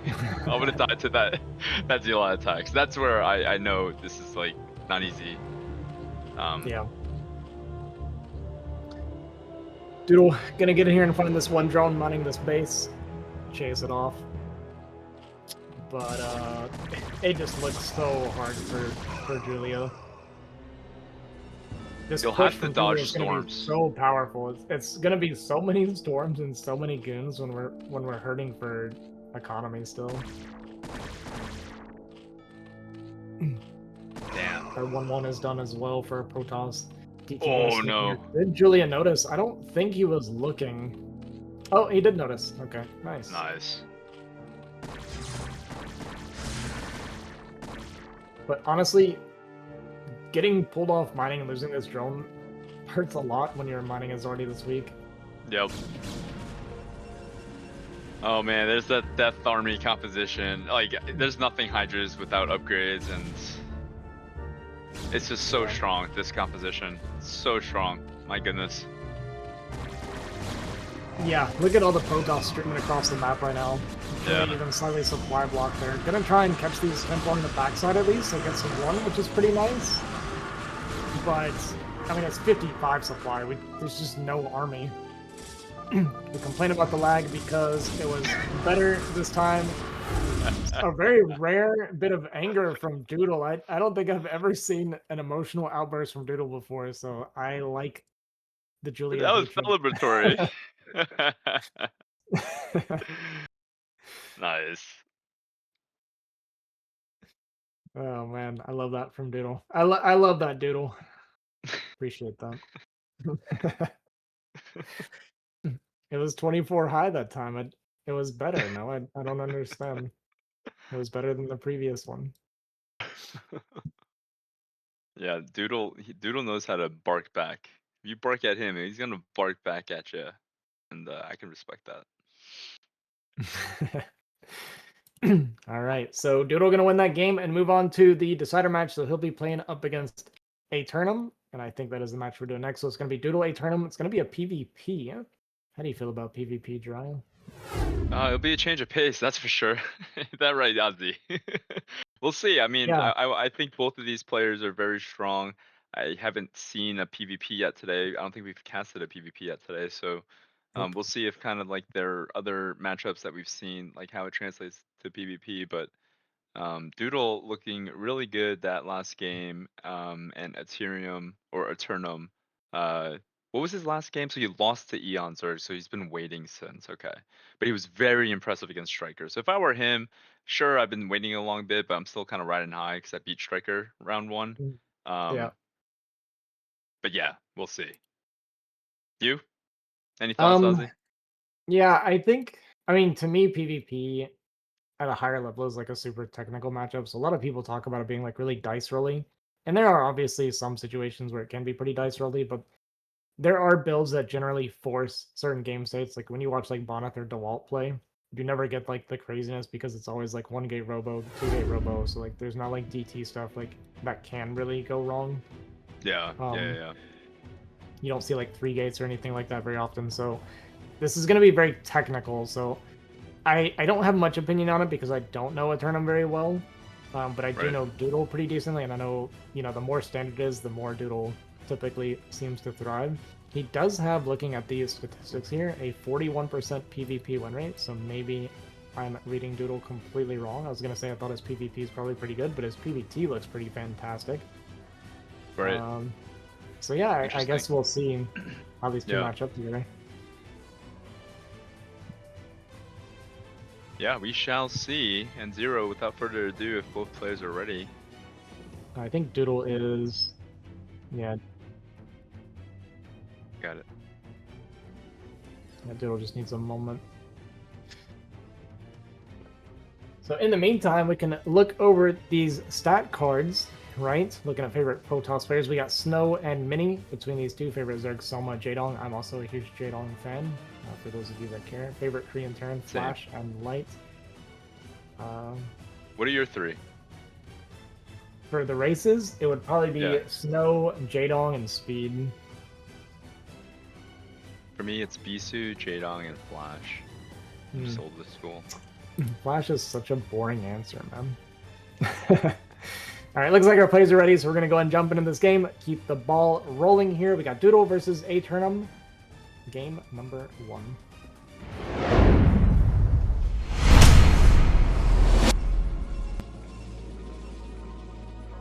Alright, we got Aeternum. We got Aeternum in the red. Protoss, top right from Latvia. And bottom right, we got Doodle spawning. Bottom right, blue, Protoss, Doodle. Canada. Alright.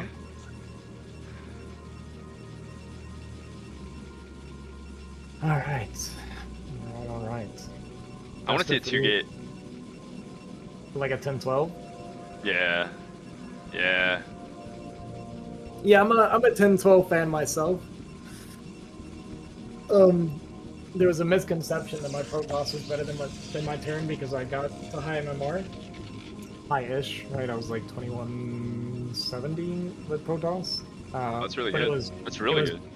But it was entirely off of PvP, which I think is your ladder MMR is most dependent on your verse Protoss matchup, okay? Because it's just what you're playing the most, okay?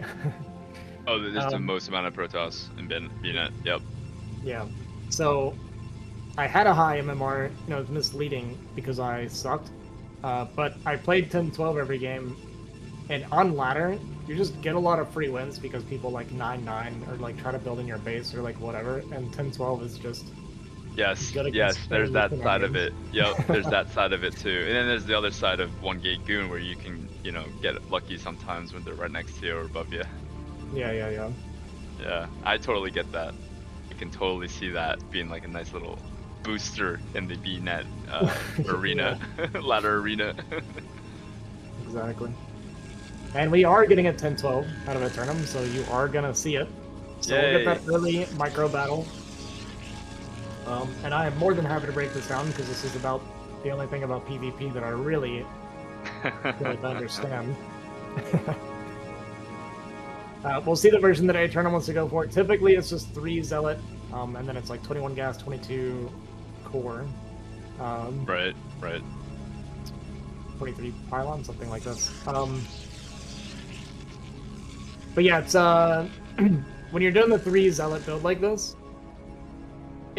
I like this a lot because you don't need a lot of damage for it to be good. You can literally kill like 1 Zealot, and you're actually not unhappy.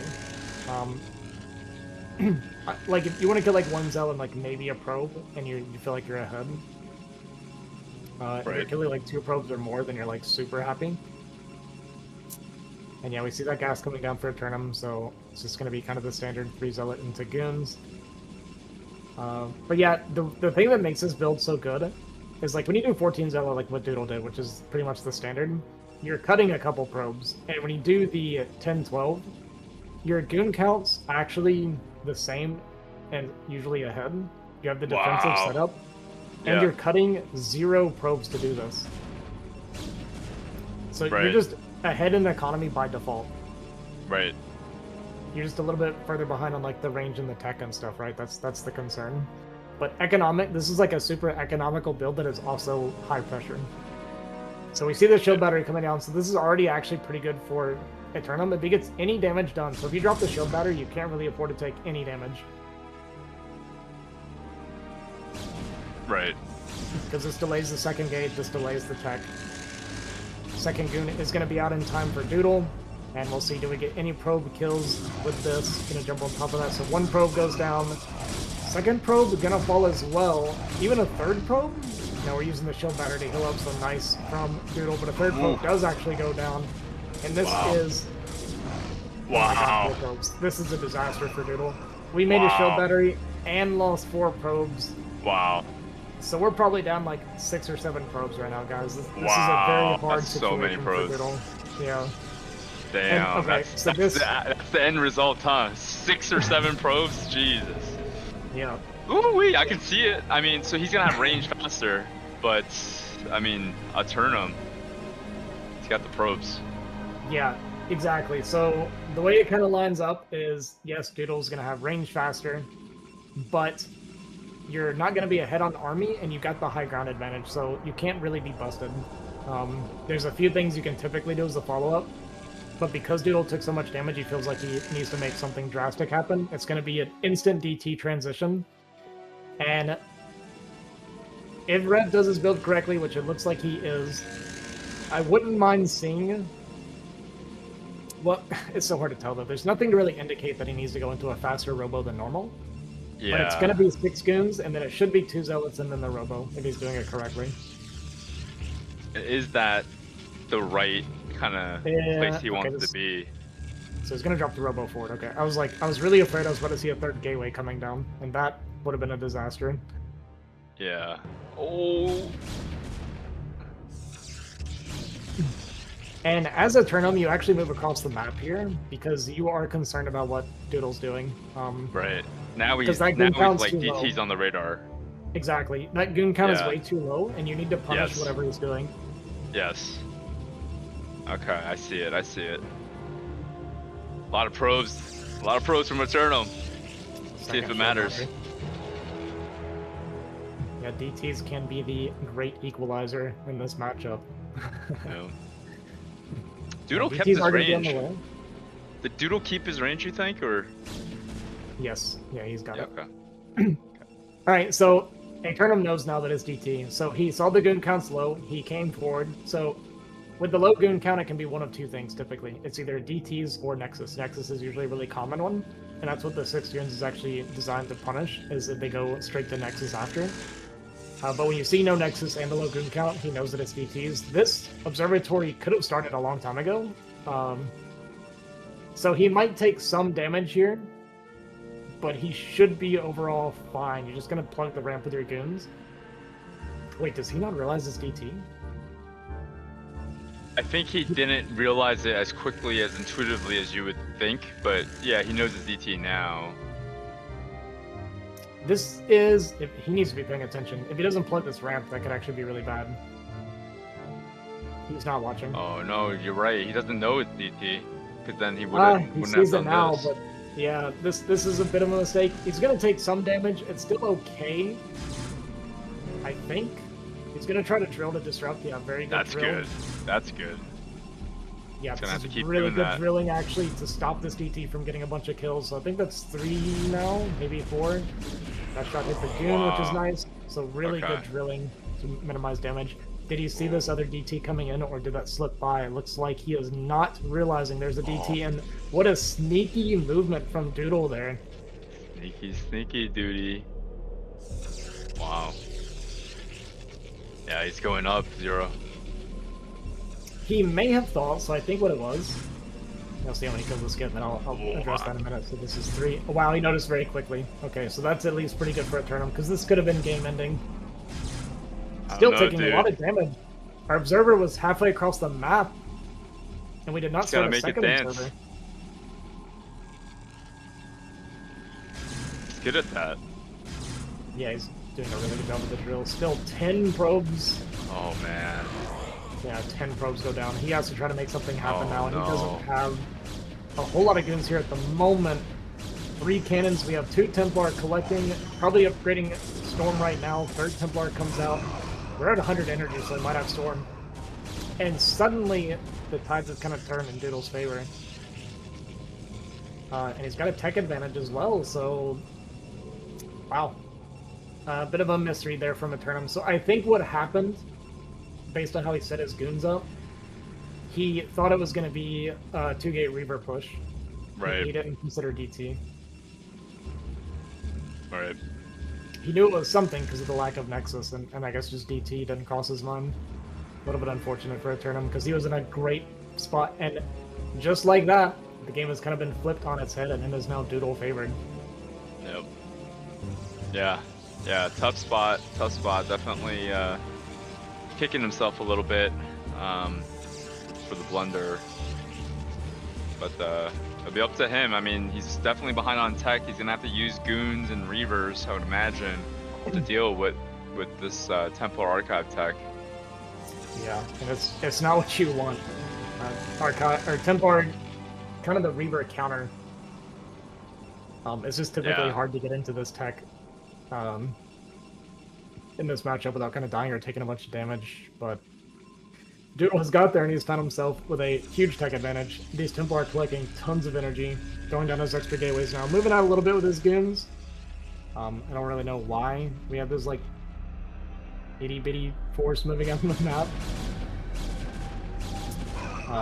Gonna run into some resistance and immediately turn back around. But Aeternum, I don't even know what you do here, to be honest with you. It's so hard to play from here. I don't think you can try to bust. Maybe you can go for some backstabs with the Reavers and stuff, but it's so hard to win a head-on fight now. Yeah. But you might try. With 4 Templar, though, with like, I think they all have 2 Storms by now. Yeah, like, it's not impossible for this tech to beat that tech, but in every single situation where Reavers beat DT tech in a similar circumstance, it's usually the Reaver tech absorbing.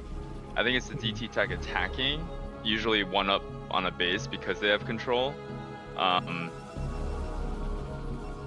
But here, it's like he has no reason to attack because he's not quite there yet. And so Aeternum just feels compelled to have to do something. We're also 2-gate versus 7-gate right now. That's kind of, yeah. Yeah.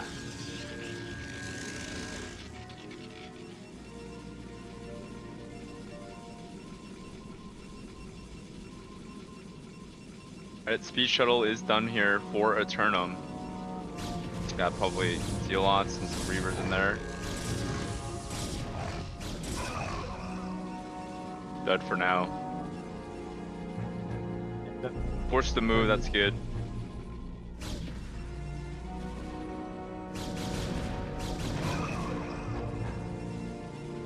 Yeah, and the other thing too about the Templar attack is just how like money efficient it is. When you start doing, like, you have your goon count kind of where you want it now as Doodle, and you're just going to be pumping like Zealot Templar, and it's so strong and so like money efficient that you can have all these gateways and pump like non-stop.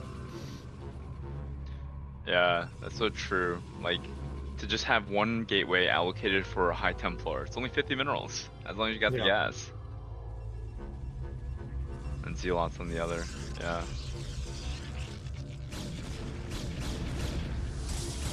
Alright, we're gonna get this engagement. Aeternum gonna do his best to try to fight away from the Templar.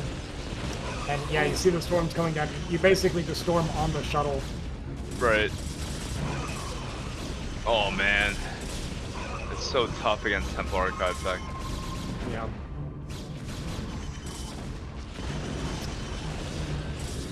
that reaver shot somehow not killing either of the Templar. GG gonna be called. Doodle gonna take this first game, take a 1-0 lead. And gonna move on to our second game of PvP. Just Sweet. brush it off. Just brush it off here, Aeternum. Feel like that one kind of slipped our fingertips there a little bit. Kind of had the right kind of situation, just didn't have that top of mind there. The DT. Yeah, it was a bit unfortunate.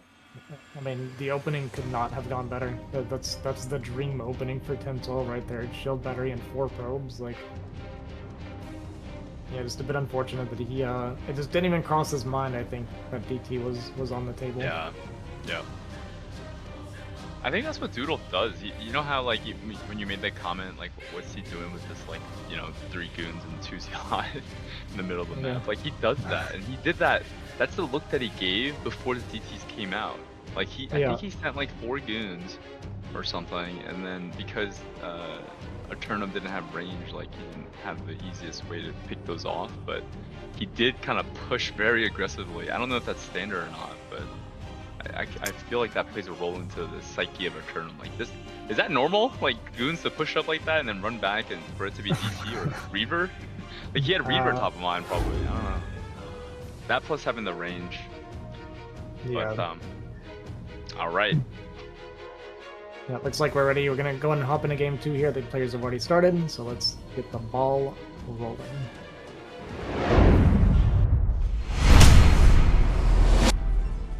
Spawning here in the bottom right corner, currently up 1-0. We have Doodle, and his opponent in the bottom left, kind of dropping the ball. Unfortunately, a bit of a mistake in that first game. We have Aeternum.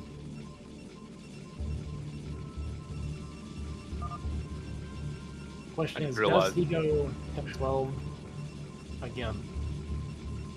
Yeah. Is the Doodle? Is that what he's goes by? Doodle? Yeah, Doodle. Oh, Doodle.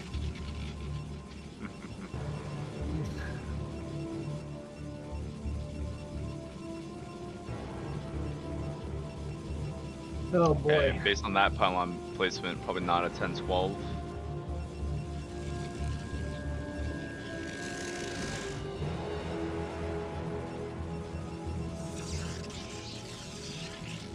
Yeah, not very indicative of 2-gate pressure. I mean, he could still go to the right of it, but I don't think so. That would be weird gateway positioning for 10-12.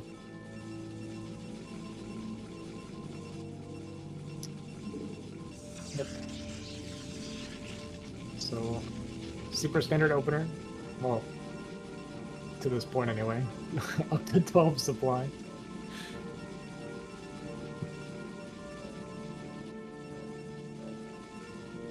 Alright, lucky scout there. First scout for our Aeternum. Doodle's gonna go the long roundabout.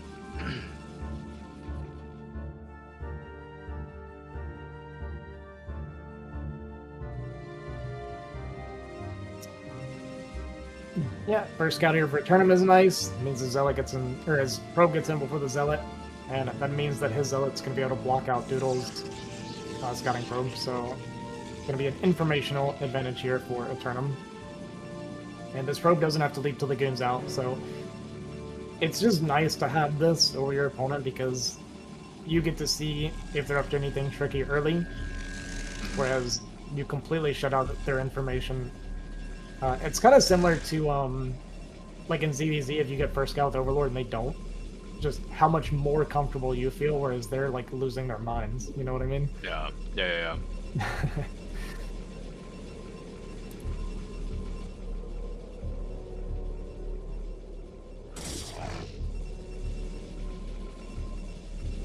Well, we didn't block the ramp properly anyway, so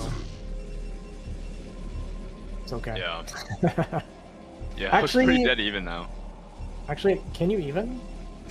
I guess you can't with one Zealot on this map. It wasn't really. I don't know, it seems pretty fat, yeah. Yeah, that's my bad then. Wasn't paying attention.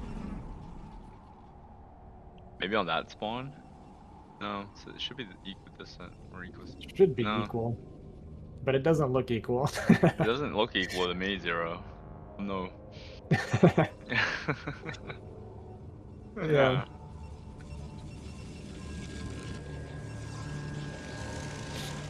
Alright, gonna get those robo builds, so this is a little bit more what you expect in this matchup a lot of the times. Like I said, in higher levels, this kind of reduces any kind of like weird game situations.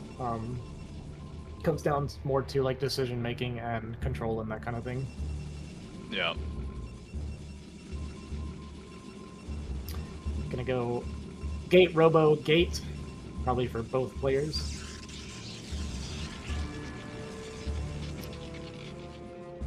It could be, yes, there's a Look second at Doodle, gate for man. Yeah, he's like That's oddly confident. aggressive with such a, like, I don't even want to say units, just his units. Yeah. He doesn't really seem to care if they're out on the map when they shouldn't be. Maybe not shouldn't be is the right term, but you know what I mean. Yeah, Doodle, baby. Doodle, baby.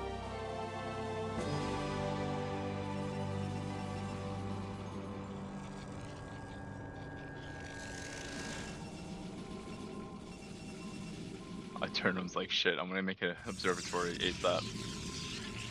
No Reaver. Okay. Straight into Reaver.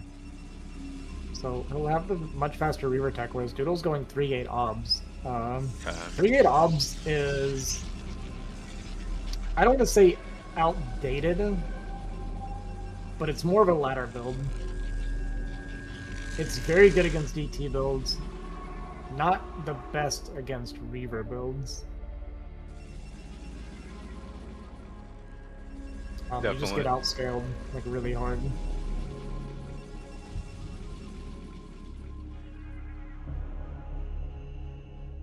So when you have Reaver versus 3-gate, the longer you take before you fight, like a major fight, typically the better it is for the Reaver player. Nice initial volley here for Doodling. You know, it's gonna have that goon advantage. Gets a free goon pickoff. Yeah. But we should have that Reaver out in time to at least hold the high ground. But he's gonna get contained on the ramp now, so... Well, I thought we were going to. Just contain him out here on the natural. Yeah, he's kind of sending that observer down. Wants to make sure it's not getting dropped. Yeah. Okay, so we are going to contain him here on the ramp now. So this becomes very difficult for Aeternum, especially because he's not going to have an observer to deny the vision here from Doodle. Actually, Doodle let him come down the ramp kind of for free. I'm surprised that he backed up at that moment. Yep. Because he could have really made Aeternum suffer coming down the ramp. Yeah, really nice reaction time there from Aeternum, seeing the opportunity and seizing it for himself. Now, Doodle does have more goons. He's gonna have to be careful. Probably gonna wait for the second Reaver here. Yeah, he definitely wants to wait for a second Reaver. You expect at this point that your opponent's gonna have like a really high goon count, and the worst thing that can happen is you walk out into this massive goon arc. Yeah. Oh my goodness. That would be so bad. Gotta be real careful here. Yeah. Does spot the goons here up to the north. Not aware of the goons yet here on the right side. Yeah, Is going to walk forward. It. Kind of pre-unload these Reavers. So it's actually really nice from Aeternum. Good awareness there. Going to get a couple of shots off on these goons. So you just want to play it real slow like this. So far, really well played from Aeternum. But we're actually... Yeah, 2 more goons go down. Doodle is looking to be in a bit of trouble this game. Yeah, Doodle going for the counter here. Probably the right move, just to kind of try to thwart off some of the attention from Aeternum while he's full steam ahead. Maybe even actually, just go through there. Yeah, just this go is for actually it. a really nice play. Aeternum going to do the same though, going to push up this ramp and get these 2 Reavers unloaded. Going to be a probe pool here, but probe's not the best units against Reavers. So we are getting a little bit of a crazy situation with this kind of counterattack from both players here. Yep. Wow. This is a good play to do when you're guaranteed to lose the head-on fight. Like Doodle was definitely losing. And now we create like a massive amount of chaos and just make the game really weird. And maybe from a losing position we can get Wow. yeah, really good navigation. But yeah, good snipe there from Aeternum, not letting those probes and shuttles get out. So Doodle was planning on taking the main base, by the way, of Rev. So Aeternum, he loaded up those probes. Oh, right, yeah. Yeah, they trade bases, right? But because that shuttle got broke down, Doodle has no winning conditions. Yeah, GG gonna be called. Gonna tie this series up 1-1. GG. Dude, I've been in those games before where it's like, it's actually crazy how often it happens in PvP, where you end up in each other's main bases building. Like, you'd be surprised how not rare this is. Yeah, probably 3-gate obs against the 2-gate Reaver. That probably happens a lot where the 3-gate obs guy is like, hey, I don't want to fight that. You're gonna come to me, I'm gonna go to you. Yeah. Yeah, I don't know, maybe Aeternum has a bit of a history of being maybe a DT player or something like that. To make him go 3-gate obs, but typically 3-gate obs, again, I think it's a really good ladder build, and not the best otherwise. Well, Aeternum is going to tie it up there, so it's 1-1. There will be a game 3, and I thought his decision making was really good. I thought the split second that he had to go down, like if he gets contained there, Ozzy, like what does that do to his win percent? Like, that's a lot tougher, I would imagine. And so when he gives him that little bit of rope, it's like, oh, I'll take it. Yeah, like that was the key. Yeah, you pointed out that Aeternum was like really quick to pounce on that opening that Doodle gave him. He's very good awareness and reaction from Aeternum. Yeah, he's definitely a high level guy. All right, it looks like we're going to Metropolis for game 3. I think Metropolis PvP is annoying because that natural, if you get 4 Reavers back there, is disgusting. Yeah. Looks like we're gonna go ahead and hop into this game, guys. Game 3, Aeternum versus DoodleDoodle on Metropolis.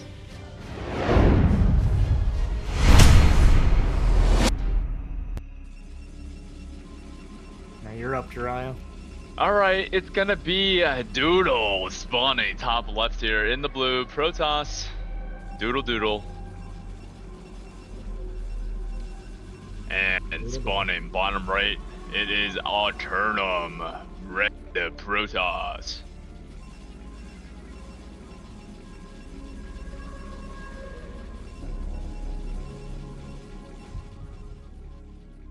I wonder why it lags.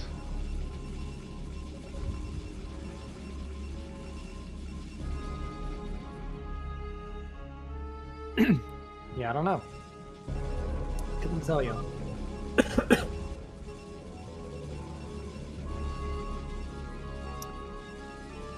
Oh boy. Oh boy, oh boy.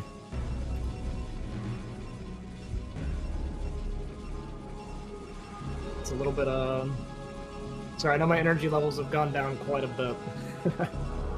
it's a But you and me both, my friend. Yeah. You got your Thanksgiving plans secured? Do you guys do Thanksgiving? Yeah, we usually go. So usually for Thanksgiving, my family rents a beach house, but this year we're not gonna do it. Okay. And where was that? Usually down in Florida. Okay. Is where we'll do it, but this year we're not gonna do it because in mid to late January we are going to Hawaii for a few weeks instead. Oh, okay. Keep it a little more low key. My first actual vacation in, I don't know, 5 years. So I'm excited for it. Nice. Yeah, doing it big too, Hawaii. Yeah. It's not a small vacation. Nice. Yeah, gonna completely disconnect. No electronics, no phone, nothing. Just enjoying life in Hawaii. Beautiful. I don't know about the about no you? phone thing. This year, a little smaller for me. Yeah, no, I'd be excited too, man. I've never been to Hawaii, but I mean, I only hear good things. I mean, yeah, we'll get pictures. It'll be nice. It'll be nice going somewhere warm during the cold. I think that's always the nicest thing about that. Like I've done Bahamas during New Year's and stuff like that. Yeah. Not as warm. Hawaii is gonna be a lot warmer, but that's always nice. That's the thing we usually do. Yeah. Right, the beach in Florida. Yeah. Yeah, but it's like November beach, right? So it's not a lot of like actual ocean stuff going on other than like we do deep sea fishing a lot, right? I'm really big on that. Oh, nice, nice. So I'll be doing that in Hawaii as well. So pretty excited for that. Gonna be fishing for like marlin and sailfish and stuff. So pretty. Nice. I caught a sailfish in Miami, off the coast of Miami. Yeah, dude, it was like a rarity. Cool fish. Yeah, it's so cool. Got a picture and everything. That's awesome. I'll have to see that. Not a big one, not a big one. It was a smaller one, but it's fine. It's any sailfish, it's not. They're so pretty, like such pretty fish. So pretty. I saw it jump, or the captain saw it jump, and from like a mile out, and we raced towards it. Finally zoned in and got it. I was the lucky one out of the 4 of us. Yeah. All right. Well, we got the probe in here from Aeternum, so he's gonna see kind of the situation, and it looks like Doodle also has a probe in his base. So, at the very least, they know what's going on. Looks like they're both kind of mirrored up cross map here, so a little bit different than last game where they were kind of next to each other. A little bit more space in this spot. Yeah. Gonna be a quick, I think it was a quick second gate for Aeternum before Robo. And once again, 3-gate from Doodle, but this isn't 3-gate obs, this is actual just 3-gate pressure. So he's gonna be very aggressive this time as Doodle. Right. Doodle. So dude, this I kinda build, like it. He's looking for, so it's a little bit unfortunate for Doodle. You're kind of wanting to be doing this, and maybe I'm wrong about this, but I think you want to run into 1-gate Robo, because you have a window where you're just so far ahead of games that you can actually kill him. Yeah, I totally follow that. I think that is the case, and I think why I like this for game 3 is because every single game thus far, he's done some weird, like, hey, I'm gonna send 2 goons, 3 goons, and it's a lot or whatever, or even 1 goon like last game. But this time, right, he's showing the same look, but this time it's for real, right? Because like you said, he's up against 1-gate, 1 Robo. I mean, there is a second gate on the way, or there will be a second gate on the way. I was misreading the situation. We actually don't have that second gate yet. And it's going to be 1-gate Observer. This is ideal this could for be Doodle. It's unfortunate that it's cross-spawn, but it's he's got to get off gas. He's got to get off gas. He'll cheat through that gas. Yeah, we're cutting probes. He's full committed to the aggression here. And I like the way this is lining up for Doodle. Have we started the support bay for Aeternum? Okay, we have.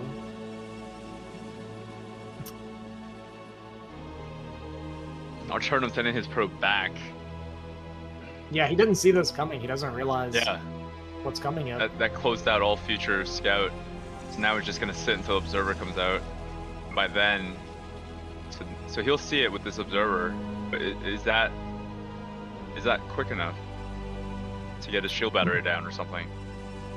A shield battery actually would be a pretty good idea, but I don't think he's gonna have time. I mean, the fight's gonna happen. He's still got the uphill advantage. Yeah, this is not gonna be easy for Doodle.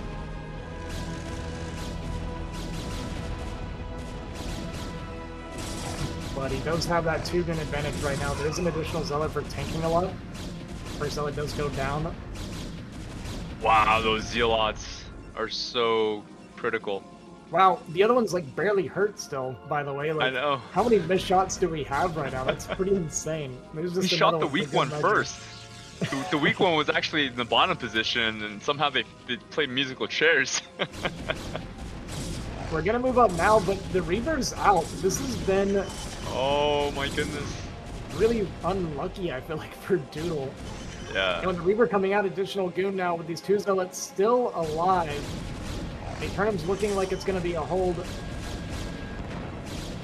Wow. With this hold, I mean, Doodle cut a ton of ropes for this. It's kind of do or die.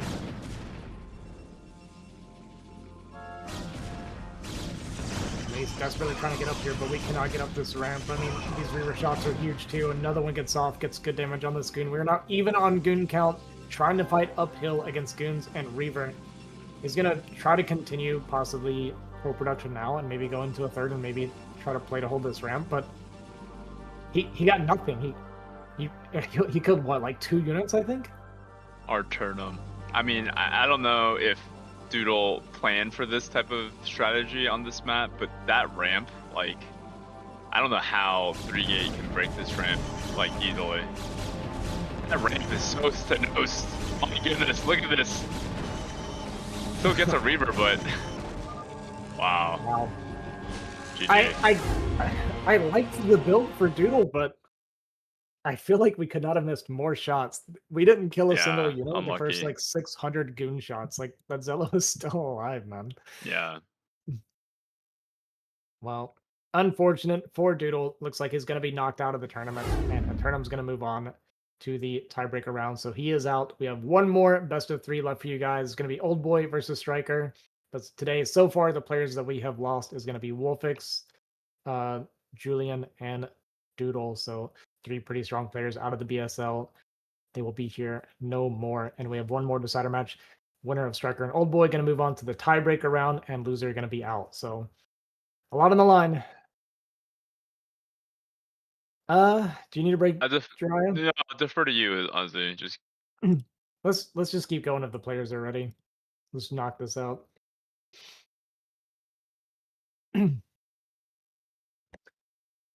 Oh.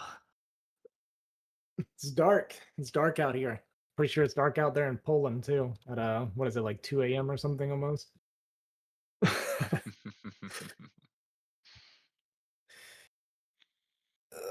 Sorry, I wasn't available to help you practice the last couple days, Zero, but it seems like you took them out anyway. So plus, I do 1 Raxacad, and I think Razwy does 2 Raxacad like every single game, so it's a little bit different anyway.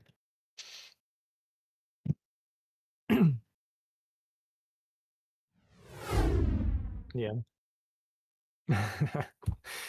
Yeah, no problem. All right, so coming up, we got OLDboy versus StRyKeR. I have never seen OLDboy's TVZ, so I have no idea what to expect here. Already got an idea of StRyKeR, but looks like we are heading into the game, guys. We're just going to keep it going. Going to knock this last series out. We got OLDboy versus StRyKeR, game 1 on Knockout.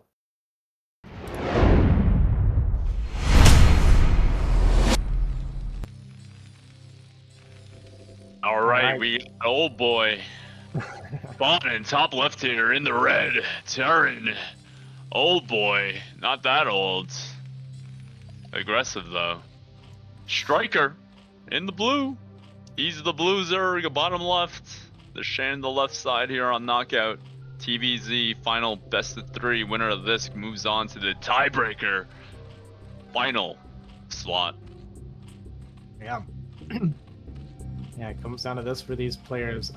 Again, you know, can't help but feel that StRyKeR is favored. I feel like I'm saying that pretty much every time I ever watch him play, though. He's just too good not to be. He's just too good not to be. Yeah. He hasn't gotten on a line. He hasn't done anything but that's not his repertoire, right? He's a standard strong, you know, he just plays just very strong. And we know that he has the ability to end games whenever he wants to. It just depends on whatever he wants to do. And so, OLDboy, he's definitely been more of like the aggressive type. And his control, I think, is definitely more like fearless. And that might fire back in this matchup where, if you're not careful with your MM or whatever he does here against Zerg, a player like StRyKeR, he might capitalize on you. But no barrack here yet, Ozzy. Yeah, we are going at 13 CC against Overpool. I don't know. I strike like 12 pool or 12 hatch is so standard in this matchup. I don't know what kind of soul read this is from StRyKeR. But this is not looking good for OLDboy. You do not want to be going 13 CC against a pool first build. Yeah, and when your depot is out like this, StRyKeR. Even gonna get the first scout too. I mean, this is such a disaster for OLDboy. I don't hate it from OLDboy. Like, I hate it because he's dead, but I don't hate the idea of what he just went for here. Well, this is good against 12 hatch, right? That's it. Only 12 hatch. It's amazing against 12 hatch, which is like one of the most common openings, right? Like, and StRyKeR, who was kind of known for being a pretty standard player, I don't think this was a bad fault from OLDboy. It's just unfortunately It's gonna backfire. Right, yeah, because we were just saying that StRyKeR's been playing pretty, you know, not getting out of line, but here he is going overpull in CVT. Yeah. Yeah, you know, if I'm on the ladder, I GG'd as soon as I see those lings of this build, but I do understand him wanting to fight it out. Oh, there's a gap too. That might be a saving grace, just so he can engage this. Yeah, actually a really nice drill. Gets 2 lings initially. So that's actually really, really nice. The additional lings are going to show up. We're going to deny this depot a little bit longer, but the barracks did finish, so we got the marine on the way. And I mean, we're not mining as OLDboy during this, so yes, we're like kind of holding. And he's not going to die, but he's dead. You know what I mean? Yeah, I know what you mean. I want it to be proven wrong, right? Yeah. So now I'm like, hey, OLDboy, come on, let's do it. But yeah, like he's got no money coming in. Yeah, we're still not mining, right? These lings are gonna get through here. And even if he survived somehow, the lair is already on the way, guys. Like we. Oh man. Yeah. Yeah. Valiant effort. Definitely valiant effort. Yeah, I mean, I again, I don't fault him at all for not GGing and trying to play it out. I think that's just, you know, this is a tournament. Absolutely go for it. Try to make something happen. You know, get as much experience as you can from this game. But there's no shot that we're ever prepared for the mutas by the time they get here. I mean, we're still losing SCVs while StRyKeR is droning happily at home. Although we are a supply block, so maybe not droning super heavily. Okay, there's the Overlord. Yeah, and it's not even 9 pull. If it was 9 pull, it wouldn't have even gotten to this state. Like, it's not like StRyKeR was going all in here. This is just an opener that is just not as econ friendly, I guess. But still, like, it's not like an all-in opener from StRyKeR by no means. Exactly. It's a lower eco, more safe build, so that basically killed his opponent, right? Like, yeah. Yeah, gonna make that safety sunken because he's so far ahead. Just wants to make sure he's not caught off guard by anything weird in case he like missed the marine move out, because he doesn't have full vision at the top of the ramp. The way he did this wall, right? So these marines could have technically snuck out, so he just wants to make sure he doesn't take any weird counter damage. And he just waits for his mutas, and he'll finish it off. Academy just now starting here with the gas. I mean, the Spire is going to be done before we start in eBay, probably. And I think you all know what that means.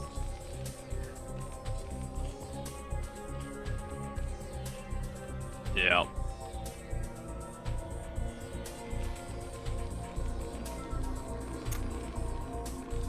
Well, we started the eBay before the Spire finished, at least.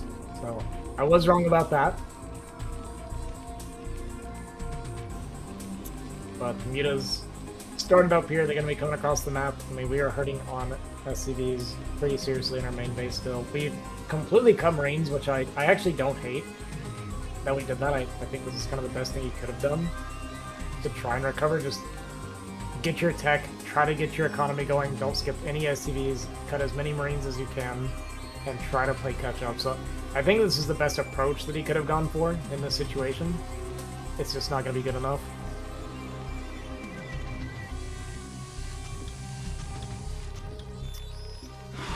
Turret almost going to finish in time, but not quite going to get there. Might be able to get this top turret at least potentially, but the last thing we want to be doing is losing SCVs right now, when we barely have SCVs to lose. And even the deflection's killing multiple SCVs on the backside there, and you just see no supply. I mean, at this stage of the game, the supply's usually about even. Currently, Zerg is up 20 supply. Gonna be able to kill this turret. GG, gonna be called. StRyKeR gonna take this game one. Again, I love the thought from OLDboy. I really, really do. Yeah. Yeah, Just just is what it is. unlucky. It happens, Just unlucky. Yeah.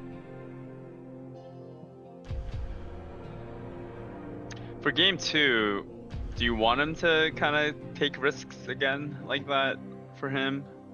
So you know what I do in game 2 here? Is I go 13 CC.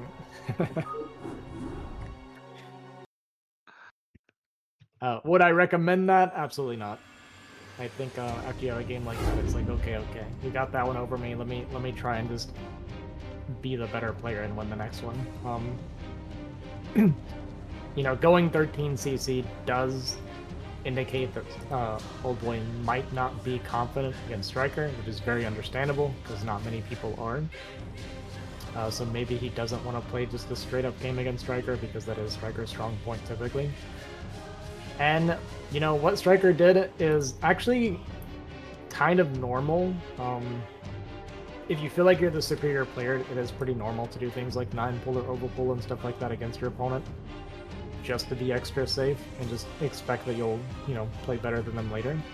You know, when you ladder and you play against someone that's like S rank or something, they're like always 9-pulling or something like this, right? Because it's like, Right.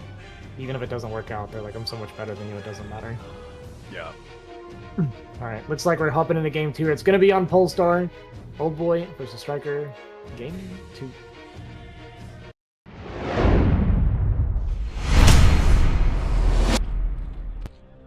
Take it away, Yazi. Alright, spawning here in the... Where are we at? Bottom left, we have our blue Zerg StRyKeR. 1-7. And his opponent spawning here in the top left. BSL dash OLDboy. Our Terran player. I think I said that twice.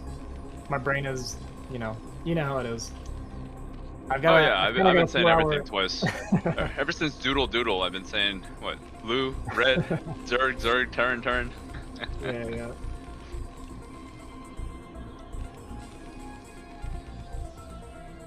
Alright. Looks like it's gonna be... Okay, so we're gonna go 10 racks. I wasn't sure if this was gonna be 8 racks or 10 racks or something. So it's gonna be 10 racks for OLDboy. I'm actually a big fan of 10 racks. I'm mixing it quite often. I think it's good for this matchup. It's actually a really good opener against 9-pool. Okay. And it can pressure close spawn 12 hatch. If you're good at the multitasking. Which I'm not, so I don't ever try it, but I know that it can be done. Yeah, right.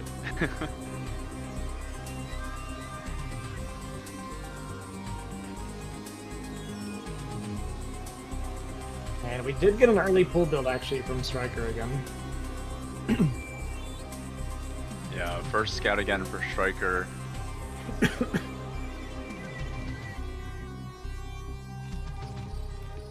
OLDboy snipping that Overlord out as well, moving that SCV towards that bottom left position.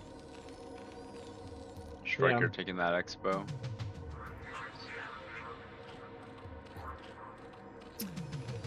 Yep. StRyKeR maybe just wanting to try to avoid dealing with any A-racks or anything like that from OLDboy. Sorry, excuse me.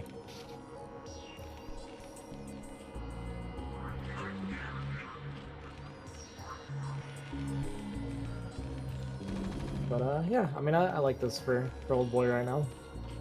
10 racks against overpull. I think feels pretty good.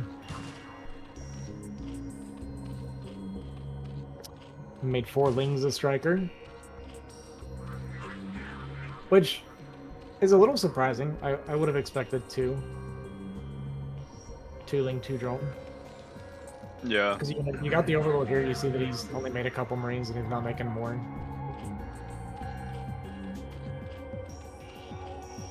Just little things, you know.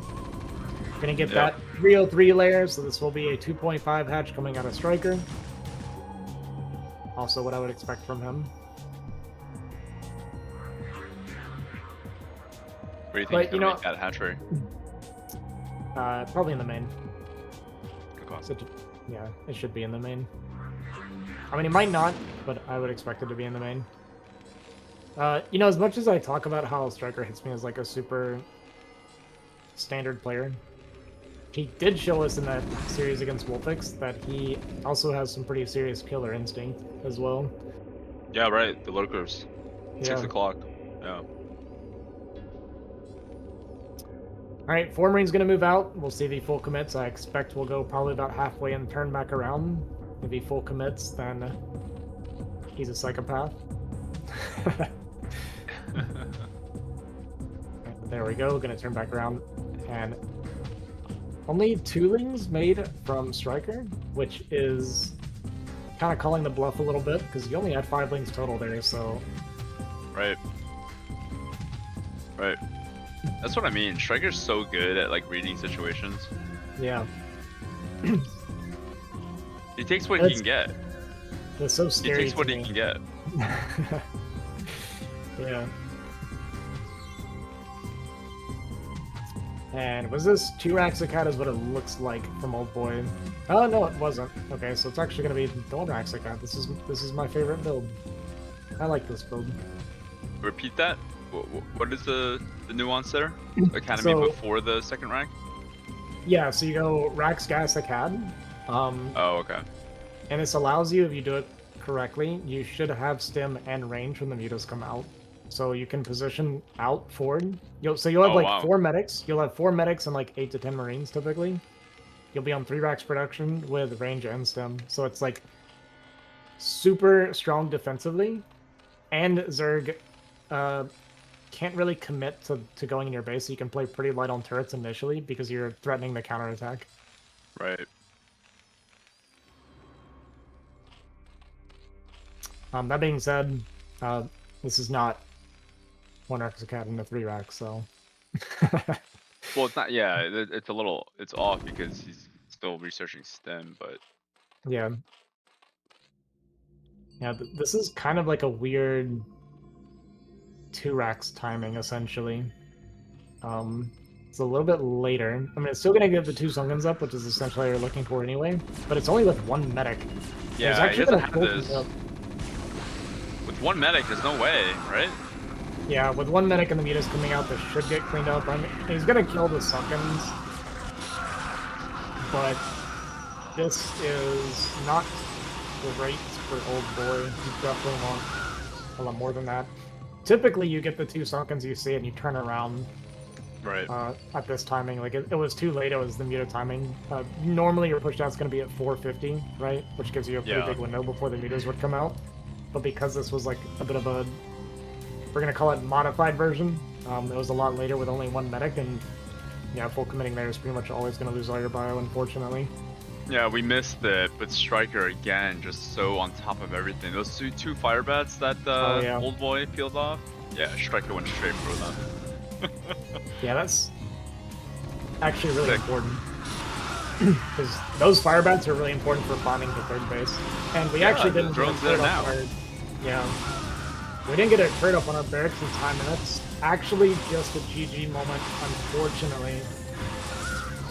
Because these are just Really? going to sit on top of the Yeah. barracks. and Damn. Damn, it's the only place where he didn't make turrets.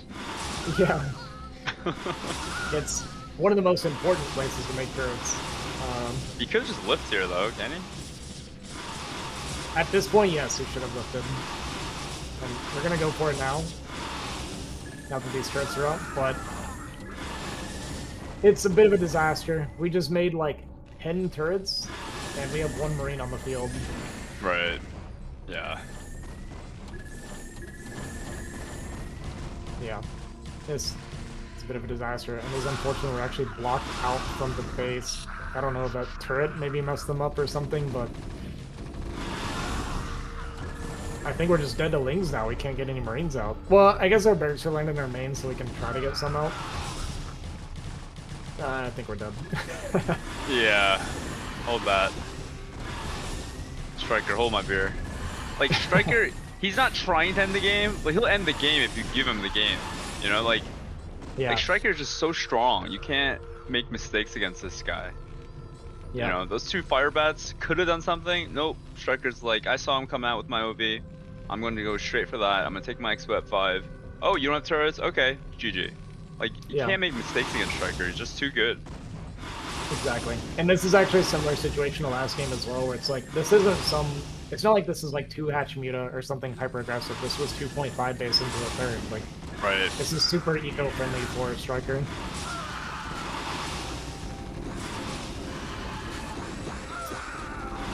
I mean, you're gonna get a few Marines out and pick off a few of the mutas, but these turrets are getting cleaned up. There's only one more turret left here, and once again the barracks are gonna be exposed because of this. Man, look at those mutas. Yeah, really nice control. We're gonna counter with these 4 Marines. I don't hate the desperation. You know, try to do something. It is this tournament life on the line, but easily cleaned up by those Lings. And just a little bit of a mismatch here in this matchup, it feels like, for OLDboy, which, again, you know, this is not to take away from OLDboy. It's more like props for StRyKeR. Yeah. I mean, we saw OLDboy take out Doodle. Like, it's not like he's a pushover. StRyKeR just makes it look that way. 100%. 100%. It's not an easy bracket.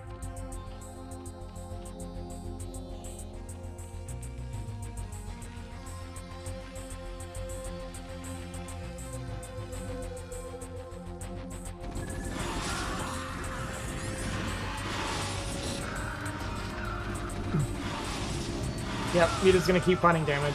You know, behind us, we've got our 3rd gas up and running. At least on the way here for StRyKeR. Trying to get some desperation bunkers up. OLDboy just wanted to try to play it out. Thanks. Big tip coming in from Blizzardo. Ooh-wee. Really appreciate the support, man.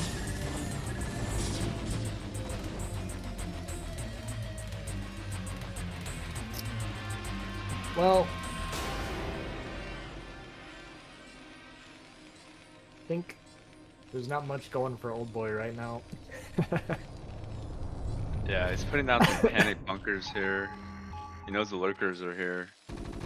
Scans them. He's just trying to prolong the game. Just trying to just get into a position where he can maybe mount something together. But he really can't with all this pressure that's being delivered here. Yeah. The mutas are bruised, but the hive is done already. When hive is finished before your factory is done, you're not in the position you want to be in this matchup. The Defiler mount is on the way. You know, something I usually use as a kind of point of reference for like what the game state is for me, if I'm happy or not, is how many irradiates have I got off before the Defilers are out? If the answer is Defilers are out before my starports are done, then it's not great. Well, OLDboy, he's not the type to give up, but at the same time, no one made OLDboy look like this. You know, that series against gosh, my brain. He looked really good against the Protoss. Doodle. Yeah, DoodleDoodle against DoodleDoodle looked really, really strong. WolFix actually did really well against him in TVT. Maybe TVP is his best matchup, OLDboy. But no one made him look like this, where he looks helpless. You know, panic bunkers, panic turrets. Like no one put this amount of pressure. I agree. That's exactly what it looks like, right? Like against Tarson and DoodleDoodle, he didn't look out of the game at all, right? Right. But yeah, but this is kind of the effect of a strong Zerg player. Yes. Like I've talked about this before, where it's like, if I play a Terran or a Protoss that's a lot better than me, it doesn't look that bad. Like I'll watch the replay and be like, all right, it wasn't that bad. But when you play a Zerg that's a lot better than you, for whatever reason, it feels like you're like a little kid fighting your dad, right? Like you feel so out of place and mismatched. Yeah. Totally. Yeah, when I play a strong Zerg, I feel ashamed a lot of the time.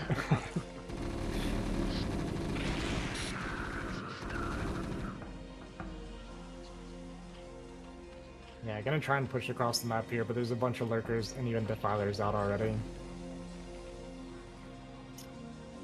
Got a tank scouting 6 o'clock there. Great, scans here, sees the lurkers. But I don't see much window of opportunity here for OLDboy.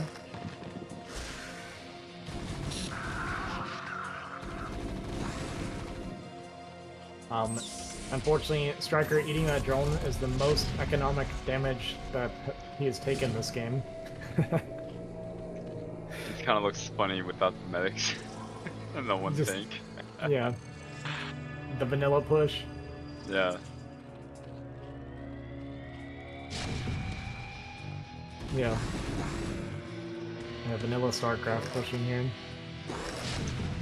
Man, I stimmed way too much in my vanilla days with my Marines. You gotta be careful with it back then, yeah. I know. I stimmed them way too much. TVZ was impossible. You know, whenever I'm in like the hyper late game BGH and I'm sitting on like 30 racks or something, people always ask me, they're like, why do you stop making Marines? Like, you need more medics? And it's like, brother, I don't need to heal my Marines, I just remake them at this point. Right, yeah. You're just a trading machine. Yeah.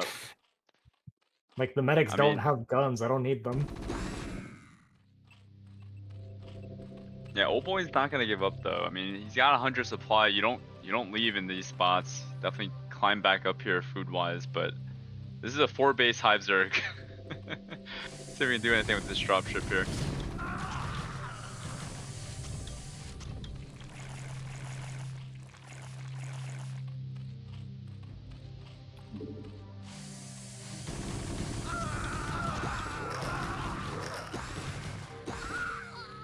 Yeah, I think the drop play, you know, it is a potential comeback mechanic in a lot of situations.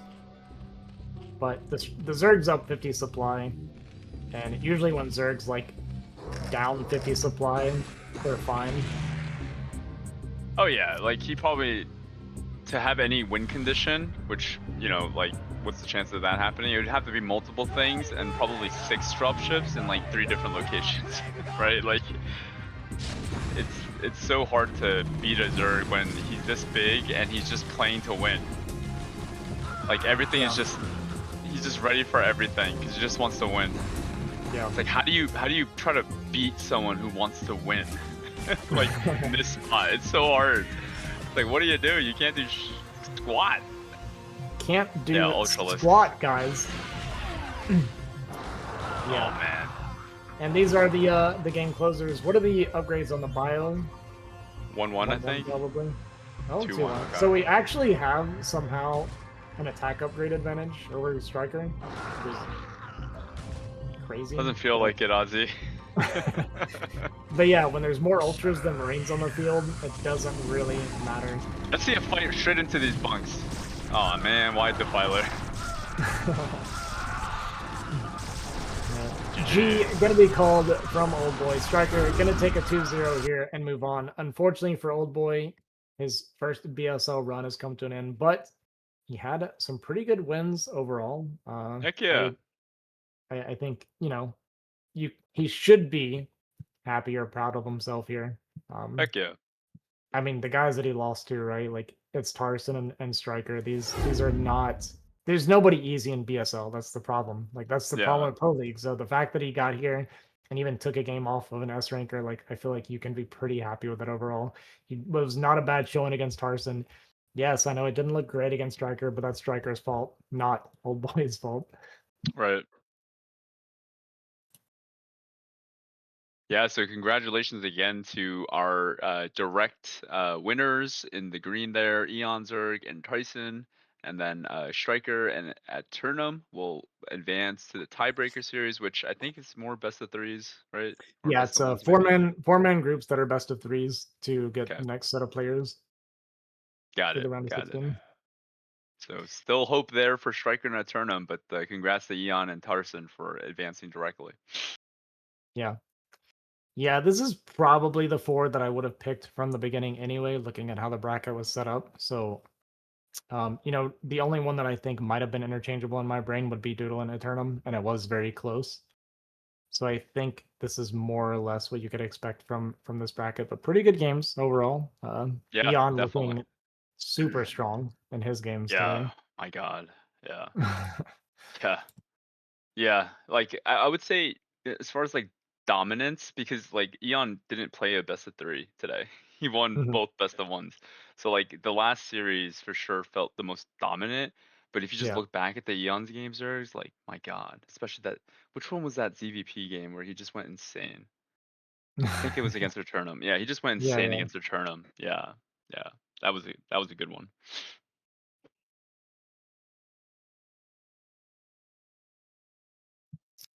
Do you want to dry? Or you want me to do the Oh, thing? sure. Yeah, sure. Let's do it.